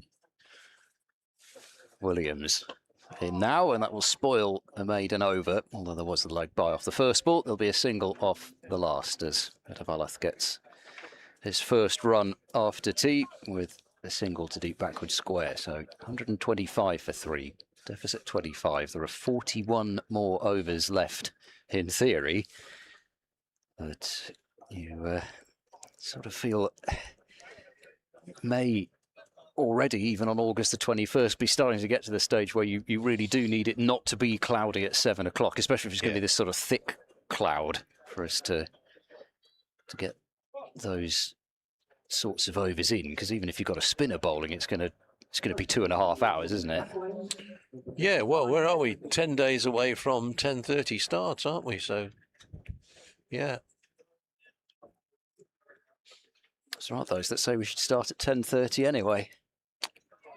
I've had this question so many times. Why do we start at 10:30 in September and you can't start at 10:30 the rest of the year? And I can never come up with a good answer. Tradition, I always say. De Valath is the batsman, and he's playing pleasantly out into the offside. Middleton is the bowler, and the total remains on 125 for 3. Middleton coming in off, 6, 7, 8 paces. Bowls, right arm over, back goes De Valath, cuts that away, down towards the boundary. Good stop way down there by, I think that's Price out there, with a really good rolling, tumbling stop. It might be Joe Phillips. I think it's Joe Phillips is mid-wicket, so... is it Tommy Borman? Yes, you could be right, mate. I think it is, yeah. Ollie Price is at second Yes, slip. Yeah, I think it's Tommy Borman. Phillips is in front of us, so Tommy Borman, you get the accolade. A really good stop, rolling, tumbling, the shortest boundary. As De Valath drives this time, nobody's going to stop that one. That's a sumptuous cover drive. Flowing shot from the young man, and Worcestershire go to 131 for 3, and he goes to 60. Just one run away from equaling his career best score, which he got at Durham, 61 last year. Talking to people at the tea interval downstairs, as drives again and will equal his record score. Almost a fumble. I'm giving fielders the benefit of the doubt, because it is quite bobbly and it is very hard, the outfield here, but manages to get that one back in. So 60, 132 for 3. Several people say, what you got that great big top on for? Because it's cold. Not wearing it as a fashion accessory, am I? D'Oliveira to face. Middleton jogs in, high stepping. D'Oliveira forward, pushes out on the offside. No run. Lots of youngsters playing over the far side. There's always a game of cricket going on the far side. There is, yeah. Always very enthusiastic. Although there's an older person batting over there now. Middleton bowls, D'Oliveira forward, defensive, pushes out on the offside. Lots of activity, fielders running in, batsmen sort of jogging down, then going back into their crease, and the whole sum of all that activity is no run. A couple of the fielders are shouting for their sweaters out there, so it has... I try fielding up here. Yeah, come on up here, boys. Yeah, the wind is certainly getting up. There's some quite elderly not elderly, but not kids playing their game of cricket over on the far side. I think I saw one of them swing violently and miss right as Yeah, the last ball of that over came down. It's not very good. Here comes Williams. Bracey standing up, and this is nicely played. Just played late, deflected away, backward of square into the vacant gully. They'll get one as Phillips comes across from backward point. Somebody in the crowd knows that is Rian Idavala's career best first class score as he goes to 62. Yeah, very well played, and he's been able to kick on thus far after the tea break as well. Potentially could have broken his concentration. Williams tries a Yorker there to D'Oliveira, who he's successfully tried the Yorker. It's just it didn't bring a wicket. Good Yorker. Couldn't have landed it much better than that. No, been right at the feet of D'Oliveira, targeting middle stump. Was it tempting to say with the Yorker that it's bowled right at the base of the stumps, but it would be a full toss if it were bowled at the base of the stumps. At the toes. Yeah. Hit him on the toes. 1-3-3 for 3. Here comes Williams. He bowls now, and D'Oliveira in line and defending this one as it goes to Hammond at mid-off. The test match, by the way, indeed did not quite see tea. England winning by an innings and 103 runs. 171 and 135 played 409. Yes, not a great contest. England bowled 1 over of spin in the match. This is worked away to mid-wicket by D'Oliveira for no run. Dan Lawrence given 1 over in the second innings. 8 wickets in the match for both Tongue and Robinson. Archer taking 3 in the second innings, and Atkinson the 1. But an absolute drubbing at Headingley, and I suppose with these matches being so tight together, they'll be grateful of 2 extra days rest, as this is defended to extra cover. And I suppose not just the matches in the Test series being so tight together, but quite a few of those mentioned involved in the 100 only a matter of days before. The likes of Atkinson and Tongue especially played the final, and was it 2 days later straight there to the Test match, but didn't seem to have bothered them too much. The meteorological office are saying there's a chance of rain at 6. There's definitely a chance of rain later in the evening. Last ball of Williams is 11th over. D'Oliveira plays straight very correctly and keeps it out. So 11 overs, 2 for 34 for Williams. And Worcestershire remaining at 133 for 3. Yes, as you were saying, light may well come into this in about an hour's time. But it's England, and it could all drift away and we'll have bright sunshine. So we're going to have Middleton to continue. 3 overs 14 so far, tidy enough. Sweaters, jerseys, jumpers, long sleeve things are being bought out for fielders,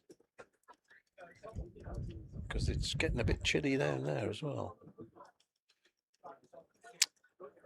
Idavala on 62 faces the next delivery, stretches way forward, plays the ball to mid-wicket where Joe Phillips is the fielder.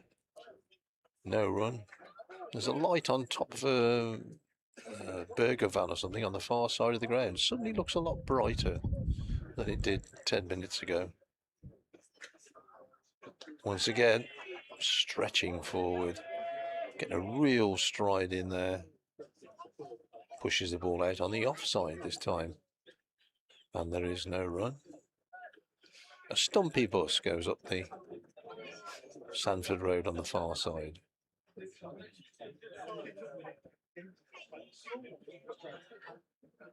Next ball goes for a drive there. Idavalla drives it into the ground, and it bobbles to backward point area, maybe a gully, where Rayo is the fielder.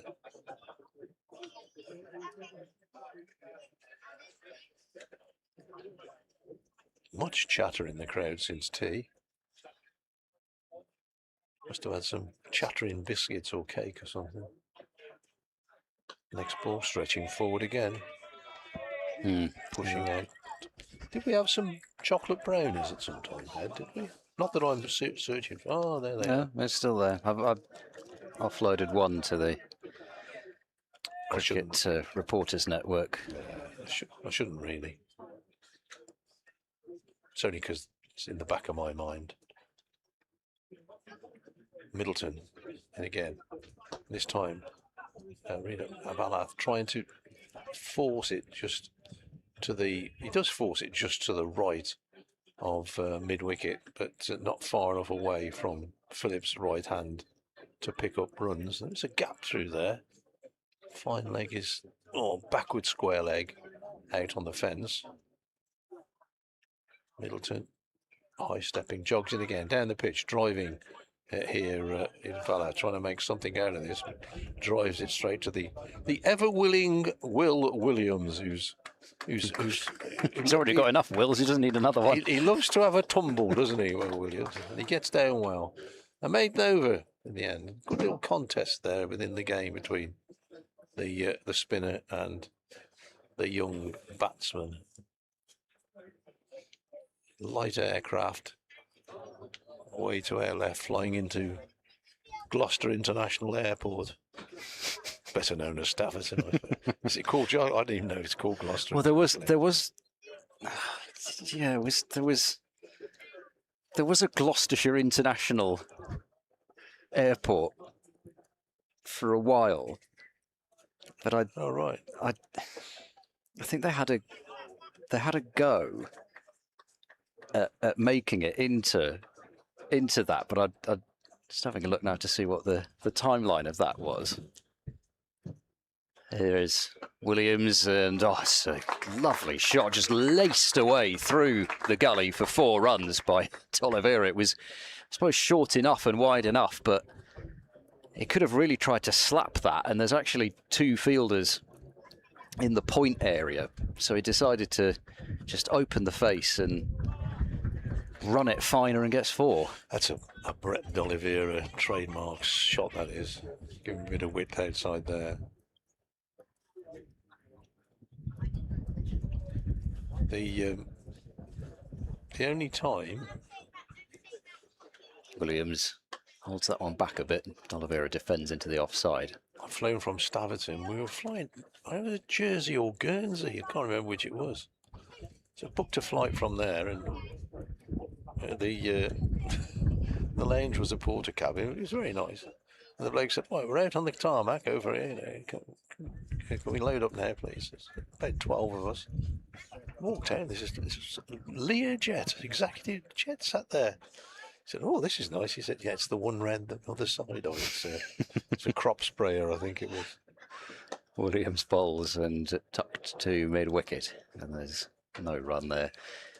Gloucestershire Airport. I don't know that actually. Maybe I've added the international bit. Maybe it never pretended to be that. Although I'm sure it does have a lot of people flying in from other parts of the world. Yeah, Their jet set lifestyle and their Cotswold pad. Yeah, Liz Hurley and the like, they'll all be whizzing in there. 137 for 3. Williams to D'Oliveira, and again opening the face. This one a bit closer to him, so he couldn't quite get as much on it as the first attempt, but he will still be able to come back for a 3rd run as it's down to that particularly long corner towards the hospitality marquee in the electronic scoreboard, which I haven't actually seen whether it's working this year. I assume it is. Oh, I didn't even know there was one in that corner, mate. Yeah. I've actually been down to see whether it's in operation, but 7 runs off this over without really taking a great deal of risk. D'Oliveira's moved his tally on to 26. And they're just 10 back now. Worcestershire as De Valath drives, and a combination of Price and Ahmed stopped that one in the covers. And there is no run. Stanworth 71 so far. Is that the highest of the match? No, 75, wasn't it, between Price and Borman yesterday, but on 75. De Valath back in the firing line. He's played and missed to complete the over. One seemed to just bounce a little bit. It was well taken by James Bracey. I've seen an enormous amount of ball beating bat of late, but Williams just ends the over with a little something. But in a way, it's nothing, because Gloucestershire need wickets, but equally, I suppose they need to see something happening out there to believe that they can get a flurry of wickets falling. 140 for 3. It's going to be Middleton to continue from the chapel end. We've got remaining still 37 overs remaining in the day, so a third of a day's play still left. So 37. Worcestershire was still batting at the close as Middleton is in and bowls. There's a loud appeal, which the umpire is not a bit interested in. And there's a chase down to... In fact, it came off the bat. That's why he's not interested. So they're all appealing for LBW. Umpire Ben Peveril says that came off the bat. We're all looking at a replay. I wasn't sure it had straightened anyway. Ah. It was almost surprising that Ben Peveril stood there for as long as he did. Yeah. 2 more to the total. Now, as I was saying, if Worcestershire was still batting, if we get through to the close, you could say probably 3 and over. That's going to be another 100 runs. Mm. So they could have a good lead. They could all be bowled out in the next 3 overs, because that's cricket. D'Oliveira off the back foot this time. Plays away on the offside and picks up a single. 1 more to the total. We're all very nervous up on this balcony after yesterday's rain, trust me, folks. No. First spot of rain, we're gone. It's Middleton again, and once again gets a real stride in. Not a tall man, Rihan De Valath, but he gets a real stride in. Bangs his left foot down the pitch, pushes it out on the offside. No run. 143 for 3. Middleton bowls, flicks this one away for a single. Kishore comes into field. It's raining in Tewkesbury. Yeah, it looks as if it's up that way, doesn't it? Yeah. I'm not optimistic about this, right? I mean, if it continues on the path it's tracking on the radar, we will catch it. Next ball, D'Oliveira this time comes forward, plays the ball out on the offside. No run. I think if we do catch it, it might keep us off for an hour or so. Just looking at it, it seems to be quite slow moving. Yeah. Flags are limp on the flagpole at the moment. Probably a speed limit on the M5 stopping it again in here. Next ball, D'Oliveira's down, and he's lucky. He's taken a massive wahoo at this one. It's gone off a thick outside edge over the top of Aman Rayo at backward point, and he's got 4, but a fortuitous 4 for Brett D'Oliveira. But he's gone to 33, and Worcestershire have gone to 148 for 3. De Valath on 63. The number 99 bus is just coming out of Cheltenham, and the light on the front that says 99 is very bright. Not being pessimistic, folks, just saying, this is what could possibly happen.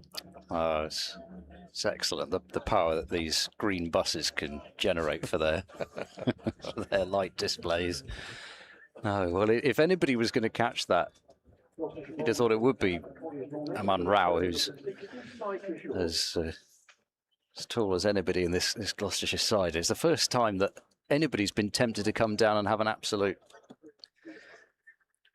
wild hack at a spinner, and just could have gone absolutely anywhere, and Yeah.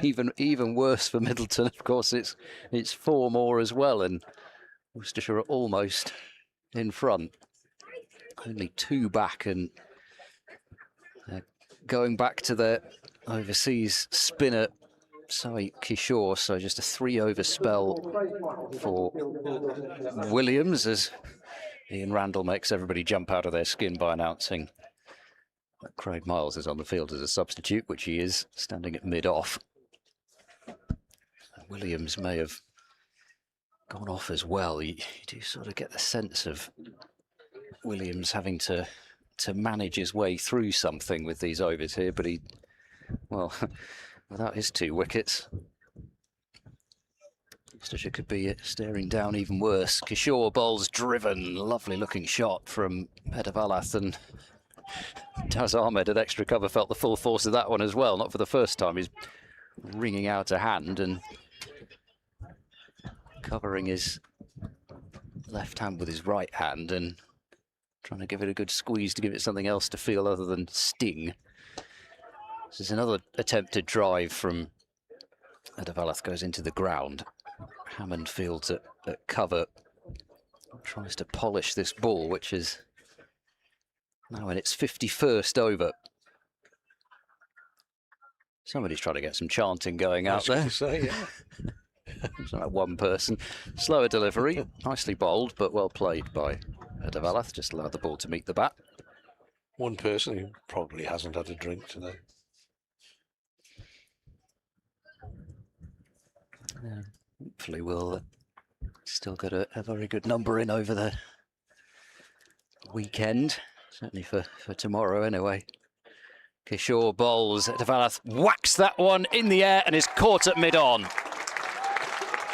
Which is a shame, really, because he hasn't played a single shot like that in his innings, and it's almost as though something just suddenly got into Worcestershire the last couple of overs. D'Oliveira went for a pretty wild shot and just about got away with it, and Hedavalath has tried to thump Sai Kishore in his first over of a new spell down the ground, toe end of the bat. It went quite low to Aman Rao at mid-on, but a relatively comfortable catch for him. So the Gloucestershire debutants combine, but Hedavalath has batted really well there for his 63. That has to go just shy of giving his side the lead. As you say, had a very a shot out of context with the rest of his innings. It's almost as if he kind of lost a bit of patience or wanted to sort of take control of Kishore. Didn't want him to be tied down, but yeah, excellent innings, but rather threw it away at the end, I think. Yeah, you just get the feeling he really there wasn't anything that was particularly troubling him out there. So he'd been so happy to soak up Sai Kishore in his previous, how many overs he would have bowled at him, but a good chunk of his 16 overs before this one. And okay, he wasn't scoring very many runs off him, but he wasn't. It wasn't. He was edging the ball short of slip all the time, or getting. There's a lot of time left in the game. Exactly. Yeah. There's no pressure. They don't have to move the game on. The forecast's good for the weekend as well, so you can be pretty sure of getting an awful lot of cricket in. And I don't know whether it was just we're a sort of relaxation. We're nearly in the lead. Let's really put our foot down, or as you say, whether it was just. Well, D'Oliveira played a shot in the last over, didn't he? Trying to smash it back down the ground. So maybe they'd sort of talk to each other and said, well, shall we try and move this on in the last, well, I say the last few overs, still 35 overs left today. So it brings Cullen out to the middle. He'll have 2 slips and a silly mid-off around him as Saiki Shaw bowls to him, and that is a straightforward defence, which Cullen will probably need to employ quite a lot if he continues to bowl the way that he has been. Quite full and quite straight, not particularly slow through the air. This one is a bit slower through the air and he gets a bit more turn, and that very much has the beating of Cullen, who went probing after. Actually, I mean, it straightened probably more than really turning, but a wicket maiden for Sai Kishore. 7 maidens in his 17 overs, now 2 for 33. That extra wicket in that column making a lot of difference to what were already pretty immaculate figures, given that this is the first innings after all. Worcestershire still only 2 runs behind, but they're now 4 wickets down. Live cricket from the College Ground in Cheltenham. BBC Sounds, BBC Online, Ed Seaborn, myself, Dave Bradley, and Frank Watson, bringing you coverage of this game. Also commentary on the Gloucestershire cricket stream, so nice to have you with us. As Middleton starts another over, pushed out on the offside, and no run shall occurreth. All the lights around the ground are beginning to shine a little bit brighter. Not that there's that many, but Middleton bowls, D'Oliveira forward. There's a couple of lights on top of the hospital on the far side. They're shining a bit brighter, and the buses coming in and out of Cheltenham, the bus numbers stand out a lot more. And the hot dog stand on the far side as well. And the scoreboard's having a hissy fit, and it's disappeared. It comes in and bowls down the leg side. Wicketkeeper Bracey doesn't take it cleanly. Yeah, scoreboard has gone on strike, folks. I can tell you it's 148 for 4. The hooded Frank Watson joins me. The hooded claw. The hooded chill. It's cold again, isn't it? Yep. D'Oliveira comes forward, pushes out on the offside, and there's no run. Somebody sat in their back garden thinking, what a very pleasant day. 22 Celsius, I've got a pint of beer, oh, I've got a glass of Prosecco. What are these 2 mumbling on about of being cold? Or these 3? Oh yeah, somebody's been on this all day. We can hear a bit of so-called, well, I wouldn't call it singing, I wouldn't call it chanting. Making a noise, we'll call it. D'Oliveira turns this one away on the onside. Could be a couple? No. Discretion being the British part of valour, and Joe Phillips gets there quickly, slides past it, gets the ball back in. 149 for 4 now. Worcestershire just 1 short of that Gloucestershire total. If you've not been with us throughout the day, 150 all out Gloucestershire. Batting highlight, Tommy Borman made 60, but bowling highlight, Ben Allison 5 for 19 for Worcestershire. Middleton bowls, and Cullen calls D'Oliveira through for a quick single. And even though he's reaching the veteran stages of his career, Brett D'Oliveira is still pretty fit. And the scores are level, 150 for 4. Stephen Mann's been in touch. He says, I've just seen that Worcestershire have only 3 players contracted beyond 2027. Then a question, big prospect, this side gets broken up again as rather peculiar, no renewals announced. I would, from what I hear, I would stand by your beds. Yeah. Yes. And I think also it's cyclical, isn't it? You know, players do come to the end, and certain players have been released, but I think they're pretty Yes. they're pretty on it in terms of what Watch they're your planning, I think. social media. Kishore in, bowls, and that's nicely driven, very nicely driven by Henry Cullen through the covers, and that's gone all the way for 4. That was very typical Cullen, if anybody's watching. And what I mean by that is it's hands with Henry Cullen. He's got very, very, very clever hands in some ways. He plays shots that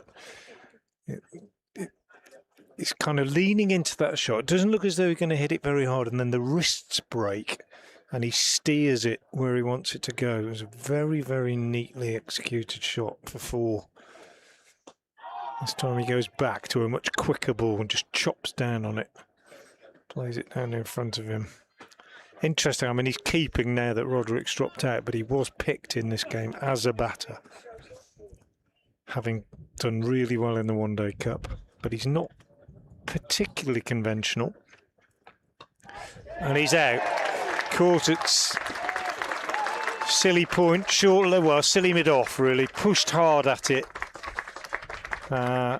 Too hard, and the ball just bounced and hit high up on the bat, and it was a sharp catch actually. So Henry Cullen has gone. He made a nice 5. Teach me to start praising him for his Don't take it excellent personally. handwork, but Don't take it pushed too hard at that one. It's a good catch. It's a sharp catch, but very yeah, quickly he'd be to, disappointed with how hard he went at it. Tommy Bullman. So Kishore gets his 3rd. Worcestershire lose their 5th with the scores almost level. They're just 4 ahead. And that's a bit of a blow as Matthew Waite comes out. It's the old saying, add 2 wickets to any score. 148 for 3, 154 for 5. It can change in an instant. Matthew Waite, who made his name on this ground, if you like. I think about 3 years ago, and he announced himself really as a batsman for Worcestershire on this ground. Had a couple of excellent innings, but very different circumstances today. Kishore, Sai Kishore, drafted in for this last block of games, has now taken 3 wickets for 37. He's in his 18th over, and it's halted Worcestershire's progress. Excellent partnership, 79 for the 4th wicket, but ended, and now Kishore bowling to Waite. Waite is forward, pushes that out on the onside.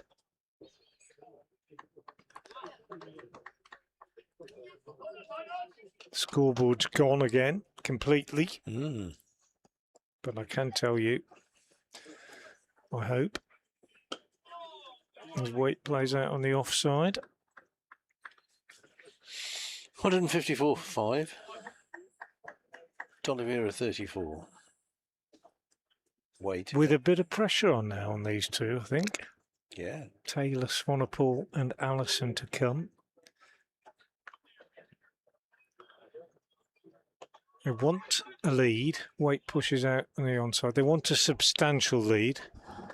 Just been having a chat with Adam Hose, who's been up to the gym, which is close to our commentary position, and I said it would be good to, from a Worcestershire point of view, to try and get about 100 ahead, because it isn't going to be easy to bat last on this pitch, and he was in full agreement with that. Next door mate of mine, Martin Rees, who says, I don't know where you are, but there are no 99 buzzes in Cheltenham. I'm sure it's a 99 on the front of that bus. Just put up there. Anyway. Thanks, Martin. Nice to know you're listening. Listening closely. Watching, yes. And going back to Stephen Mann's position, I think, I do think Worcestershire, you know, they keep a close eye on these sort of things, really, I think. Yeah. They're not getting complacent about it. They'll be planning ahead. In recent years, ever since the exodus of 3 years ago, D'Oliveira facing Middleton bowling, and D'Oliveira is going to get single. Easing this one down to, in fact, no, Kishore. Don't run on a misfield. Yeah, there was a little fumble with it there for Kishore, and then D'Oliveira thought about a second, but in the end decided against it. 155 for 5 as the wind picks up again. There's a bit of blue sky way over the top of Cleve Hill, but there ain't any blue sky over us at the moment. Changes in the field here. What are we doing? A short leg coming in? Indeed, a short leg coming in. So, Rayo, who took a decent catch, I thought. That one off Edavella. Yeah. It was dying on him at mid-on. At mid-on, yeah. Judged it very well. Middleton in, bowls, weight forward. First time Edavella had tried to go over the top, wasn't it, really? Yeah. Frustrating. For him as well, I would have thought. But success for the bowler, so somebody wins. Middleton jogs in again. Waite goes back, plays this away towards mid-wicket, where Phillips is the fielder. Fair dues to Gloucestershire. They're not letting Worcestershire get away. Keeping them reined in a bit. Middleton bowls again. Waite is forward. There's huge appeals. Bracey, the wicketkeeper, is dancing down the pitch. Well, he's taken the bails off as well. Umpire Ben Peveril. Neither umpire is unmoved. Yeah, neither umpire is moved. Seeing a replay, obviously it was for a... He's missed it by miles. Yeah, it's nowhere near that. Missed it by miles. Unless he was appealing for a stumping. Maybe his bat brushed his pad. There was a click, but he wasn't nowhere near that. Here's Middleton in again, and this time Waite is forward, and this time he gets full bat on it, pushes it out on the offside, and there is no run. Doesn't like to be tied down, I don't think, Matthew Waite. I mean, he has played a couple of superb rearguard innings for Worcestershire at Taunton last year and at Derby this year, but he doesn't. It's not his natural game. This time he's forward, pushing rather than driving into the offside. Won't get a run, and the over ends. Middleton 7 overs, no wicket for 25. Bowled tidily enough.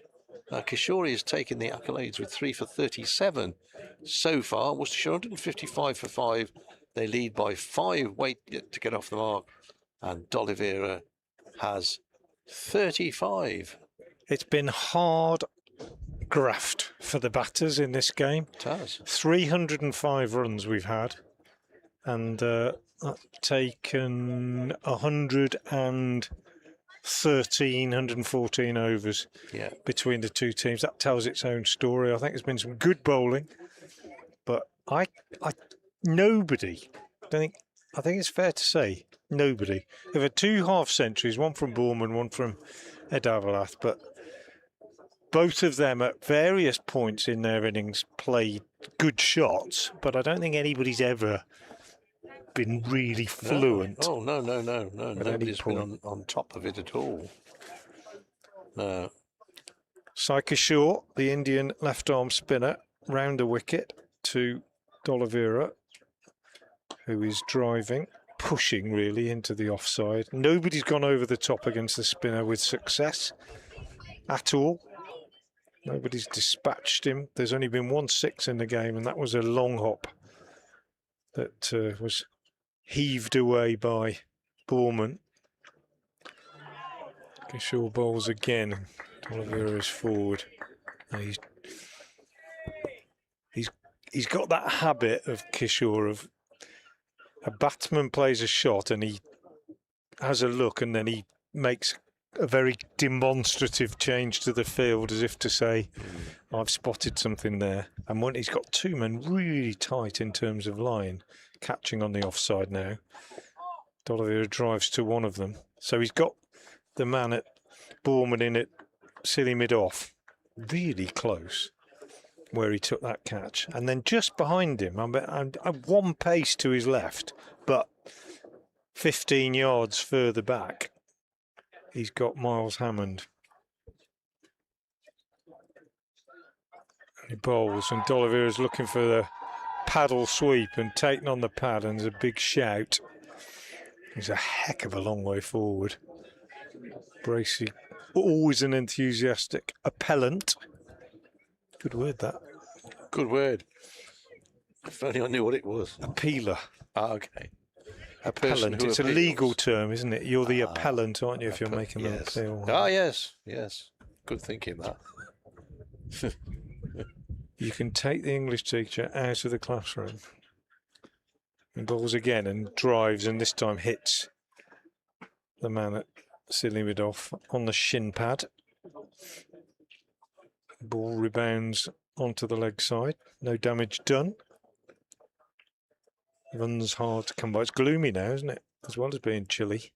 It is, but the skies are lightening away in the distance from whence the weather is coming, I think. Kishore again bowls. D'Oliveira drives on the offside and he'll get 4. No, he won't. He'll get 1. I was going to say 4 because I hadn't seen that there's a fielder down below me who was Daz Ahmed, and he came around and cut the ball off. So D'Oliveira gets 1, keeps the strike. It's 156 for 5. Worcestershire lead by 6. What have we had? 55 overs, so we're not due a new ball yet a while. Middleton to continue. Traffic building up in and out of Cheltenham Town Centre Friday night. Is it the last Friday of the school holidays? Just thinking, motorway might be a bit chaotic on the way home. I think it might be tomorrow. Might be one more week. The wind's blowing, folks. It is, goodness me. It's a gale. Middleton comes in and bowls. D'Oliveira forward pushes. No run. I think we're going to miss that. That bit of blue sky is going to come, and we're going to have torrential sunshine. 156 for 5. Tense, tight cricket here. Middleton bowls, D'Oliveira defends. Then calls for a quick single. Oh, he's a little bit on his heels there, Matthew Waite. He's got there in the end, but that would have stretched his hamstrings. I suppose you could say in the end it was a comfortable single, but I didn't think he was quite ready for that one. But D'Oliveira goes to 37. Worcestershire go to 157 for 5. Middleton bowls. Wait, that's a nice shot. Too short there from Middleton. Whips it away through the leg side. Not going to get 4. Might get 2. Does get 2. Put off just inside the boundary. A good race there by Phillips. And that's Miles, isn't it? Yeah. On his 12th man, Craig Miles.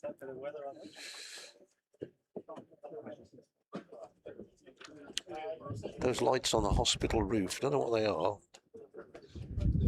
I wish they'd turn them off. It's wasting electric. They are quite bright. In the days of NHS, I've got no money. Turn the lights off. Put that light out. Wait forward defensively to the next one. Umpire Peveril takes a long look at the sky. Oh, it's cold and dark and wintry. Goodness me. When do we get our winter fuel allowance? Middleton in and bowls. Turned. Oh, it was a shout of catch. I don't think that was in the air. No, it was bouncing in front of him. He's close, isn't he? He is close in there. The light, it's weird light now. It's strange, isn't it? I've no idea which way the wind's blowing there. Middleton in, bowls, wait, defends. Middleton fields himself. Gets very excited about that. I'm not quite sure why. Was it in the air for a while? Sweaters are being bought out for the Gloucestershire fielders. 4 seasons in one day. Yeah. And Frankie Valli. It's a song, 4 seasons in one day by Crowded House. Is it? Yeah. Well, Frankie Valli was in the 4 seasons. Yes, he was. 159 for 5. The umpires are communicating about something. Can't be the light. It's not quite dark enough yet. Well, they get the meter out anyway, don't they? No, it's not that dark, is it? Well, it is gloomy. When you look how bright those lights are on the other side on that burger stand or whatever it is. Worcestershire 159 for 5. In reply to Gloucestershire's 150. Scoreboard's back on. It's cold and it's dark. And we've got another 30 overs left. Never. Is it? Yeah. Goodness me. Goodness me, brothers. We'll have to set up camp.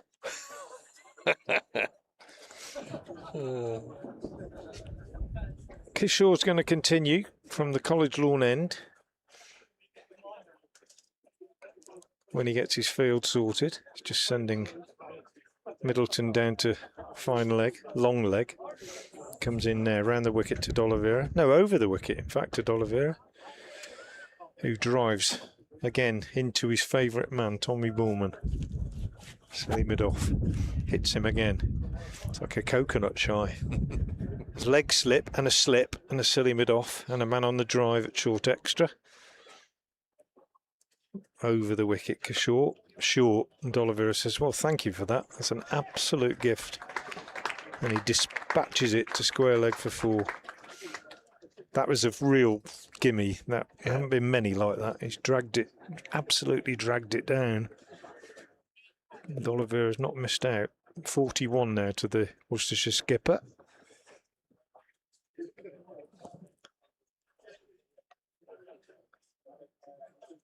Kishore again over the wicket, bowls short again, this time on the offside. D'Oliveira cuts for a single as Daz Ahmed comes in off the cover boundary to do the fielding. Brings Matthew Waite onto strike. Field stays the same except for Middleton coming up from long leg to square leg just behind square. And actually Ahmed coming in off the boundary now into the covers, into the ring. Round the wicket to Waite, who just dabs that down on the offside. Now, said nobody's gone over the top against Kishore. Well, successfully anyway, because Edavalath perished in the attempt. Waite has been known. He has. To go aerial.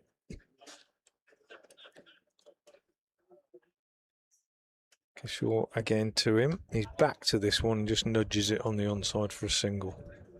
Takes him on to 3 off 14 deliveries. 165 for 5. Worcestershire lead by 15. I think this light is bad, you know, brothers. I reckon they might be having a look at it soon. It has dipped a bit in the last 5 minutes. Having said that, we've got spinners on. Kishore bowls and D'Oliveira drives. Up to mid-off.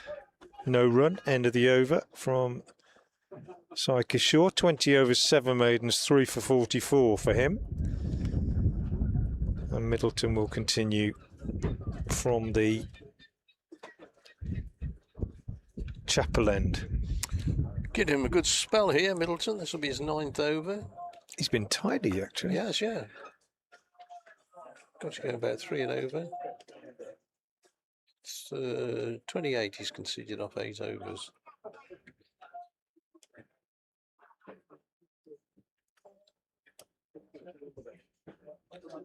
I think we're going to get away with this. I think the skies are brightening away in the distance. Middleton. In right arm over to the right-handed weight. Now there's runs of some sort here. Probably two. I think these are going to be leg buys or buys. One or the other. They are leg buys, says umpire Ben Peverell. Or he doesn't say it, but he indicates it to the scorers. Worcestershire go to 165 for 5.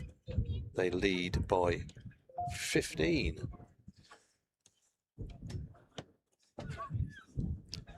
Is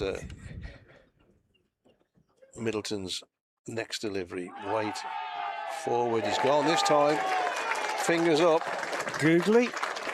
Oh, outside the line. I don't think Matthew Waite is over. No, well, Happy with the decision, but it's not his decision, and the umpire says you've gone LBW.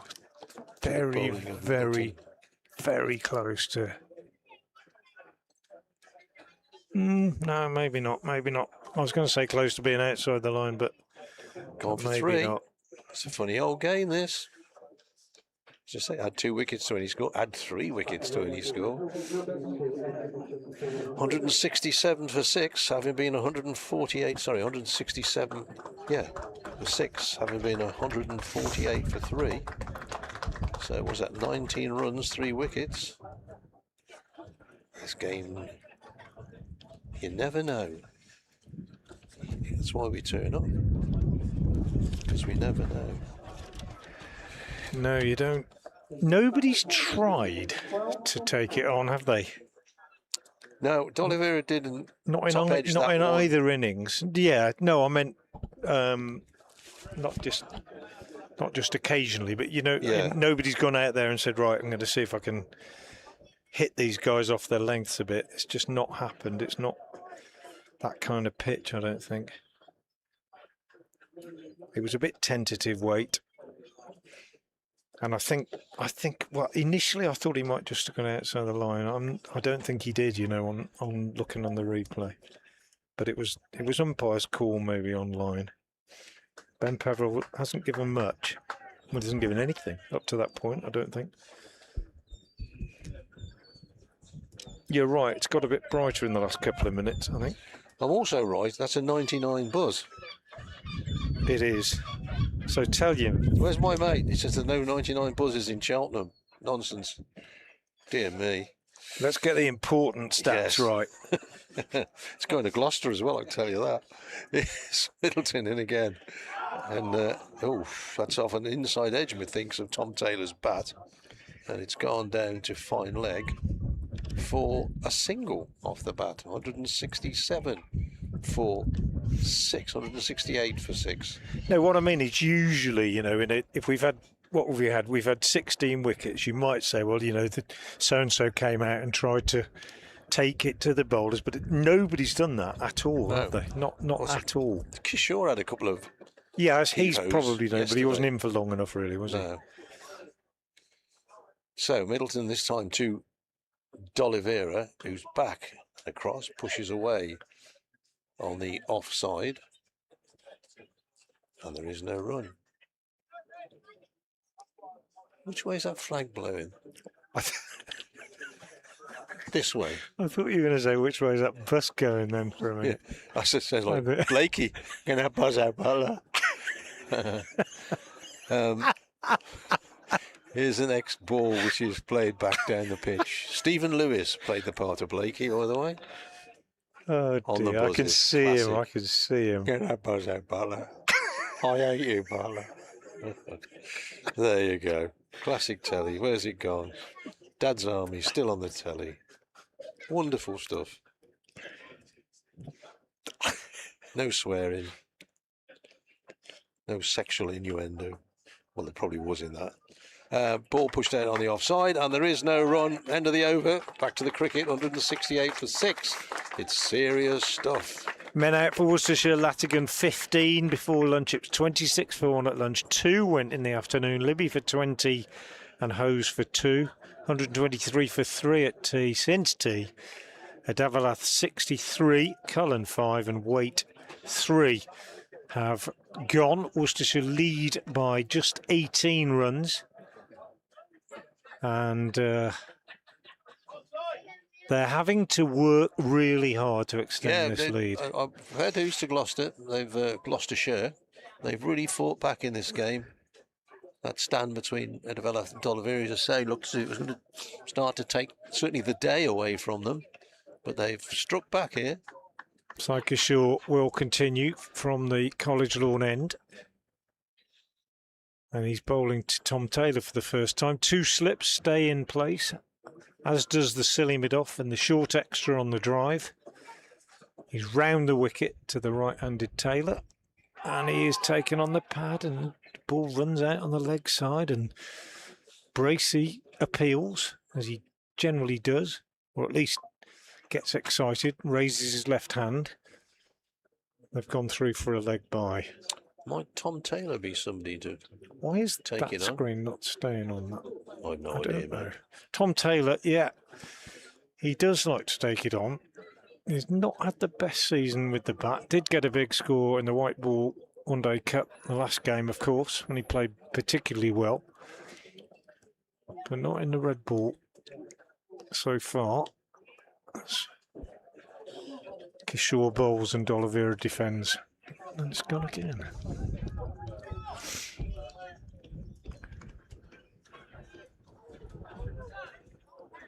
$169 for 6 with that leg bye.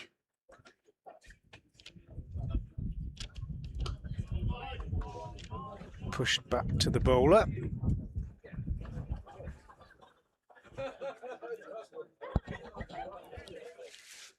There's a few seagulls swooping around, aren't there, at the moment, in front of us. We're about seagull level.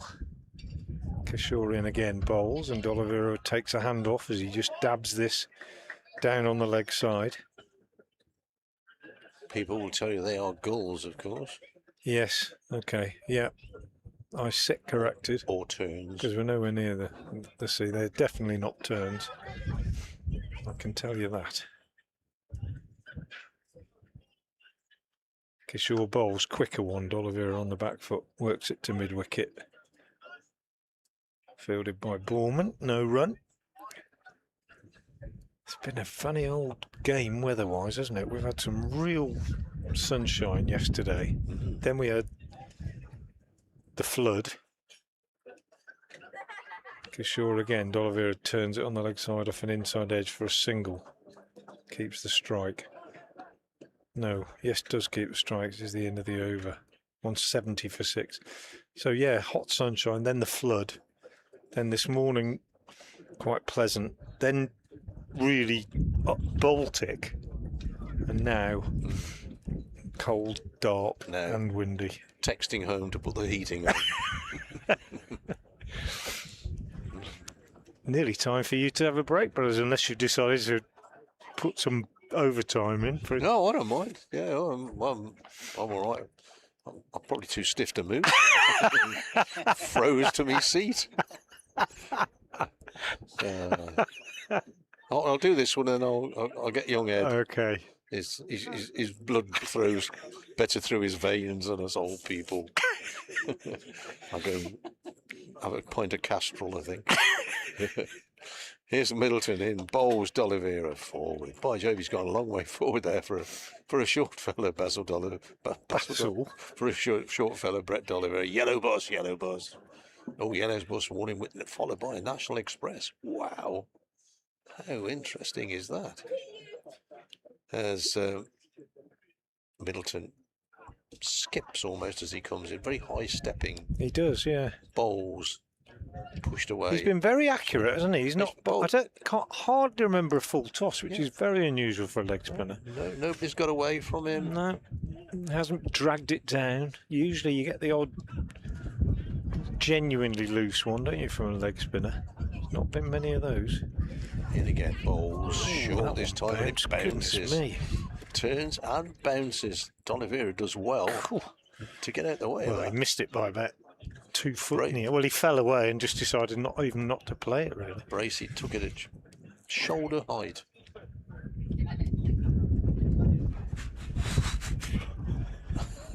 Dogger Fisher. Sat in a wind tunnel. Cheltenham. Here's the next ball from Middleton, which D'Oliveira is backing across, pushes out on the onside. North Witsera, South Witsera. It's a great line in it's in Kes, isn't it? In the film Kes, when they're calling the register, Yeah. Colin Welland, and he says Fisher, and Billy Casper says German bite. Yeah. What's that say, Casper? German's bite. There's Middleton bowls through to Bracey, doing commentary with Chris Williams one day, and he went, and the offside field for Yorkshire is Hoggart, Fisher, German bite. Did he? Yeah, I didn't speak for 5 minutes after that. Hoggart, Fisher, German bite. Back to not Cheltenham. that cold. Back to Cheltenham. Here's Middleton. He's in and he bowls, and D'Oliveira turns this one pleasantly on the onside down to backward of square. Keeps the strike keeps again. Keeps the strike, and Worcestershire go 171 for 6. I'll get young Ed to come in now. I'll be off. I'll be off to put another block on the fire. Thanks to Dave Bradley. Ed Seaborn coming back in alongside me, Frank Watson, in a moment.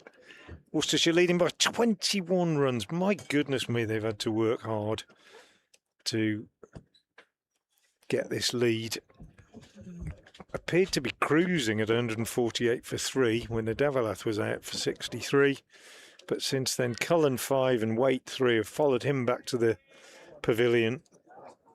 The lights got a bit gloomy. The wind's got up a bit. The temperature's dropped a few degrees. And the Gloucestershire spinners in tandem, Middleton and this man, Sai Kishore, have done a really good job. Kishore bowls to D'Oliveira, who gets a single here, just running this one out on the offside. Takes the score on to 172 for 6. They are, as I say, limping along, extending the lead, but if they can get it up past 50, 60, 70, then it will become reasonably significant. But they have, of course, got to bat last on this pitch. Tom Taylor on 1. Faces Sai Kishore from the college lawn end, and he plays a very, very nice little paddle on the leg side, very fine, and it hasn't quite gone all the way. They've got 3 though, good running and good fielding. A couple of fielders chasing it back in tandem. Cameron Bancroft, I think, one of them. It was flicked back inside the rope. I think it was the sub Darrowall who. Yeah, Mike Cameron Darrowall. Yeah. He Plenty doesn't of face many energy. deliveries, does he, Tom Taylor? Finally got on strike and then he's immediately off strike again. 4 off 3 now to Taylor. He is a player who doesn't particularly like to be tied down. Darrowell bowls, D'Oliveira drives, front foot on the offside, just a single as does our midfields. But I think when you've had as long as this and as many overs of spin as this, and nobody's tried, I think you've got to come to the conclusion that it's not a pitch on which batsmen feel able to go down and try and go over the top. We've seen D'Oliveira try once and he edged it over short third. We've seen the Davalath try and he got caught. It's not easy. Kishore bowls. Taylor is forward, playing down on the offside. The lights improved slightly and better in the distance. It was pretty dark at one stage. Kishore again bowls. Taylor clips this very nicely, but straight to fielder Aman Rao at mid-on. He bowled that from so wide of the crease. Kishore, actually, even as the left arm round, he was quite close to bowling a back foot no ball. Yeah. And bowls here quicker. Taylor on the back foot defends. And that's the end of the over. 176 for 6. Much tighter on that one to the stumps. Taylor has 4. D'Oliveira has 46. We're certainly getting away with an awful lot of the worst of this rain that's made its way down from Worcester, I hasten to add, but it seems to have the worst. The worst of it seems to have gone to the west of here. Yeah, well, I've been tracking it for the last hour or so. It really built up over in a sort of a line from Worcester to Evesham, and has tracked almost due south, but just in the last 15 minutes or so, it's taken a bit of a veer to the west, and I think Gloucester might get the worst dousing. There's been a few spots of rain, but not anything significant at all. Here's Ed Middleton, and that's a very full ball, which is driven away. Taylor wanted a single. D'Oliveira, well, actually, briefly he did as well, which is why Taylor thought he'd better respond to the call, and then there was a shout of no. They return to their respective creases. It's quite deep at cover is Phillips. He's also, from the position we're in, pardon me, it's not Phillips, I think it's Borman actually. Middleton in for defence, back to the bowler. There's 3 fielders directly in a line from where I am. And to be honest, I had no idea he was there until he suddenly emerged to field the ball, and the batter, by the time he's backing up, is also in that line, so there's 4 people in the way. Back foot, D'Oliveira rolls the wrists and turns this one through square leg. As Sai Kishore fields from deep square, and that's 1 more to D'Oliveira, who's working his way towards a half century. The lead is on to 27. And there's an awful lot of pointing about and waving of the arms, which I think is all to try and signal to Sai Kishore exactly where they want him to stand. They basically want him on that paddle sweep. Middleton to Taylor, struck on the pad, but an immediate strangulation, presumably not really straightening yet, going down the leg side. He's not really a massive ripper of the ball, Middleton, but he's got the odd one to spit a bit, and as you say, his accuracy is good. Oh, good one there, past the edge. So Tom Taylor just probing for one. That turned. Yeah. I suppose if eventually, if the pitch starts doing even more than it is, then actually accuracy is going to be the most important thing. It's just going to be enough natural variation in the surface as much as anything else. You don't need to do too much more. A good spell, Middleton in again. Taylor tries to work this one into the onside and picks out Joe Phillips at mid-wicket. A Cornishman fields off the bowling of the Devonian, and it's 177 for 6.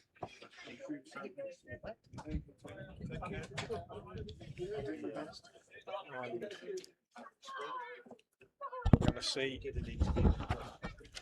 Sai Kishore continue. Umpires having a chat again about the light, I think. Definitely going to get better, I think, in the next few minutes. It is pretty gloomy.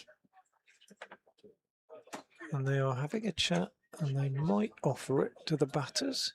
Well, they don't offer it, do they? They tell them now, don't they? You know there's going to be a big groan if they do go off. No, they're staying out there. Yeah, I reckon. It's just impossible, isn't it? You just so often you have to say what you feel the light is when you're behind sort of faded glass or whatever, but Yeah. or tinted glass, that's the word. But even here, just the umbrellas over the top of us, it's don't know. It's hard to get a sense, really. And we can see exactly what's going on. We can see the ball. Yeah, if there were pace bowlers bowling, it would be different, I think. Psyche Shaw from the College Lawn End bowls. Oliveira pushes out on the offside. But it is that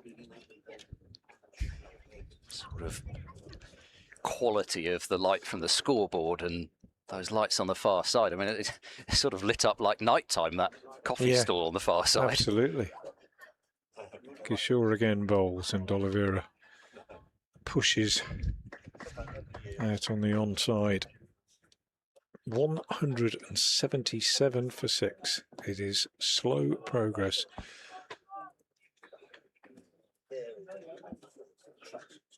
Kishore again bowls and Oliveira drives nicely, but straight to mid-off. 101 deliveries he's faced now, the Worcestershire captain, for his 47.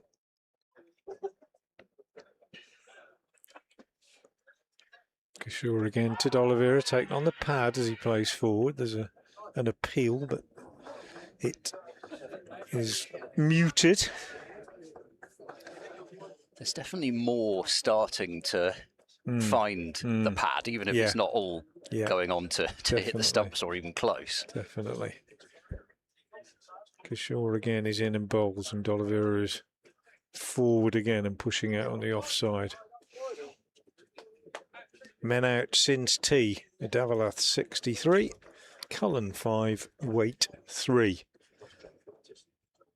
I reckon Swanepoel might come out and give it a bit of the long handle when he comes out. You've seen him before. He doesn't tend to mess around. Oliveira wants a single, sent back by Taylor. Well bowled, good over from Kishore. Maiden 23 overs, 8 maidens, 3 for 50.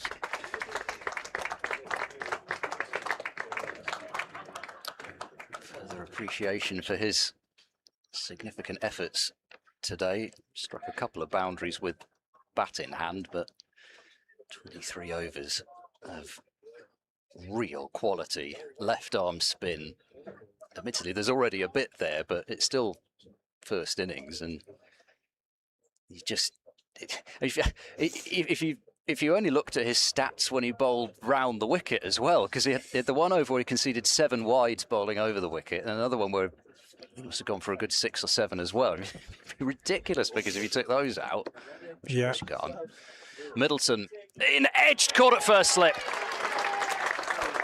Tom Taylor goes, and Worcestershire won 77 for 7, and Middleton grabs a second. I felt he was a little unfortunate in his early spell. It felt as if things just weren't quite falling for him, but it's seemingly starting to fall into place now.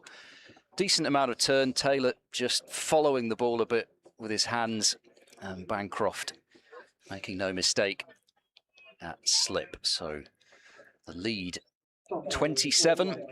That's the end of Tom Taylor, who does have a 100 on this ground against the white ball, admittedly, but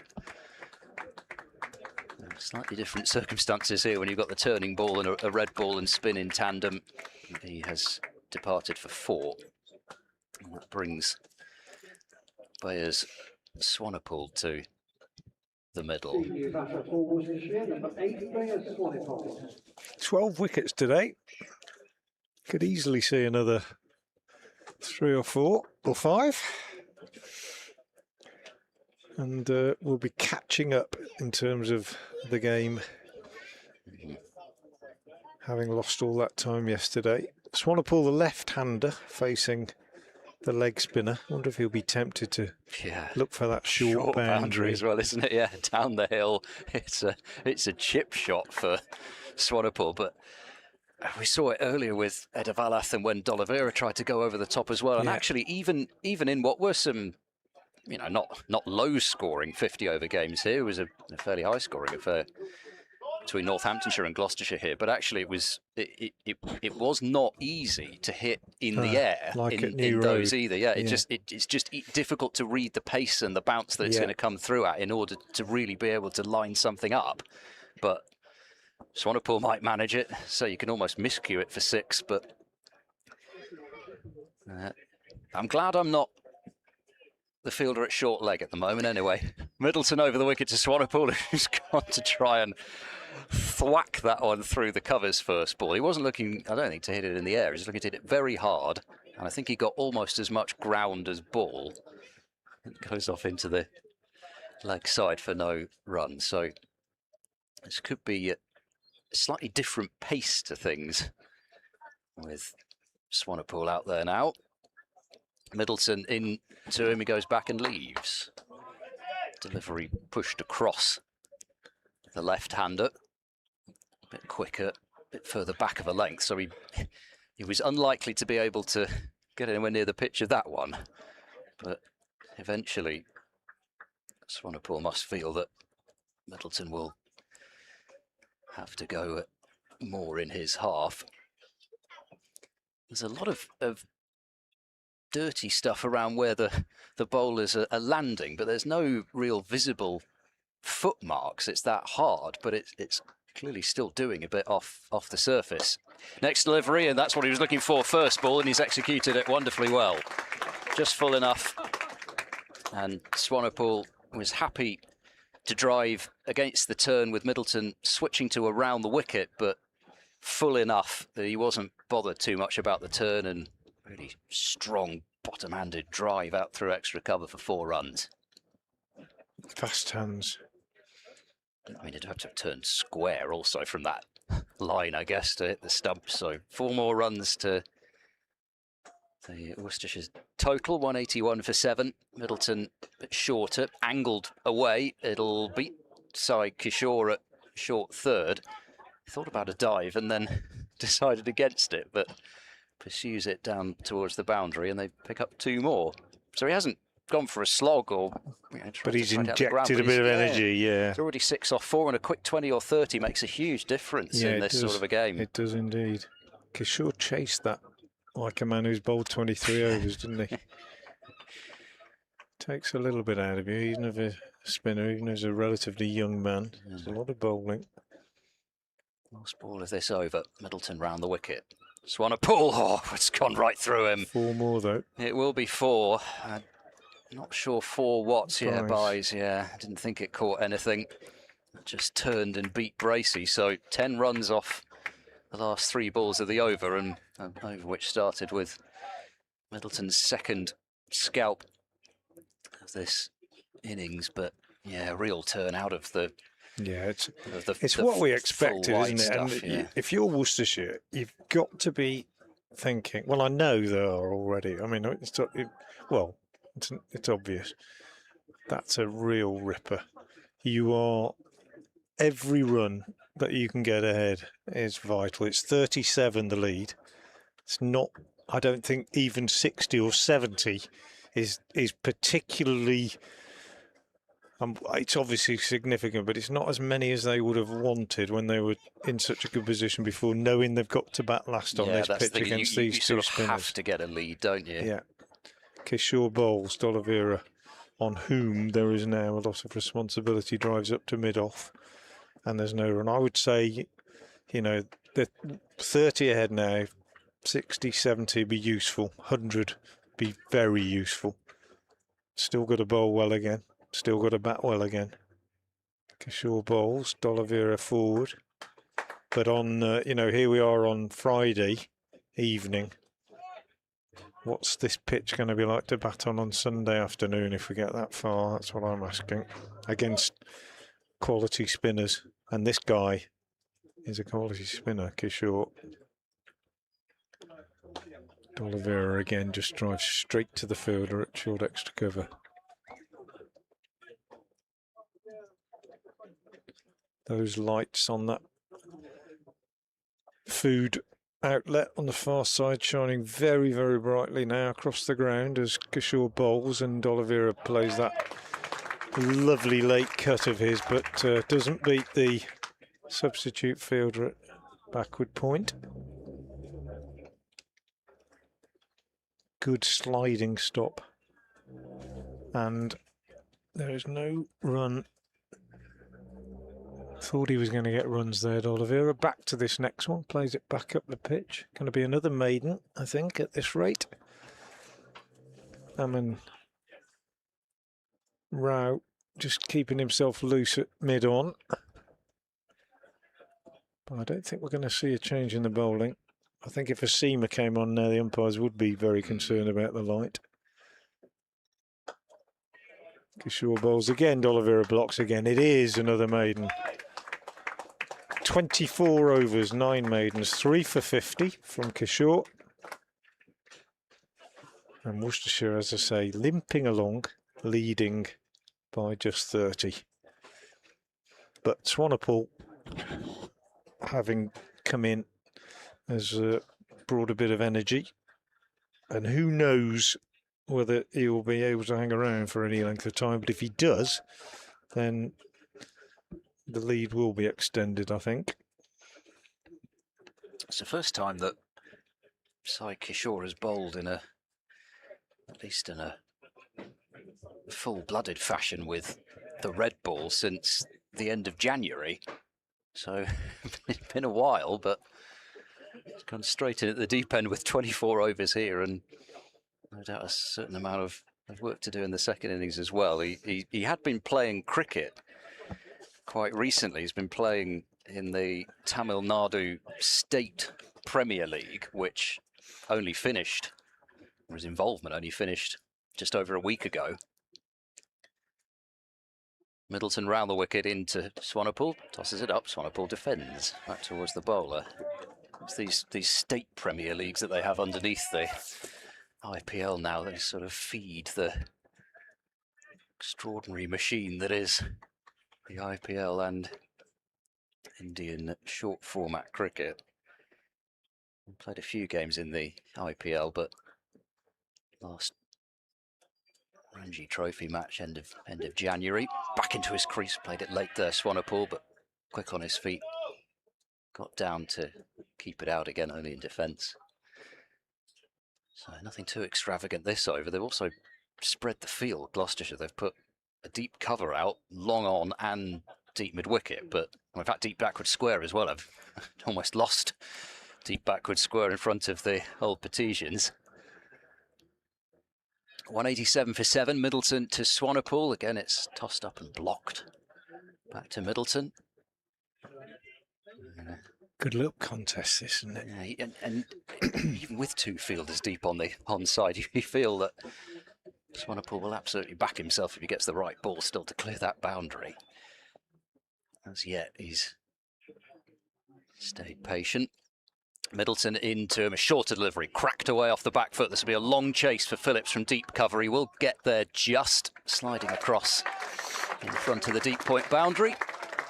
Limits the scoring to 2, but nicely played by Bayers Swanepoel.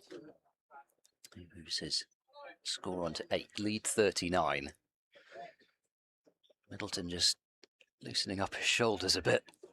It's been a while since he's got through this sort of volume. It's 13th over, but this is driven away. Swanepoel will get 4.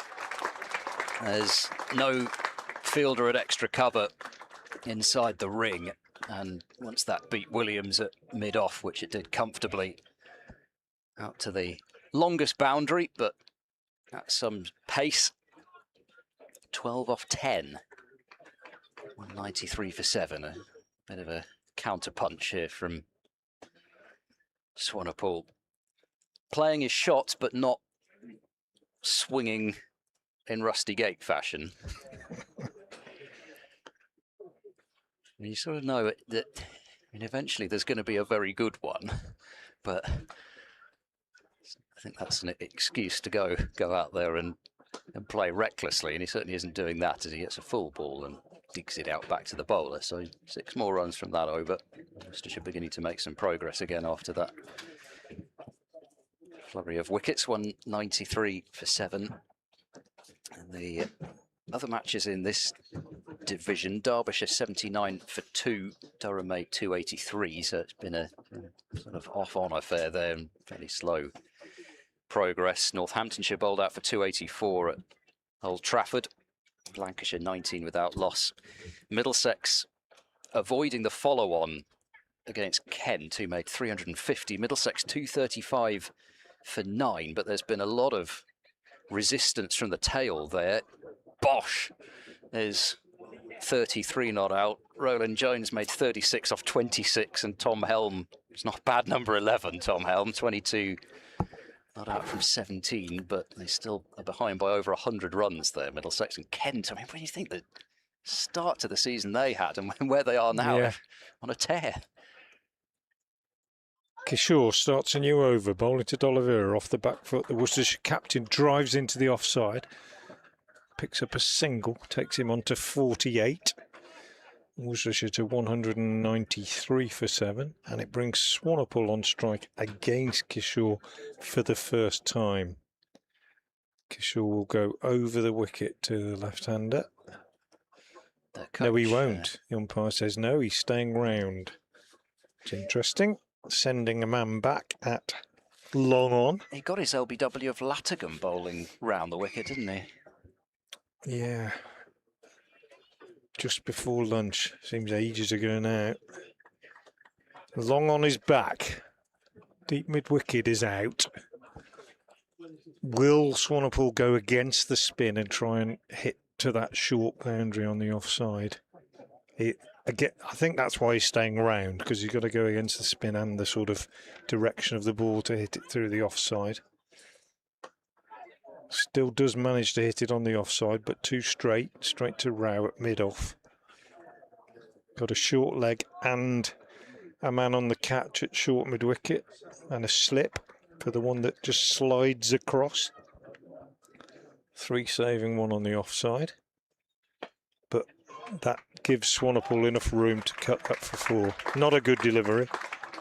Not many really loose ones from Kishore, but that was.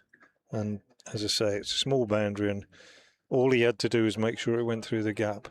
And he's gone to 16 quickly, and the lead is now just 2 short of 50. And suddenly a different feel. Gloucestershire don't want this to go on for more than another minute or 5. Man goes back now on the offside.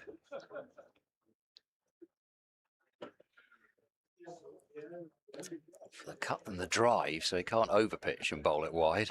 Sure, again bowls, and better from his point of view, but another single for Swanepoel, just steered off an inside edge past the man Borman at short leg. He's already opened up a lot of scoring opportunities. Just Swanepoel. changes things, doesn't it? Yeah, and it allows the strike to be rotated. You've got left hand, right hand. Gloucestershire just inevitably, there's the feeling that the intensity eases off a bit as fielders start to spread. D'Oliveira drives straight to Hammond at short extra cover. 49 the lead for Worcestershire.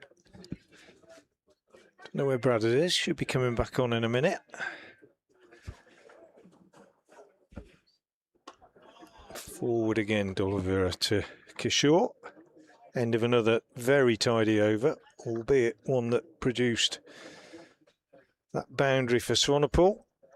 25 overs, 9 maidens, 3 for 56. D'Oliveira 48, Swanepoel 17, Worcestershire 199 for 7, leading by 49. In the first division, all 4 matches are now in the 3rd innings. So moved along at some pace, given that apart from Taunton, Taunton was the only place, which is rare to be honest, Taunton was the only place to get a full day's play in yesterday. But even there, things have moved along in a flurry today, as Essex skittled out for 158 after Somerset made 469, and they've stuck Essex back in again, so they're following on at 27 without loss with a deficit of 284. So a one-sided affair at Taunton. Middleton over the wicket now to Swanepoel, who plays with and pad out towards Borman at short leg, but a long way short of him. The Utilita Bowl, Yorkshire in their second innings, 104 for 2. That's a lead of 80 against Hampshire in a relegation battle, really. But equally, as Swanepoel stretches forward and defends, it's not the case that Yorkshire couldn't go on a run. It's so open in that first division. 2 first innings there, under 200. Glamorgan got a 1-run lead, being bowled out for 152 on that curious pitch at Grace Road. Leicestershire made 151, as going back and just saving himself with an inside edge as Swanepoel went back to a full ball. Leicestershire 31 without loss in the second innings. At the Oval, Nottinghamshire 71 for 2, leading by 93 against Surrey. 184 plays 162 there on first innings. And a similar story really at Edgbaston, where Sussex were all out for 156. Warwickshire made 161. Sussex 43 for 1. That's been drilled along the ground by Swanepoel up to mid-off, and Williams gets down from his fielding position on that College square and limits it to a single. But as Bradders rejoins us, 200 up for Worcestershire, and Swanepoel is... He's not going about this recklessly, but he's providing some impetus here. It's funny, I stood downstairs and somebody said, about how far they are in front. I said, if Swanepoel is still in at close of play, Worcestershire will be 100 in front, because he loves to give it a cloud. Oliver is still on the verge of his 50, as he'll move on to at least 49 here, just working this one backward of square. Thought about a second, but Syed Kishore is a left-arm thrower, so made it much harder to sprint back. 49 to him now. I said it probably a couple of times earlier, but again here, just partnerships of 30, 40 even. You're not talking about making it a 100 partnership. No. Obviously, it'd be great if you did, but yeah, in this sort of match, any sort of a partnership, just put something together. Middleton in, sweep shot behind square, save your legs, 4 runs. Whacks into one of the PA speakers down at deep backward square. There is a backward square, but he's not that fine. And 4 more to Swanepoel, who has 22 from 19.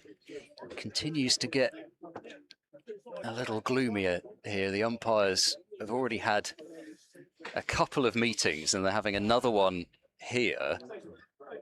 I think if they were to bring a medium pacer back on, they would come off. Well, I think Rao is... looks as if they might be... they're try coming and come off. on. Yeah, I think Gloucestershire said, well, we want to bowl a seamer here, and they've said, you can't do that. Well, I've just been down at ground level. It doesn't look that bad to me, but maybe, I mean, we're up high looking down, or even where I was stood down there looking across towards the bright sky, it looks brighter. But it doesn't look as if anybody really wants to come off.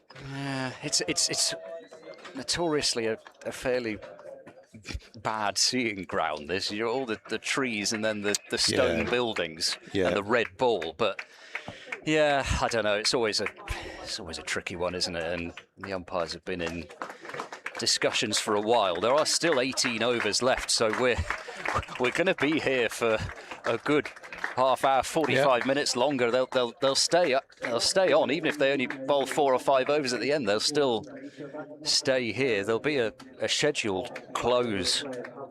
I don't know when they'll have calculated it to now, but we've gone 7-ish. But we'll be losing some more overs because we've already used the extra half hour from the 104 this morning, so we can't add any more on. But equally, you just never know with the over calculations. Now, I mean, there was a game earlier this season when Gloucestershire played Northamptonshire, and I think every day we finished at least 20 past 7, and one day we were going to 20 to 8. So they're happy to go on later. I mean, the test matches go till 7:30 now. So it just, yeah. They could come back City out. Titan, yeah. You think 18 overs, what is it? Roughly 4 minutes and over, isn't it? So that's what, 72? I mean, in theory, they could come back out at 10-7 Yeah, and yeah, I bowl think 4 or so. 5 overs. So Yeah, and you know, so you say that they will do that. I'm sure we've both covered situations where they've done something similar. So certainly isn't it? Game at Kidderminster, must have been the season before last, when everybody had packed up. They turned the scoreboard off, and all the journos had gone round to get their close of play, and they came out and bowled 3 more overs. Well, I won't name the PA announcer, but there was a game at Bristol about 4 or 5 years ago. It wasn't Ian Randall, I hasten to add. There was a PA announcer who saw that the umpires had actually removed the stumps and walked back towards the pavilion and announced that play has been called off for the day. And Richard Illingworth was the umpire. No. Play has not been abandoned for the day. You always so nowhere to go there, is always there? wait for the official word. Because they'd only, I assume he thought they'd pull the stumps out for close, but it was only just in case it might rain, so it was easier for the grandstand to put the covers on. Yeah. Anyway, we've I think most of the crowd have voted with their well, feet. certainly there's a bit of an exodus on now at 1 minute past 6, but we have had play curtailed due to bad light, with Worcestershire on 205 for 7. The men out in this innings: Latigan for 15, Libby for 20, Edavalath for a very well-made 63. We've had 2 impressive 60s in the context of a low-scoring game from a couple of youngsters. Borman with his 60 for Gloucestershire, Edavalath with his 63. Hose made 2, D'Oliveira still there on 49, Cullen 5, Waite 3, Tom Taylor 4, but Swanepoel 22 off 19 has just injected something into this Worcestershire innings, and with D'Oliveira still there on 49, and Ben Allison and Fatih Singh can both certainly contribute plenty as well. The work is certainly not done for Gloucestershire, but as far as the bowling, 2 for 41 from Will Williams, Ahmed none for 26 from his 8 overs. It's been mostly about the spinners though, really. Sai Kishore on his Gloucestershire debut, 25 overs, 9 maidens, 3 for 56. Aman Rao bowled 9 overs for 20, but Ed Middleton getting in amongst things as well with his leg breaks, 14 overs, 2 for 49. So when all said and done, Worcestershire lead by 55 runs. It is not getting any brighter in the absolute immediate future. There is blue sky on the horizon, which I think will eventually make its way towards us, but the problem is it's doing it at such a slow rate. The flags, again, it just kicked up as we had a few slight droplets of rain, but once that went, flags are back to being absolutely limp, and it's just not going anywhere. So we're not going anywhere, at least not for now. There's obviously going to be post-play reaction as usual, but we'll stick around here at Cheltenham in case there is any more play. But for now, bad light has stopped play. Worcestershire lead by 55 runs with 3 first innings wickets in hand from us all. If there is no further play, then we'll speak to you tomorrow, but we'll be back, of course, if there is any more cricket to bring you.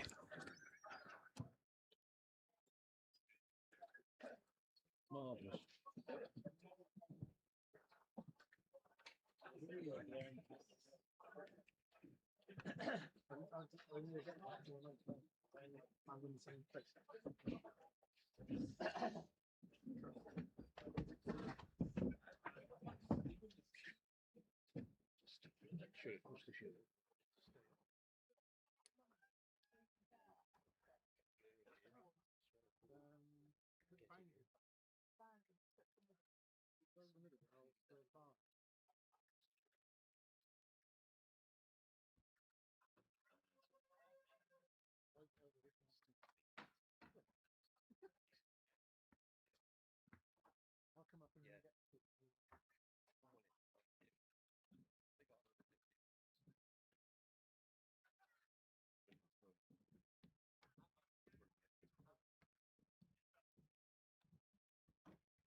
the playing off the field as I speak for bad light. I am here. Can you hear me now, Mark? Okay, good. Well, yes, we'd like to do today, the latest event, that feel for bad light. Worcestershire in a position that could have been better. They're 205 to 7. Brett Oliver was 49 on that. Miles Swallow was 22 on that. There's just 18 goals. Or 4 quick rookies. Top scorer in the end zone. Ray Natchez substitutes Gareth Butler injuries yesterday. He made 63. All of this actually cleaned up the block this morning, taking 5 wickets, 43 runs. Ben Allison finished with a fantastic finish. All right, well, I'll let you know. 17.5 over 5 to 19 with 9 games. Worcestershire lost Latigan for 15, Libby for 20 and Hove for 2. Cullen made 5, Wake 3, Taylor 4, and Rothesay County 63 stood out for them. And Brett Oliver has been very solid in making 49. So bad light got play, nominally 18 overs left in the day. I'm not sure we'll get back out there. Worcestershire lead by 55 now, 2.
You'll get the cat.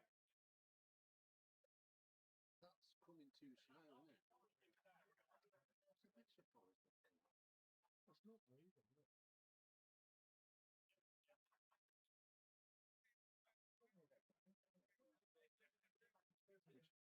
Which is a pity.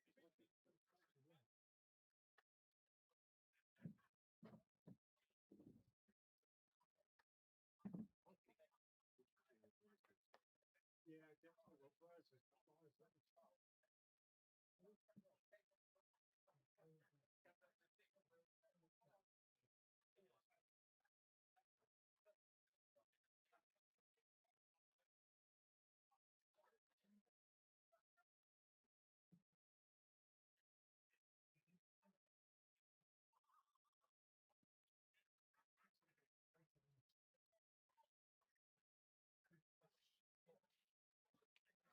Sure.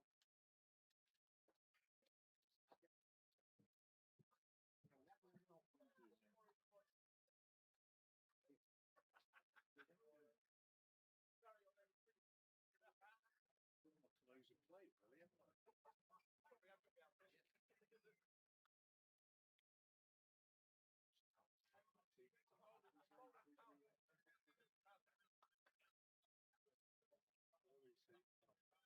Phil. Oh, biscuit Phil.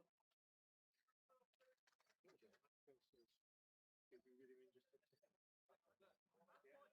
It is Phil, isn't it? Yeah, biscuit Phil. It's a nice chap. You know, Call him? biscuit Phil. Biscuit Phil.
She said I was jealous.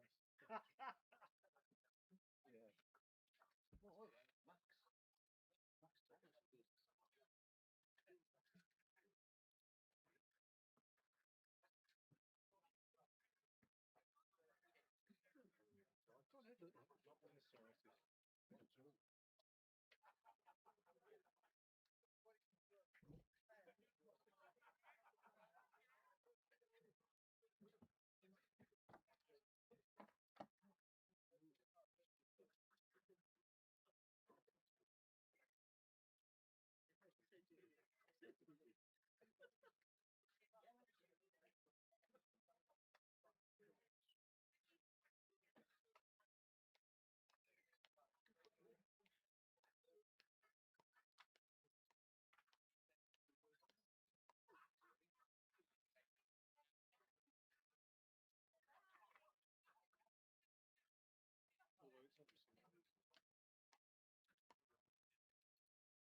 us this.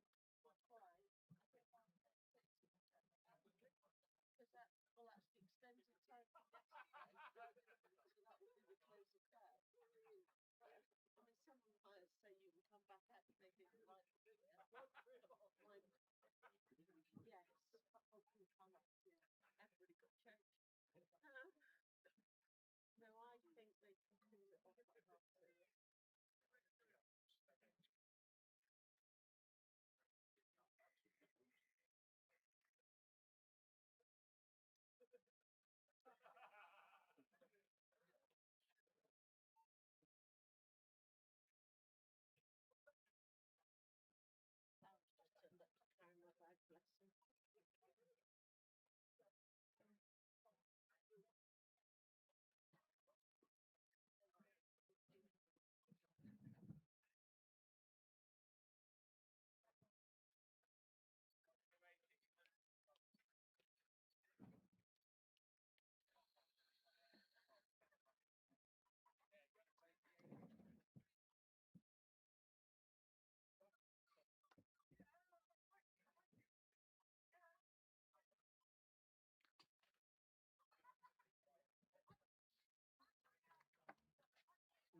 That's good game.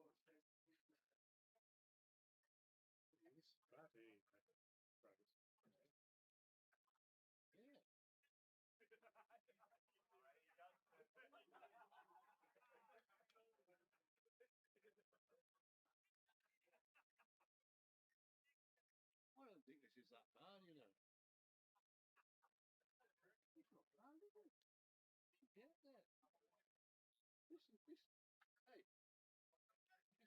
bad, is it? It's not a bad light. I'm sorry. I know the light's on the border for that. When it looks darker in the middle, that building probably makes it look dark, isn't it? With the trees around the light is sky. I think it's too. If it's dark in there, I've got to go home now. I've got a shower. I presume those cows are heads. Yeah. I don't know.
No, yeah, I've my microphone just dropped out of my pocket somewhere.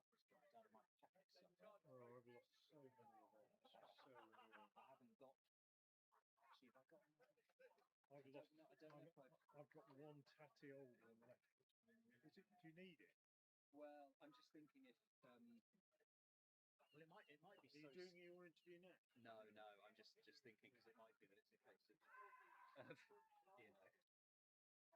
quick. Use a sock. You Yeah. ever done that? No, I haven't, but I actually I think there might be. It's not the right size.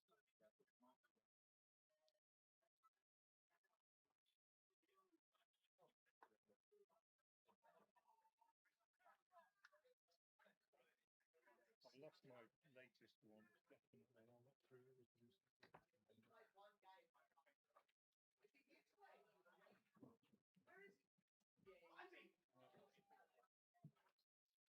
Where is he? And I'm gonna.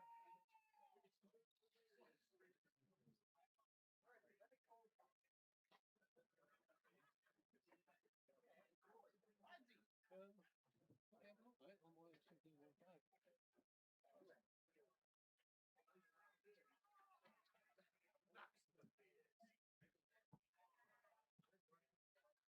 It's a good thing it's cloudy today. But yeah, it must have. I was hoping it might be lying around. Where's Rhymes? I want to see Rhymes. There he is! Wasn't hard! No, it's not. No, I mean use that. Oh, over I the could. top of your No, phone. stay there, Rhymes. I want to chat to you. Yeah, well that. Yeah, we can. That would be a Heath Robinson. No, probably not. There you go. Frank's come up with a great solution. Probably going back out. It almost fits perfectly. I